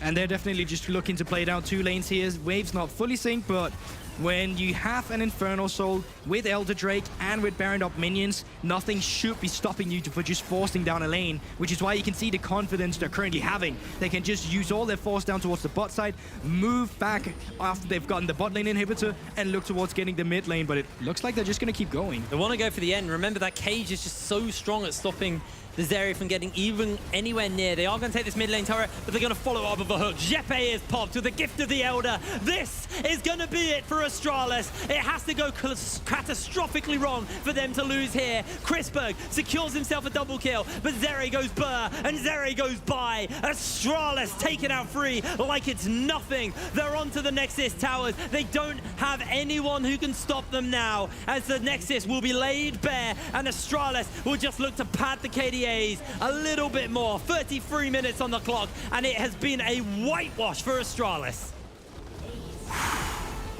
Picking up that win for themselves this time in the season, definitely something you're looking for when you're playing against the last place team of Singularity. It wasn't clean. Yeah. It was messy. Macro definitely could be a lot better, but if I would have to give it to one player, it'd be Crest on the Veigar. Seemed the most consistent every time. Finding the picks with the cages, moving around with the Predator, created a lot of pressure in general. And Singularity, once again, I mean, for what they had, I feel like they put up a good fight. Yes, no, I think Singularity showed a lot of strength there. And I think in a way that's a bit of a worrying sign for Astralis. Yes. Because this is the team who haven't won a single game.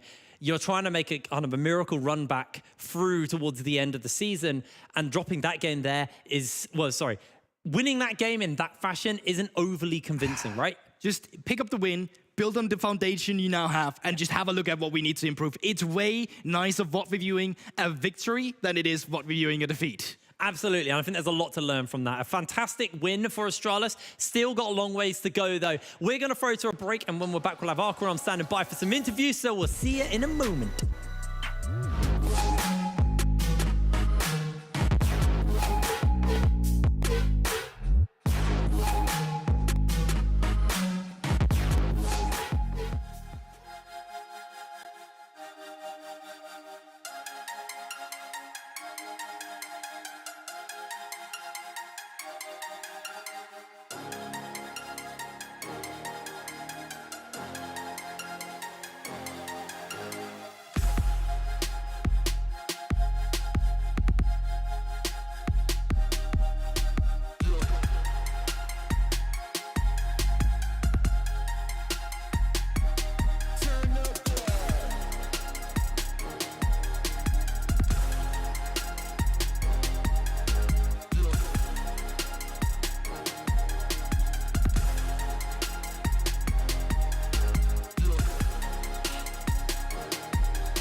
Welcome back to the NLC, and Astralis finally get the third victory. 8 days without a win, and they finally got it back versus Singularity. Singularity still grasping at straws, trying to get the first victory. It's just not showing up. But looking into Astralis, what happened, what is going to happen as well, well, we have someone who might have like an inside look. It is Carlson.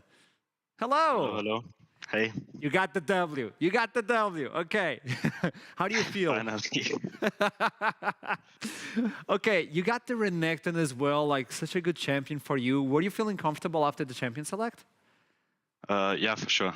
Renekton has been a comfort champion of mine for a long time now, so yeah, for sure, comfortable going into the game. And every single week I was talking with like your teammates. We were discussing the fact that you guys are getting really close in terms of scrims. Even in unofficial games, you guys are winning on the scrims, and then official games, you guys are really close to the victory. You finally get a victory. What does this mean to you specifically? I mean, it feels great to actually win the game, right? Yeah. But I mostly want to focus on our performance, and I want to be like, I want to win the game, but I also want to be happy with how I played and how we played as a team after the game. Today was a win, but still not the best gameplay from us, and I think there's still a lot to improve on. And that's something that I want to talk about, the fact that you had such a strong composition. In my opinion, Singularity composition was really confusing. You have the Nidalee, you don't have any stuns, really wishy-washy, obviously. And you guys almost let it go by when the Zeri was getting a little bit fed. Obviously, it is a win, but it's not a good win.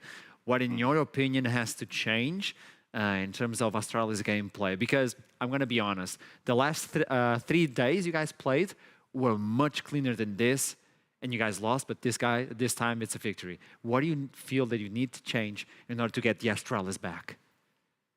I mean, I think it mostly comes down to, especially when it comes to objective fights, we are hesitating a lot and maybe not really like making a decision, kind of just in between. So hesitation is the main part, I'd say. Okay. This is a different sort of interview, and what I want to ask you now, Carlson, is you're kind of the rookie of the team. You're really young, by the way, as well. But to me, and I'm being honest, you're like one to watch in the entire region, like on the NLC. I'm really expecting big things of you, really. But tell me, how does it feel to play this split with the Astralis? Such a big name. You also have a team that is really experienced as well, but it's just not working out. For you as a player who just came in, what does this mean to you? I mean, coming into a higher league from what I've like ever played, so I'm of course not happy with, of course, losing, but I mean, for me, I have a lot of time, so that's why I'm also focused on improvement and results, or not results, sorry, like how I feel when I feel our gameplay is good more than the results, but of course, I want to win as well. Yeah, keep improving, man, because I'm expecting big things out of you, man, okay? I appreciate it. Congratulations on the victory, and I'll see you Wednesday. Yeah, see you Wednesday. Thank you. This is a top player, not afraid to play versus anybody. I seriously expect good things out of him on the future. But there we go. It's a win for Astralis, but it's not a clean victory. So this obviously means that probably Wednesday they're going to have problems again unless they go to the VOD review. And just as Goldberg was saying, okay, it's better to look into a VOD review that you won, even though it's quite messy. But at least you got the W, so you can feel good about yourself. But it's really messy, so we need to fix things up. What is happening with Astralis? Obviously, only they know what is happening. On the Singularity side, it's a new mid laner as well. It's a new dawn. It's a new life. I don't know what's going to happen, but I have with me the support, Yeppe. Hello. Hey. Hey. Okay, I voted you guys. I voted for you guys, but obviously I was not aware that there was going to be a switch on the team. What happened? Can you talk about that? We agreed as a team that we had to make some changes, and some changes were made. Okay. Obviously, like every single time you appear on an interview, even though you lost, You're really happy. Obviously, something changed. It's a big step for the Singularity team. What I want to ask is, do you believe this is a good change for the future? We're not looking at this split. We're looking probably to the next split. Do you think this is a good change for the team? I mean, time will tell. I mean, time will tell. I think both mid laners, both Dre and Muta, are great players. But I think the dynamic that has changed when we have picked up Dragon instead of Muta is something that can have a lot of potential. Yeah. Okay. I'll dodge the next few questions about that subject, and I want to go back to the champion select. Nidalee picked up in the jungle. Then you pick the Graves, no CC. The bot lane, obviously, it's kind of hard to get that Nidalee going in as well. The mid lane, it's a Victor. It's not an instant CC. Who picked that one, Jeppe? Give it to me. I mean, for sure wasn't me. It wasn't Spike either. So it's the other three we have to speak with, and I think our mid laner was a bit not agreeing with the Nidalee pick either. So now it's down to 2, and you can choose whoever you want. But yeah, our coach instantly after the game was like, "Yeah, guys, this one is mine. Next time I will be sure to not give you Nidalee to Bob. I mean, better draft, and then you can win when you play like this, because I think we played pretty well." Let's be honest, Spikey was doing his best. He was fighting for his life. He was just an awesome Zeri. How were the calls inside of the game when he was getting so far ahead on the Zeri? Actually, Spikey didn't kind of disconnected on voice. Killer Kevin took over, and I don't know. I just saw him run around and kill people. Didn't really hear anything. I think he just liked to being a murderer for once, and just kill people. Like he was completely loco in that game. I like it. Going loco is good. So, man, I'll see you next day or Wednesday, or who knows when we're gonna get another interview. But think about this: if it's a good change for the future, don't think about it on the present. Just work for it, and maybe Singularity will pick up the first victory, man. Thank you so much for the interview. It is always a pleasure to have you with me. Thank you. Bye. See ya. There you go. A few changes have to be made. Obviously, sacrifices hurt. But if it's for the better, who knows? Only time will tell for Singularity. But time tells us that it's time to get Riddle and Nuriki after this break. It's the last game of Week 6, Day 1. It's a good one. I'll see you right after this break. But damn.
Noriki versus Riddle. It's the last game of week 6, day 1.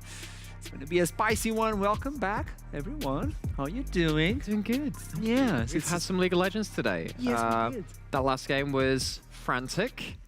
Best word. Probably the word to play to put it. And honestly, I could see the same kind of happening again in this game, because this one is also going to be quite high stakes for both the teams. This is another game where you can see the standings start to divide a little. We've seen that at the top. The question is, can we see that in the middle of the pack too? So my question here is, Riddle are playing red side. Okay. And so far, 5 out of our 6 games... 4 out of 5. 4 out of 5 games, yes, have been red side wins. I'm the only one who's gone for Riddle, who is red side, so... Predictions, like trouble Logic checks out. It is like she never fails. Apart from those predictions, no. I do. When you look into, okay, they're going to pick Rumble. When you see something... I went for JDXL, I do. Oh yeah, she's broken. Yeah, it's a bad day for predictions. Bring the Rumble out. Do it. Let's get the W. But on the Noriki side, they're re-showing up. Yes. Last week was something to behold from that team. And particularly that very last game, when they finally got the Tryndamere, they looked like they were so practiced at playing around it. Now, we knew that they had a couple of compositions where they felt confident when they got to the mid and late game, particularly when Azathoth was unlocked in on these Jinx and the Aphelios, when you can actually team fight. The rest of the team has started to follow suit. It's not perfect yet. The win which they did have was against Astralis Talent, who, as I saw in that last game, have had some struggles themselves. Only just managed to pick up their first win since week 1, just in that last game. But Noriki, you can't necessarily underrate them now. They're not just another bottom team. They're in the middle of the pack and they're competing. Can I raise you my Uno reverse card? Because even though Patoshka was fantastic on that Tryndamere, there even always gets permabanned against him. His Cho'Gath is very questionable. He's had some good performance with Gangplank, some not so good performance with Gangplank. To me, it's very 50-50. And now that also X7 have showed how to do with the Tryndamere, you shut down the jungler, you shut down the top lane play very effectively. Maybe you leave the pick open and then you just capitalize and punish on it, because to be fair, it gives you a very easy, straightforward way of playing the game. It gives you a very clear win condition, which is shut this guy down, allow us to scale into the late game. And from the side of Riddle, I find them, so they're in the middle of the pack team, but like I find them so consistently inconsistent. It's like one side of the map will pop off whilst the other side of the map is struggling, but then it's the vice versa as well. So Kex will be struggling, the bottom of the map will carry, and then the other side happens. And I'm like... That was the face of a man who is contemplating life. What were you contemplating, Archeron? I learned a lot from Trouble, by the way. I've learned a lot from everyone here. And what I've learned about Riddle is pretty much what Trouble was saying, actually, in terms of the inconsistency. The way that I would phrase it is that there's always someone who's going to be inconsistent on the team. It's going to be a bit of a dice roll who's not going to show up on the day. The great thing is, that means that everyone's included. Think like every one of these players has had pop-off moments. If only they could all do it at the same time, I reckon they could be a top-of-the-table team. I genuinely, if this comes to playoffs and Riddle sorts out whatever's going on with their individual performances, and Fadachan gets to pop off on something like the Jhin, and you get everyone, like slow queues, great packages as opposed to the ones which are a bit more questionable, I really think this team could be so exciting to watch. We're not there yet. We're still tracking that. Do I expect it to happen today? Not necessarily. Might be a way off. But it's still, again, just something to put in your mind. I'm going to grab it from where you said, like, on a good day, right? When they play really well. And my mind goes straight back to Dusty, where Viking said that if we play really well on the day, we're like a really good team, we're at least top 3. Now, the thing is, if Riddle is on a good day, somebody's popping off. I don't necessarily see the same level of team play. I don't necessarily see the same level of coordination. I just see somebody who's like 1v9ing or is extremely far ahead in the game and bails Riddle out of very sticky situations that they put themselves in. And actually, the situations which come to mind the most were when Fadachan is stuck under a tower, has vision of people coming towards his lane, decides to sit under tower, dies for it. That's the kind of thing where, like, you can understand there is some communication happening across the team. He's made an active decision to stay under the turret. That's obviously turned out to be the bad decision. The question is, what's led up to that point? Is that something that's easy to fix? Is it someone's role in communicating on the team? Is it something about a mindset about how to play out the game? These aren't necessarily easy things to address because they can be quite multifaceted. But again, on that side, I mean, Noriki's managed to do similar things. What's to say that Riddle can't themselves? One of the questions that I have, not regarding the game itself, but it could affect the game. We've been seeing a lot of Enchanter style playing with the Smite and You love Church that Knight. topic, don't you? Oh, I hate it. I hate it with all my strength, believe me. So, I just don't think it's so relevant right now in general in the league because We have good top laners. It's not like NA. I'm not saying that like bad top laners play enchanters. I just think that if you're gonna just play Smite top lane, whoever's in the top side of the map is just gonna. No, what snowball he out of- means is that he's actually got an alignment chart for top laners, and he's saying like it's actually bad top laners, evil top laners play Smite. I think that's what he's trying to say. You play Queen top. Okay, I'm you gonna- are evil. That's Okay, me. I'm gonna- I okay, play that's that. not an Emotional enchanter, though. damage. Okay, that's not an enchanter though. I think you hate top laners in general. No, range top laners and enchanters top laners shouldn't be allowed. You should be Fine, banned. so tanks and bruises allowed. Yes. And some Manly assassins, fights. and I'm some never playing assassins. top lane Manly again. fights. Just to go back to the topic with the Smite, I feel like it's a very niche scenario where you can actually pick the Smite top laner, where if you roam away from the top lane, not much is going to happen. If you have an Ornn, if you have a Gragas, Carly's another good one an for this, opposition. If you've got something that's not necessarily going to snowball out of control by an empty lane and free farming technically the entire time. And the thing is, you also need to have a very self-sufficient jungler if you're the opposition of the Janna Smite. So even if you lose a bunch of that farm, even if you do get... Occasionally collect a wave or something. Exactly. You just get to be useful. So I'm looking at things as Zinza. I'm looking at things like Hecarim. I'm like, these two champions are always pretty relevant. Doesn't matter if they fall too far behind. Like, it will always be okay. You've got another tank in the top lane, which means you've got a pretty easy way into team fights as well. So I think Janna is a very niche pick that can very easily be punished. Things that you can get other champions doing this. I don't want to necessarily stick on this too much because it's the kind of thing where you need to hyper practice it to get the most out of it. It's kind of like when lane swaps were in meta from season 4 through to 6 odd, right? Took us about 2 years to really figure out all the ins and outs of that. This could take a very long time for teams to practice this. I doubt we're going to see this from a lot of our NLC teams unless they're really investing a lot of time into it. And when we've got teams like Redl and Nariki who are already struggling on some of their other fundamentals, I don't think that's a very efficient use of their time.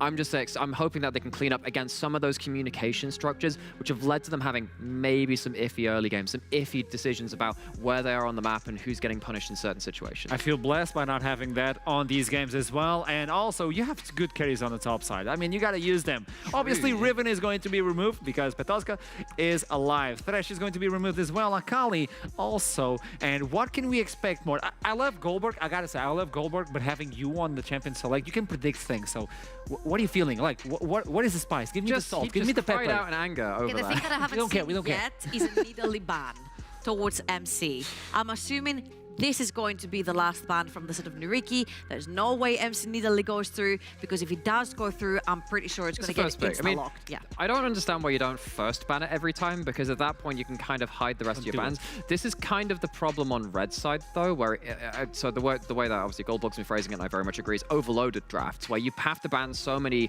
nameplate champions. You're like, this player cannot be allowed to play this. That a lot of the regular meta stuff gets through. Do it. Nariki can read! Nariki can read! Give it to me! Come on! No. Don't. What is happening? Wait. That's huge. The Sidere does not play Nidalee. Well, maybe he does.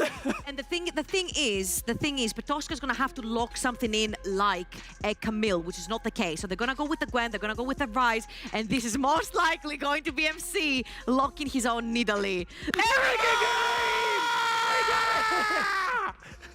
It took 6 weeks!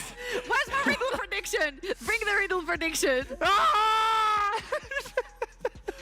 Okay, we have the Exodia topside.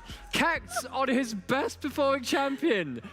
I'm so glad we get this to end out the day. Okay, let's calm down. So, Kex on Renekton, last time he got resources, he absolutely 1v9'd on that champion. Now you have a very strong top side of the map that you can play through, and then you also have the Aphelios, who is your insurance towards the late game to have the damage. So the problem here is that you're going to ban the Nautilus, you're going to ban the Thresh. Sorry, the Thresh has already been banned, so there's not going to be a bunch of stuff that you can play around the Aphelios, but then you have the Rel, then you have the Leona, then you have these types of champions. You can either go for something like Braum, if you wish to here, but on the side of Nariki, I'm seeing Gwen. I'm seeing Rise, I'm seeing Jinx, I'm seeing a lot of scaling, I'm seeing a lot of side lane pressure as well with the Rise. We cannot stress how important this Nidalee pick getting through is, though, because we have heard, you hear whispers, and you hear whispers of Riddle winning against... Wait, but if it's never open, when does he get to practice it? In scrims, where he's been beating every other team in Europe, which is the whispers that we hear. Nidalee versus him. There's whispers? There are whispers that this team is like unleashed when they have that Nidalee. Of course, there's only so much. You're absolutely right, actually. You have to bring that up. He hasn't played it on stage yet. That's a very different environment. Now, is it in a studio stage? No, maybe that changes some things as well. However, it's an official match. It does change the atmosphere a lot. You have the Gravitum to set things up. You have the empowered Renekton. You have the empowered Renekton W to lock in as well. You have set up on both sides of the map. You don't even care about getting a mid laner that can also set up in the same way. You can do if you want. This seems like an absolute field day for MC. Rise, also very short range, gonna be in position to get hit by something like a Moonlight Vigil with that Gravitum. Same with with someone like Leona if they dive in. They're at such high risk in these fights. Riddle looking like they're in such a good position. Question. What happens when Renekton goes to lock in a Gwen and she's immune and Nidalee... Okay, so... Nidalee can't hit the spear. That's the one thing. I really like the fact that they locked the Braum in here. We mentioned that the two remaining, because Leona was going to be taken away, was either the Braum or the Rel. I like the Braum Mats move right here because it's very protective when you have juicy targets like Nidalee and Aphelios in the backline. I love the fact that you're throwing spears in and then the LeBlanc will just come flying in like a helicopter. Just absolutely 100 to 0. So I'm not even 100 to... Probably 20 to 0 because they're going to have taking a spear in the face. And did they really just flex the Gwen to jungle? I mean, okay, Gangplank has always been somewhat of an answer to Renekton and Nidalee combos, because we're thinking back a couple of seasons now, actually, if we've seen this combo a lot. But Gwen, I can understand the Gwen... You get to duel the Nidalee. That's the one thing. Nidalee actually doesn't get to duel the Gwen when your W's up. So if you run into each other in the jungle, Nidalee actually has to give a lot of space and back off. Gangplank can survive, but if you die once or twice, you don't get to touch a lane ever. Super high risk from Nuriki. They have to be very confident the way they play out the early game. Okay.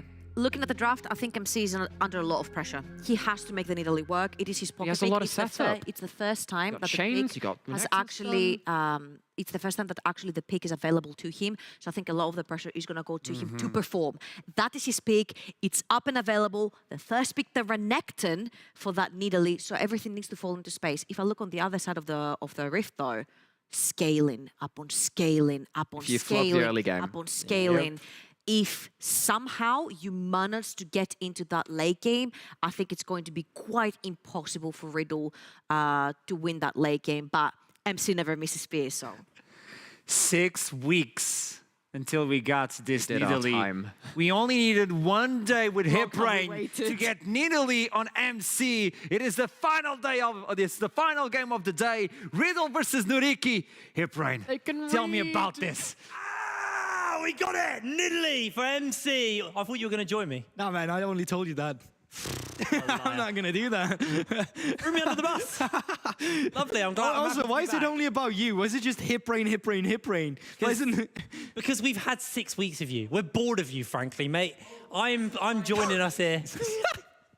Anyway, do you want to talk about League of Legends? I want to talk about my feelings now, first of all. You want a hug? No, I feel sad, but I don't want a hug from you. I'm going to give him a hug, don't worry. No, do not touch me. All right, Riddle versus Nuriki. Both of these teams are tied right now in the standings. Take it away. Thank you. Do your analyst. I will. So, from a narrative point of view, with Riddle, I would definitely say that they have been on a downward trajectory. They've been a team that has struggled to find clear-cut wins in a consistent fashion. And when they're finally getting their wins, it's quite often of one guy coming with a 1v9 performance. Most recently, I think Kex has been the one showing up for them, and specifically on the Renekton. Now, we flip that coin. We talk a little bit about Nuriki.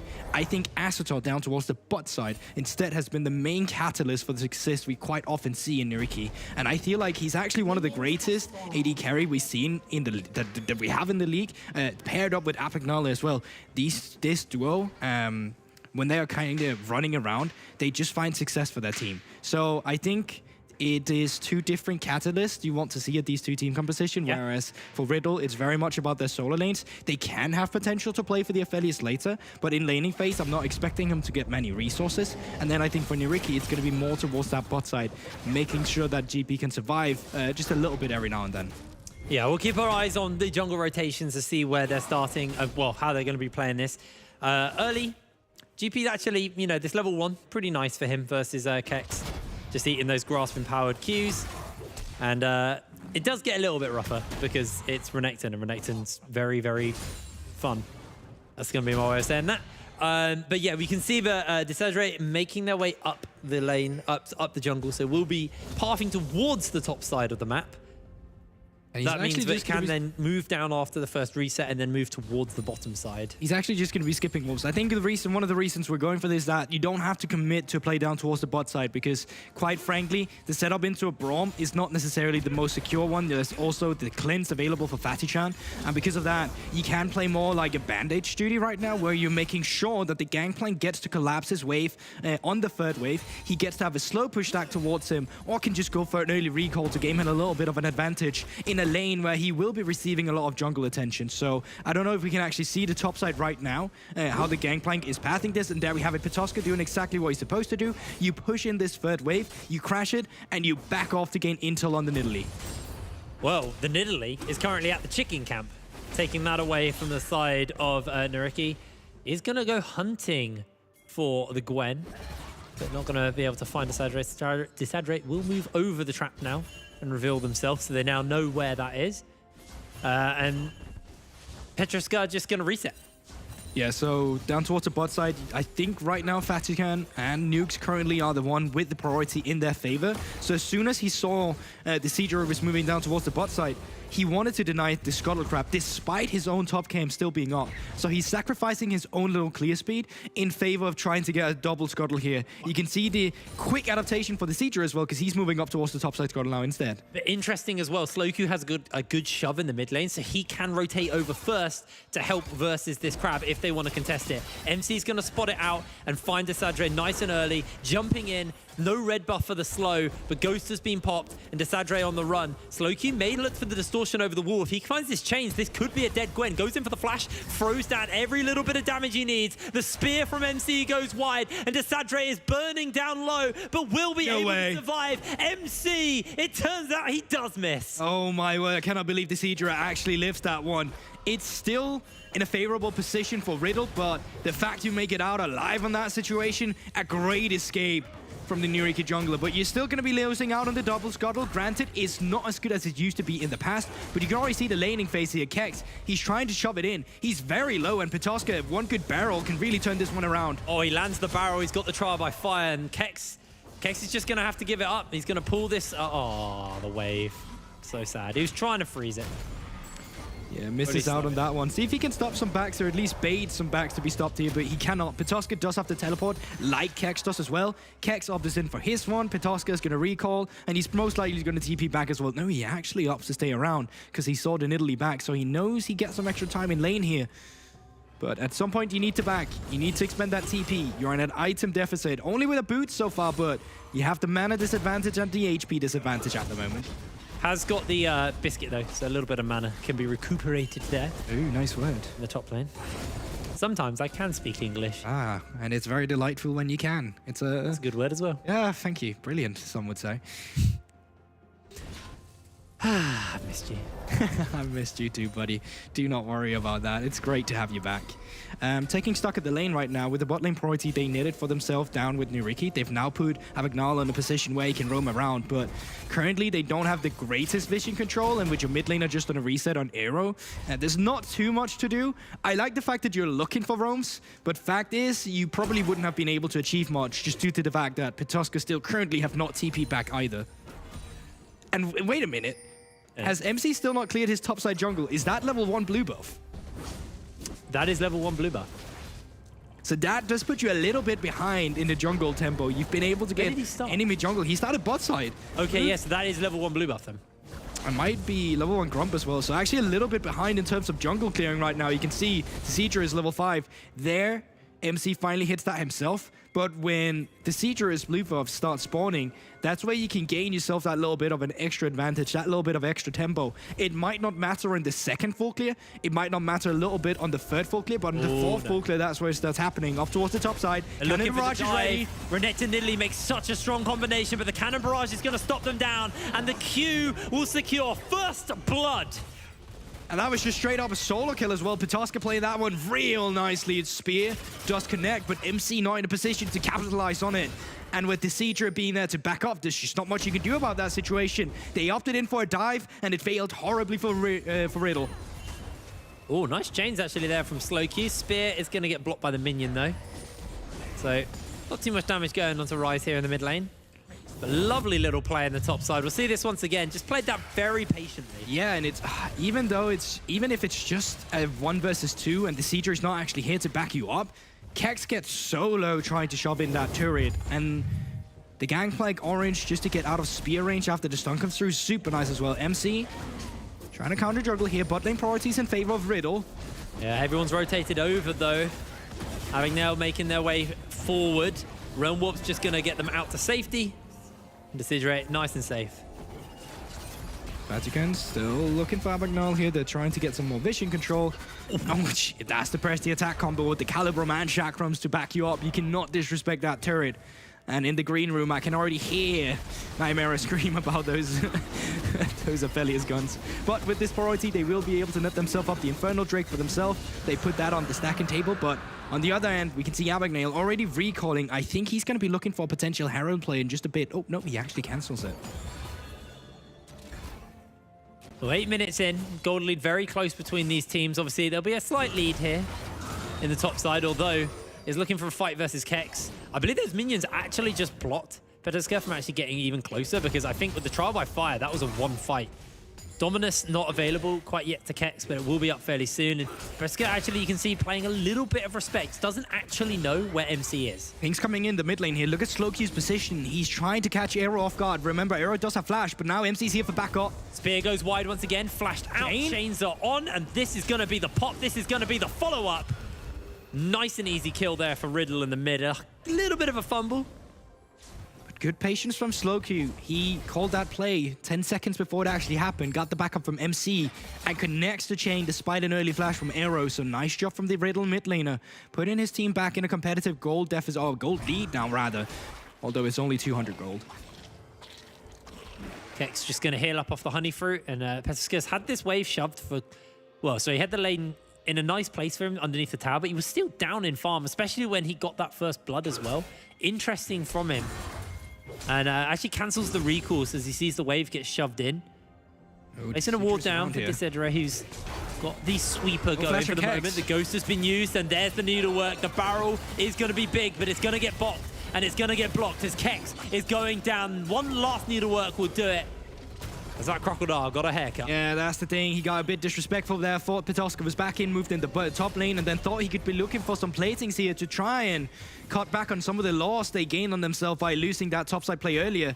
But it just ends up putting them further behind, and another kill goes over to Nuriki. Yeah, lovely little pickup for them there. Decidueye actually, you know, fairly on it with the rotations. And we were talking about this at the beginning, thinking they're going to play for bot lane, they're going to play for Azure. Exactly. But actually, no, they've been healing very heavily towards the top side of the map. And now we might see Slowq look for a solo kill, misses the chains, and that is going to call that. Yeah, I want to talk about that as well, but Abagnale, he's out on a mission to get some vision. Oh, going to take a lot of damage from MC. Slowq is going to come in, looking for the flash, looking for the lockdown, looking for the turnaround maybe here, as Slowq gets locked down by the ultimate. And the Ignite goes down, but it's not going to be enough for a follow-up kill. Slowq's out of there. Yeah, he is. And Abagnale, I gotta say, that's a bit too overconfident trying to clear out that bush. Just when MC was around, did not have the bot lane priority even, and no jungle attention either, so even a flash is not going to save you against the LeBlanc. And as you said yourself, yeah, I thought we were going to be talking a lot about the bot side as well, because for the longest time with Nuriki, that has been the story. Every time we talk about Asita on either the Aphelios or on this Jinx, or we talk about Abagnale on his ability to find the perfect engage, either by putting himself in a good fuck of war position to flank the enemy, or just straight up finding the pickups. But so far, it's been very quiet for the the bot lane. And I can think of 2 reasons for this. One, you're against a Aphelios Braum and you're like, okay, we're not actually going to be able to find a pick on this. They're just going to disengage us. So therefore, we're going to be trying and match the scaling in the mid game by just trying to outperform them there instead of trying to outperform them in laning phase. And then the other one is that you're against Renekton in Italy. You're against Slowq's comfort. And if you can stop him on his most comfortable champion, that does something to the mentality as well in the early game. Yeah, absolutely. Well, we're 11 minutes in. 2-2 is the kills right now. Gold lead, not even worth mentioning, 200 gold. MC, though, being very proactive on the Nidalee. Got the Night Harvester finished up and is now looking to start up this Rift Herald for the team. So we'll be picking that one up. Petriska's been pushed underneath tower basically the entire game. And the thing is, what can you cross-map with this? Because you're forfeiting this objective. Are you getting anything else around the map? Take a look at Abagnale right now. He's now trying to get that deep vision. Question mark pangs are already coming out, but now they've primed the bot lane. The vision control here to commit plays now is set. It's put in position. So now you set yourself up. How do you equalize on it? How do you execute on this play you have in mind? They're moving down towards the bot side. Yeah, it looks like they're rotating a lot of people over towards this bot side, but question is what is there to gain? Yes, there's a dragon, so I'm assuming that's where the attention's going. Answering it myself. I was like, what are they doing? And then great question, greater answer. Good job. But now, hold it. MC, is he going to face check this one? Ooh, he smells a rat, and he's correct to do so. Smelled the rat, checked it with the trap, and just like that, he gets out of sight. Topside. I mean, surely this is not going to go out. Okay. I don't know about that. He's reset the trial by fire as well. Looking for that last Q. That grass proc's going to do a fair amount of damage as Kex's ultimate's about to wear out. And Petriska still has the flash. He's looking for the turnaround. Got the orange, got the cleanse. Trying to find them. Whoa, Kex! Kex! What an outplay! As meanwhile in the bot lane, Azatul's going oh so low. And they found the turnaround. Down goes the rise. Slowq cashing in. And a Ricky crumbling across the map. Call an ambulance, but not for me, Jake. Tex turns it around and then down towards the bot side. Finds themselves in a favorable position despite Nuriki being the team setting up so much vision around that bot side. I'm not too sure how that actually happened, but it looked brilliant now that they've put themselves in a 2k gold lead on the side of Riddle, and they're able to get an objective for themselves in the Drake as well. Yeah, really, really swift little play there from Kex. As Desadre actually found Slowq, but we're going to go into the replay and see this bot lane fight because we missed most of it. Yeah, okay, so remember there is so much intel around where they were, but it's just great piloting, or navigation rather, with the realm warp to put yourself in a good position. At least that's what you think in the beginning, but then Abagnale apparently dives too far forward, and it just becomes a super split fight when a 3-man Calibrum hits the fight. Arrow, no flash, caught off guard from his teammates, and yeah, he's just going to be biting the bullet. Yeah, unfortunately for him, hasn't quite got the movement or the safety and is in the wrong position. So Slowq will pick up their first kill of the game.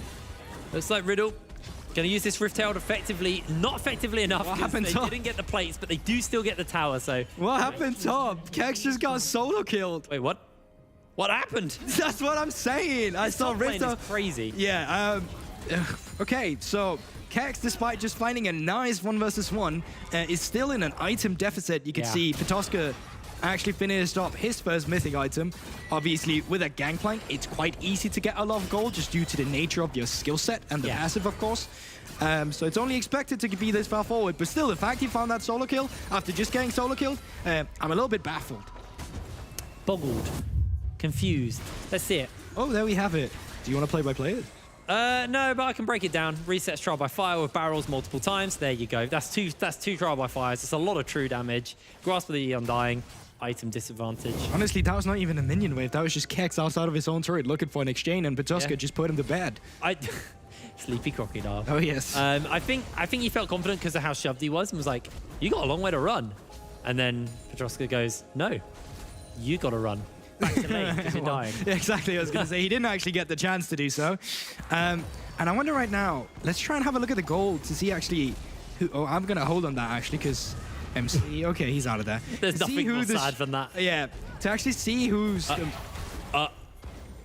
to actually see who's the strong sides of each team. And so far, it just seems like every member except the top lane is a head nod right now for Riddle. Azatul only being 100 gold down. The same goes for the mid lane, where that's probably the biggest lead. Arrow versus Slowq. But if we take a look at the map state right now, it is just Riddle moving the members around the map the fastest. They're having the tempo advantage, and they're taking care of these outer turrets. So 2 turrets to their name, with Nuriki with 0 to theirs. Yeah. It's pretty rough for them. Riddle have obviously got those 2 dragons as well in their pocket, so they're quite happy on that front. I can't actually see what the next dragon is. Is that the Hex Tech? Because I swear there's a bug around it. Yeah, there is. Bro, you can just look at the minimap. You see the gates, that's the Hex everything's gate. got lightning. Yeah, exactly. I love I think Hex Tech has a bug as well, so you can't see the icon. Hence why I knew. Nah, Not bro, because you're I just looked at the blind. map. It's right there. Good vision. It is right there. Yeah, I know, but at the time it wasn't there. It right? was there. God, you're... It's like an old married couple here on Valentine's Day, isn't it? I'm gonna give you a big kiss. Oh, yeah. Oh, no. Oh, boy. Oh, yeah, I hope our partners are watching this. It's the last game of the night. Things are getting heated. It is, and things are not getting heated so far in this game. What Riddle is trying to do is take control of the top side, see if they can Oh, my word. Use that priority. He just lost half his health to an auto attack at a Q. He did. Use that priority to take care of enemy camps as well, to try and kind of exponentially grow their lead, but it's not doing too much for them right now. Nuriki is actually doing a good job holding on to the Raptors, and they will be losing out on the Crux exchange, but that is the most exciting stuff happening right now. But I will say, this map control is just purely in favor of Riddle. I think the main concern for a lot of our teams, though, in NLC, when they finally get a lead, they sincerely struggle to put a clean finish into it. We just casted Singularity Astralis, so it's going to be curious to see if it's going to come down to a flip of objectives, or if it's actually going to be, hey, let's push out the lane, let's take good control of the enemy jungle, let's look for picks if we want to with the LeBlanc, or let's just try and have one guy solo the Drake while the rest of them is pulling a little bit of a bait, or putting pressure, applying pressure rather, on the enemy. I'm interested to see what Petruska's build is going to be. This could be that Infinity Age build. I think it will be. Second, and then you just stack crit cloaks, and then you're like, all right, I've got enough crit. So to the people who's not fully certain what Jake is talking about, Infinity Edge only has its full value when you get 60% crit as an item, which is why you quite often see Infinity Edge build as a third item, because it's really not gold efficient if you get it as a second item. Yeah. But you can cheat this if you just start building the crit cloaks to try and get the 60% crit beforehand. But with the Dirk being finished up, I don't think that's going to be the case. Oh, it's Collector. Just wanted a good extra crit chance, I guess. It's an interesting build though, because obviously you're going to use those crit cloaks on GP if you're going crit build. So it's not the end of the world. Now Dragon spawning up very soon. It looks like both of these teams are congregating in the mid lane. There's not too much vision either side, although there is some nice wards behind the side of Nuriki, as spears, ultimates, everything went a little wide there. So a fair amount actually burnt, or at least the Moonlight Vigil burn from Vatican, as the Rift Herald will pull people in to the mid lane. And it looks like Riddle are just going to get their third dragon for free. That's the thing. Nuriki, they pushed it up as if they wanted to contest, realized, well, we can actually contest, and then just backed off, and that hindered them from going for a cross map too. So they're not picking up a topside turret, because yes, they can move their members up there now if they want to, but the thing is, the move is going to be read by Riddle, and they're going to be able to allocate resources on the map to give a response to this play. Yeah. Slowcube might just find a Sadre here. They see them on the map. Slowcube, you're in a pretty rough position. Obviously, I think he's fine. Underneath his tower. Yeah, I mean, you're just not in a position to dive. You don't have members that can come and help you. Yeah, I guess. Slowcube does, but Nuriki really doesn't, and it's a slippery champion, like the LeBlanc as well. I keep getting excited by seeing people close together, but here comes the Realm Warp.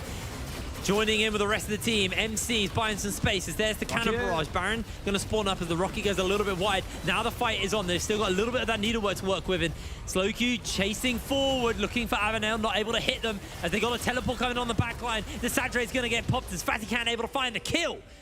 Crocodile on the back line. And Nuriki trying to run away. A spear from MC could be huge, but they're not going to be able to find it. They're just not finding anything, really. Like, they tried going for a cross map, it failed, they were late on the tempo, and Kex, he's just going to be looking for the dive now. Hero's too low. They might just turn it onto Avondale, able to take them down. Kex taking tower shot after tower shot. Cashed in by the Rise. But that is going to be it. Kex got caught off guard by the Chompers. Great placement by Azator.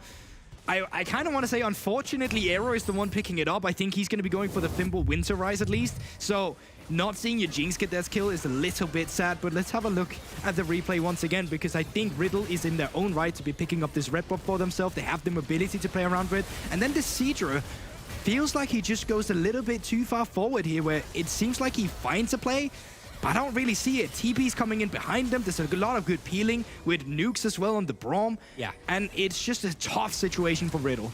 Or Nuriki, rather. Yeah, it's incredibly hard for them, but they were lucky to find something onto Kex. Maybe it was just Kex going a little bit too greedy, thinking he can find the kill. I mean, he did, but did cost him his life. And like you said, maybe not the ideal person to pick it up for Aero. But at the end of the day, Rice still going to be quite happy with picking up some of that gold. But Azator has been a very quiet game from their Jinx. And, you know, we talked about this. They were the player on the Ricky who we wanted to watch here. You placed them as one of the best AD carries in the league. And a lot of the attention has been thrown towards the top side of the map. And this Jinx is behind right now. Spear gets blocked out by the Wolf, so MC not going to be able to find too much damage onto Azator. Just going to get back under the tower to safety. It's just very difficult because right now there's not a lot of your team composition facilitating you as an AD carry. Yeah. Because when you take a look at Riddle's composition, the fact that you could get blown up by slow Q on the LeBlanc or the spears from Italy, it just means you have to right-click a lot and put yourself in a very good position all the time. Oh, Patoska. Patoska gets the barrel. Oh my word, that's a lot of damage. Sterix is going to get burnt with the cannon barrage as well. Patoska not really got the damage to make this stick. If he can find a good barrel, potentially that collector could crit for the kill. But he's not feeling it. Doesn't quite have the orange up. TP though, look at the TP. Aero just TP'd in behind Kex. It's just probably going to get them a kill here. Yeah, they're going to be able to lock him in place. As long as they hold him down with that rune prison, it's going to be enough. Trying to jump in forward, trying to find the kill. Patoska able to get it with the collector. Yeah, what can they get on the opposite side of the map though? Now that they know Aero TP'd in, is that going to give Riddle anything? And no, actually not. Nuriki, they hold on against the pressure with Riddle pushing down the lanes. Okay. That was close. That was a bit of a squeaky bum moment, as I like to call them. You are so cringe. There he is. I love the game. Hexgates are super fun. I think that's a great addition to the map as well. Not like the aforementioned Chemtech Drake we had beforehand. But now, 1 minute until this Hextech Soul from the side of Riddle. Getting this extra slow is super great when you're up against targets who want to be able to kite you down. Like, you slow down Azator on this Jinx, you slow down the Rise when he doesn't have the face rush, all of a sudden, they're just fish food. I mean, they'll get chewed up so easily. Such a great way back onto the map. But yes, I completely agree with whatever you were saying. I wasn't just watching people ride the gates. What did I say? Well, Dragon's spawning up in 30 seconds, so we'll talk about that after this, because everybody is posturing on the map around the mid lane right now for that. I'm taking a stock of the wave state right now, and wow, slow Q, that was a lot of damage. Solar Flare does connect, and looking to try and turn this one around. Patoska already very, very low, and Abagnale going to lose their life, but look at the needlework. MC jumping in, taking out Patoska. It's Azator's moment to shine. He has been so quiet all game, and he is excited. Aero going to have to use the stopwatch to try and dodge away on all of this damage, as Azator and Desadre are doing so much work to keep Aero alive. He's going to use the ulti to get Desadre out of there and to safety. They can use the gates to get back into this dragon nice and soon. Desadre can heal up one with the Grump as well. Slowkey jumps over the wall. He's looking for the kill. Slowed down. Azator actually going low. That's just an easy kill for Slowkey. Why did he take that fight? And now Slowkey can chase. Hasn't got the ultimate available yet, but Azator has to be so careful. Abagnale coming in. Oh, it's the double kill for Slowkey. Nuriki, they just picked it up and they threw it out. That is a complete fumble. Complete fumble, as you mentioned. Slowkey, he's just going to be forcing the last member away, but let's be real. Oh, no. Oh, no. Not like this. Nuriki, no. Oh, he does not collapse in that one, but that's 20 seconds on Desidra, 15 on Aero, and 18 on Azator. Baron should just be the target for Riddle, who has now picked up the Hextech Soul for themselves and should be able to put a nail in the Baron coffin. Why didn't they reset? They could have reset and take the Rift Field back, sorry, the Rift Gates back in. But no, they don't. Abagnale, it's not the ride you want to take. Baron is almost done. The cannon barrage is coming down. It's going to do a fair amount of damage, but Slowkey's just going to jump over the wall, look for the chains. Can he Solar Flare steal? Absolutely not. And his life is forfeited as well. Slowkey, 5-0-4 on the LeBlanc, having an absolutely monstrous performance. Yeah, you know what? That's respectable. But what I really want to comment Riddle for this time around is it doesn't feel like a 1v9 performance from a specific member. It's actually 4 members of Riddle showing up. Kex has 5 deaths on the Renekton. He's literally the only one inting a little bit here, with the rest of his teammates having great KDAs. So playing that weak side and the strong side Renekton. Sometimes you gotta be the feeder. That's true. What can I say? Anyway, let's take stock of the items, because there's a Medgeist on slow queue. Honestly, good enough game. It's pretty cost efficient. If they don't lose the stacks, it's going to be all right. You can see that our third item on the way for Fatikan as Petroska gonna get spotted out by slow queue. But these Baron waves, even with the GP, gonna be pretty hard to handle. But with the Nidalee as well, this is where the sieging potential of MC starts to show up as well. Slow Q dashing forward just to throw one Q and proc the Hectech Soul will do a lot of damage too. So Riddle, they've actually opted in to play 3 lanes. Usually in this day and age, we see people play on the 2 lanes instead. It's easier not to get caught. Riddle this time around have a lot of faith in their solo laners, and they're just splitting up the map. It's pulling Nuriki apart. Yeah, they are looking for it. There is a Q. Sorry, an E onto Arrow. As Fatikan actually, oh my word! No, you did not. He just got GP'd. And that's a shutdown over to Astator. Oh, nice dodge there from Arrow, actually dodging out on slow Q. Carry on. Thank you very much. That's a shutdown over to Astator. In this time, like, it's going to take some time before Nuriki is going to be put in a position where they can actually teamfight this. It took Astator so long just trying to put down Kex in his place, even as a 1-5 Renekton, because this Renekton is going to be wielding Gargoyle Stormplate as well. He's going to be a frontline Renekton that can actually deal with the damage. So you're looking for an Infinity Edge on the Jinx, but realistically speaking, you need a Lord Dominik's Regard as well before you can really be the carry for your team. And you're looking at least 5 to 10 minutes into the future of this game to get that item. And I'm just not sure Nuriki can get to that point. Oh no. Okay, he's fine. I think now almost getting in a little bit of trouble there, but Azator slowly getting there. 3-1 on the Jinx. 2 items, that Infinity Edge is on the way, and I think that's the big one. But for now, Petroska going to try and avoid Kex, but this could just be the end. Gets himself the lockdown to Sadre, makes sure that Petroska will not be going down today. Is there a timer on this game, or do you think Riddle is still, you know, going to be strong at all points? I definitely think there will be a timer. I just think that timer is so far ahead in the future that it doesn't really matter. Like, you take a look at the Sieger's items right now, haven't even finished his Mythic. He's sitting on an Asher's Tooth and do not have the Pivotal Riftmaker for a Gwen either. So you can just see it, once again, 3 lanes, because Riddle know they can afford it. And there's just multiple cannons coming in. Baron just wore up though, and they're looking for a team fight. They're throwing everything onto MC. They're going to bring Arrow in. He's going to eat the spear. He's going to have to flash away, otherwise he gets executed. Desadre does not have the sustain, does not have the damage to deal with anything as he goes down. Petroska needs to find a huge barrel here. Snooks gets slowed down by Azator, but that is going to be the end of the GP. Having now next to full, it's only Arrow, it's only Azator left. A double kill for MC on his Nidalee. He finally got his hands onto it, and it's been so big for him. They got a little bit of wave clear. They don't have Baron to work with anymore, but the teleports are coming in. They're keeping the wave alive as long as possible. A lot of damage is coming out, but it's going to be even more onto the face of Arrow as he loses his life. Fatikan has the murder guns, and Azator will pay the ultimate price. Ace on the base, and the Nexus will fall. Riddle take the win. And just like that, Riddle, they'll pull ahead in the standings. 4-6 was the score between these 2 teams, but now Riddle will be pulling a little bit ahead in the race for playoffs, which has been quite close between a lot of our teams here in the league. Yeah. So this is a pivotal win, and what may be regarded as actually a little bit of an upset in regards to the form both teams came into this match with. I think Nuriki was definitely on the upwards trajectory, with Riddle being on the downwards. But this time around, 4 members of Riddle showed up that I did not expect to show up. Usually it was Kex. This time around, it was completely switched. I think you nailed it. The key thing to take away was we saw a uniform Riddle and not a Riddle that had like one person just carrying. That was a team playing very well together. We'll ignore Kex on his performance on the Renekton, because I think he did have a highlight 1v1. He did have a highlight 1v1, and I also just think the rest of the team played fantastic, so you can't really take that away from them. Anyway, we are going to throw to a break, and then we'll be wrapping up the day, so don't go anywhere. We'll see you in a moment.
Welcome back, and it's the post show. I'm together with Trouble and Nightmare to talk a little bit, do some interviews. What's that on your cheek? It's a little heart. Look at this. We have them too. Yes, They're we beautiful. all have hearts. Look at that. Just for you guys back at home. I'm just saying, you guys are wonderful. Happy Valentine's Day. Exactly. Also, this was such a wonderful game. Aside from the Nidalee pick, yeah. I love fiestas. I'm all up for fiestas, honestly. But this was like a good fiesta. I mean, it was a very broken field to play, but you can kind of understand why. I mean, there is something really beautiful about watching a really good Nidalee player because they never stop moving. They go into a lane, they kill someone, they're farming camps, they're counter-stealing. There's something really beautiful into really good Graves players as well. Now, don't get me wrong.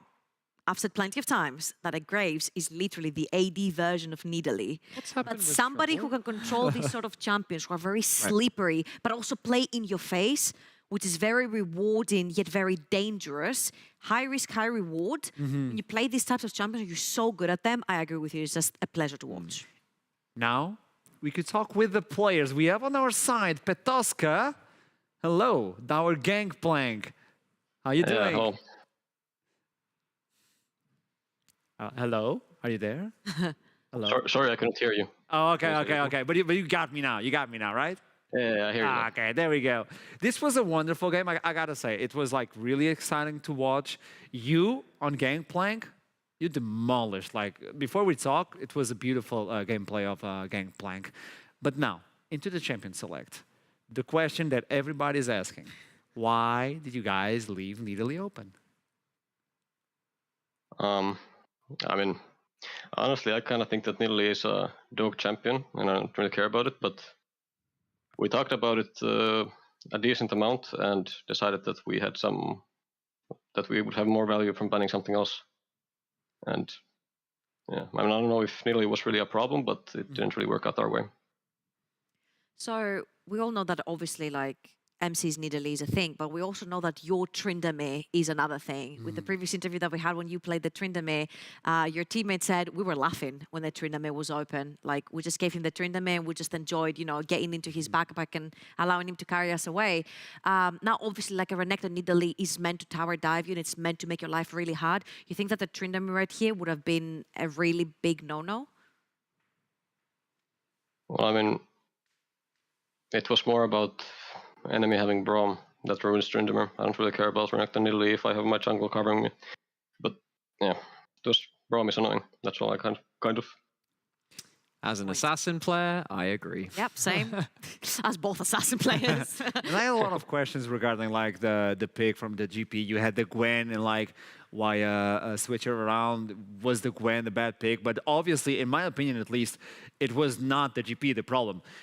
Can you actually pinpoint where was the point where the team lost control of the map? I mean, I don't know when it was exactly in the game, right?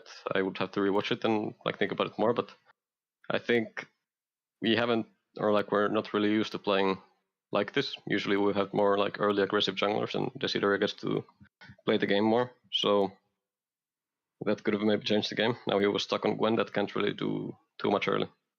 But obviously, this is a game that, okay, Riddle won, but Nuriki are showing up. So this is not affecting the mentality of the team of Nuriki. Right, Petoska? Yeah, I mean, it's a little bit of a sad loss, right? Because it was kind of an important game with them being 4 and 6 as well. But there's still other opportunities for us to make playoffs. So yeah, as long as we work out our problems out as we have like so far, I think it'll be fine, yeah. Yeah, you guys are, to me, it's like the stairway to heaven for the Nuriki. Since you guys started and now you're playing, to me, you guys are just playing Stairway to Heaven. So I gotta say, it was a really good game from you. I love watching that GP. The way you use 3 passives of Gangplank on the face of Renekton in less than like 10 seconds, that is candy to the eyes, man. I gotta tell you, that was candy. So good job on that game, and I'd like to see more of you, okay? See you next game. Yeah, thank you. Thank you. I gotta say, because I had a lot of questions like, okay, why flex the Gwen? Why not use the Gwen versus Renekton? Was that a bad matchup? But I don't think it was close to the top side. I think the rest of the map. I do feel like it was an execution thing at the end of the day. Yeah. Like it was a playable draft. At the end of the day, we talk a lot about winning and losing draft. It often boils down to not something quite as hardline as that. It's just about, okay, can you make do with it, or is this an advantage you've got? I think that they had advantages they could play around. We saw they had some really good early plays. They managed to take control of top side against what we would assume to be this dominance of the Renekton in Italy. It just fell apart sometime in the mid game. I feel like something we also discussed about it was like the Jinx was 0-0-0. And when Azator is 0-0-0, you suddenly start sort of like holding back and you're like, oh no. He still played really well in the mid-game fights. Is the Jinx actually going to say, you know, her final word? And even though I think Azator did try, I think the top side of the map was like snowballed too much out of control. And even though the Renekton got clapped out of existence, he's just still so strong in zoning, carries like Jinx away. You cannot walk too close to him because if you do get stunned, you're dead. Okay, one quick shout out on that actually. There was a point in a mid-game fight where he actually tanks up an Aphelios turret to save the Ryze who's in stasis, takes like half his HP bar, knowing he'll survive, and the Ryze lives as well. So I was like, look, he's trying. He's really trying. Yeah. It didn't work out. Top lane didn't work, but at least I'm working for the team. What does that tell us? Because Spiky tried as well. AD carries. Don't trust AD carries. Don't trust them. No, trust them, but they just can't win you games. Don't trust AD carries. Talking about AD carries, we should look into the support of of Riddle. Smooth. Nukes is with us. Hello, Brom. Hello, Brom is here. Congratulations on this victory. It was a spicy one. You guys got to play in Italy. How did it felt?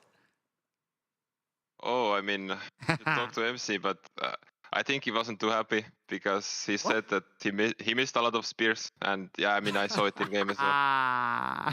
Alex, you were actually counting them. You're like, he missed one there, and he missed one there, and he missed... I was so hyped for the Nidalee. As soon as he missed the spear, like, what is happening? He's missing. What do you mean? But obviously, he played really well. 991. Yeah. So one of the things that we've kind of been picking up from a lot of your games on the side of Riddle is that all of you have had massive pop-off performances, but rarely all at the same time.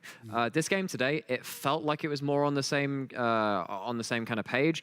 Obviously, the Renekton got a bit far behind, but do you think there's a particular reason for why some players are struggling to match the potential of the others in differing amounts in different games? I mean, I would say like Kex wasn't too happy about Renekton because we don't have a lot of practice with it, and don't think he likes it lately, and especially into their team like Jinx, Leona, Ryze. Like it's a bit hard to play, but I mean he kind of ran it down early, so. Okay. He took one for the team, man. He actually did. Now, looking into this Nidalee pick and the way the team played, you guys felt way more comfortable. MC was annoying on the jungle. He was constantly ganking. It was constantly stealing everything from the enemy as well. And you guys were so comfortable on the map, allowing you to get more vision, like get deep vision as well. Is this the Riddle that we are supposed to see, specifically also in scrims? Because I know you guys are getting a lot of scrims with Nidalee. So is this the feared Riddle? Honestly, I'm not sure because I have to see this in like next games. But I mean, today it was they gave us prio. I got full vision. They don't clear any vision. Like we have full vision 24/7. We know exactly where Gwen is, and then like. We are playing top side, they're playing bot side, they're playing super scared, they're not doing anything. So I'm not sure. We'll have to see it from next games. Okay. I'd like to see that. They knew where the Gwen was, but Gwen did not know where her jungle was. Yeah, no jungle. On, spread to the winds. By the way, do you want to play a game? I want to play a game. You want to play a game? Do you want to play a game though, Brom? Sure, yeah. Big Ben Dodge. Finally get to play it again. There we go. We have a few plays and you'll decide. You will be the first one to tell us, do you pick it if you enjoy it? Do you dodge it if it's like, yeah? Or do you ban it if you never want to see it on your life again? Okay? Okay. Okay, so let's start with the first one. Oh, I missed this game. In a while. Give it to us, guys. Give it to us. Vanir versus this was a bit crazy. Oh, that's Noodle. Yeah. Okay. I believe there is a Vex play in here, which you were not very happy with on the cast trouble. Oh, the Everfrost. I mean, I look at this and I just this kind of sums up this entire game from M&M, where they couldn't quite land all their combos. They were so close to winning harder, and then they dove into a load of plays which they just couldn't finish. So this is from Noodle's side as the jungler. Okay, I got. He can choose which side he can I take got it from production. They told me like this is Noodle's side. This is. Oh, this is side. Noodle's side. Okay. Yeah. Now we're taking sides. Okay. What do you think? What's the verdict? Yeah. I mean, honestly, like I was watching and I'm not sure if it's my internet, but the quality was really bad. Like only thing I saw was Zeri doing pew pew and Vex ultimate, but I would go with the dodge. From Noodle. I mean, if it's Noodle, I'd be like, I mean, it's just kind of Viega doing stuff. So like, it's a very easy pick from that. However, I mean, I'm seeing the Everfrost in the wrong direction, buddy. I'm seeing the Everfrost in the wrong direction. That's the one thing which I like. I care not production. I'm calling that out. I'm sorry. I'm sorry. We're dodging. Sorry. As a Vex enjoyer myself. No, the thing is, they didn't have to dodge. They didn't have to dodge. It was fired the other way. Yeah, so it's not a dodge, it's a ban. Okay, we got the first one now. Let's go for the second one, Nooks. Let's see what we got in store. I believe they have one of you. Oh, again, we have another Eminem Veneer one. Oh, this was so close to being the best play in League of Legends history, and it ended up not being the best play in League of Legends history. Yeah. Because he waited in that brush up there for about a minute. 5 minutes. No. It was a long time. It was 3 to 4 minutes for sure. It was a very long time. I appreciate the into attempt, but that's perhaps a flag and drag too far. Noodle, by the way, didn't smite.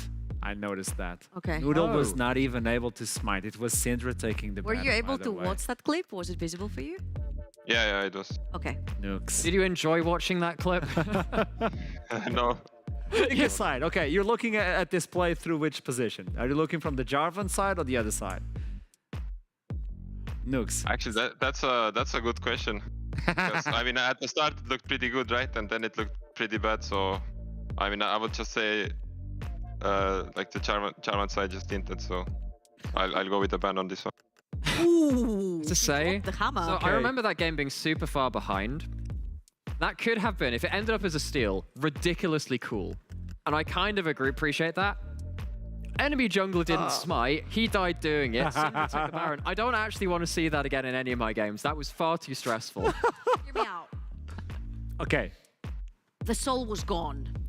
Baron was up. The only chance that Eminem had to come back and stall the game was if Kana managed to steal the Baron. Yes. I give him a big pick. Actually, you know for what? I having- appreciate that. For having the Syndra spheres to wait in that bush for 2 minutes to try and steal the Baron. I give him It's a big the holy pick. grail of plays. Like, you gotta try. And it didn't happen. But there you go. So we have at least one more, yeah? Let's check it out. 2 more. Oh, Oh, wow, they're spoiling us. Oh. Okay. literally. Okay. Wait, that's not MC. This is not MC. Wait, what That's happened? not MC. Oh, is this going to be a fail? I actually asked you about this one. So what happened here was his team was like, we're going Baron, and Porp was like, it's like, honey, it's Baron o'clock. Yes, dear. I mean, you know what I'm gonna do? I'm gonna dodge those teammates for telling him to get towards Baron. Let me take my camps. Let me get my gold.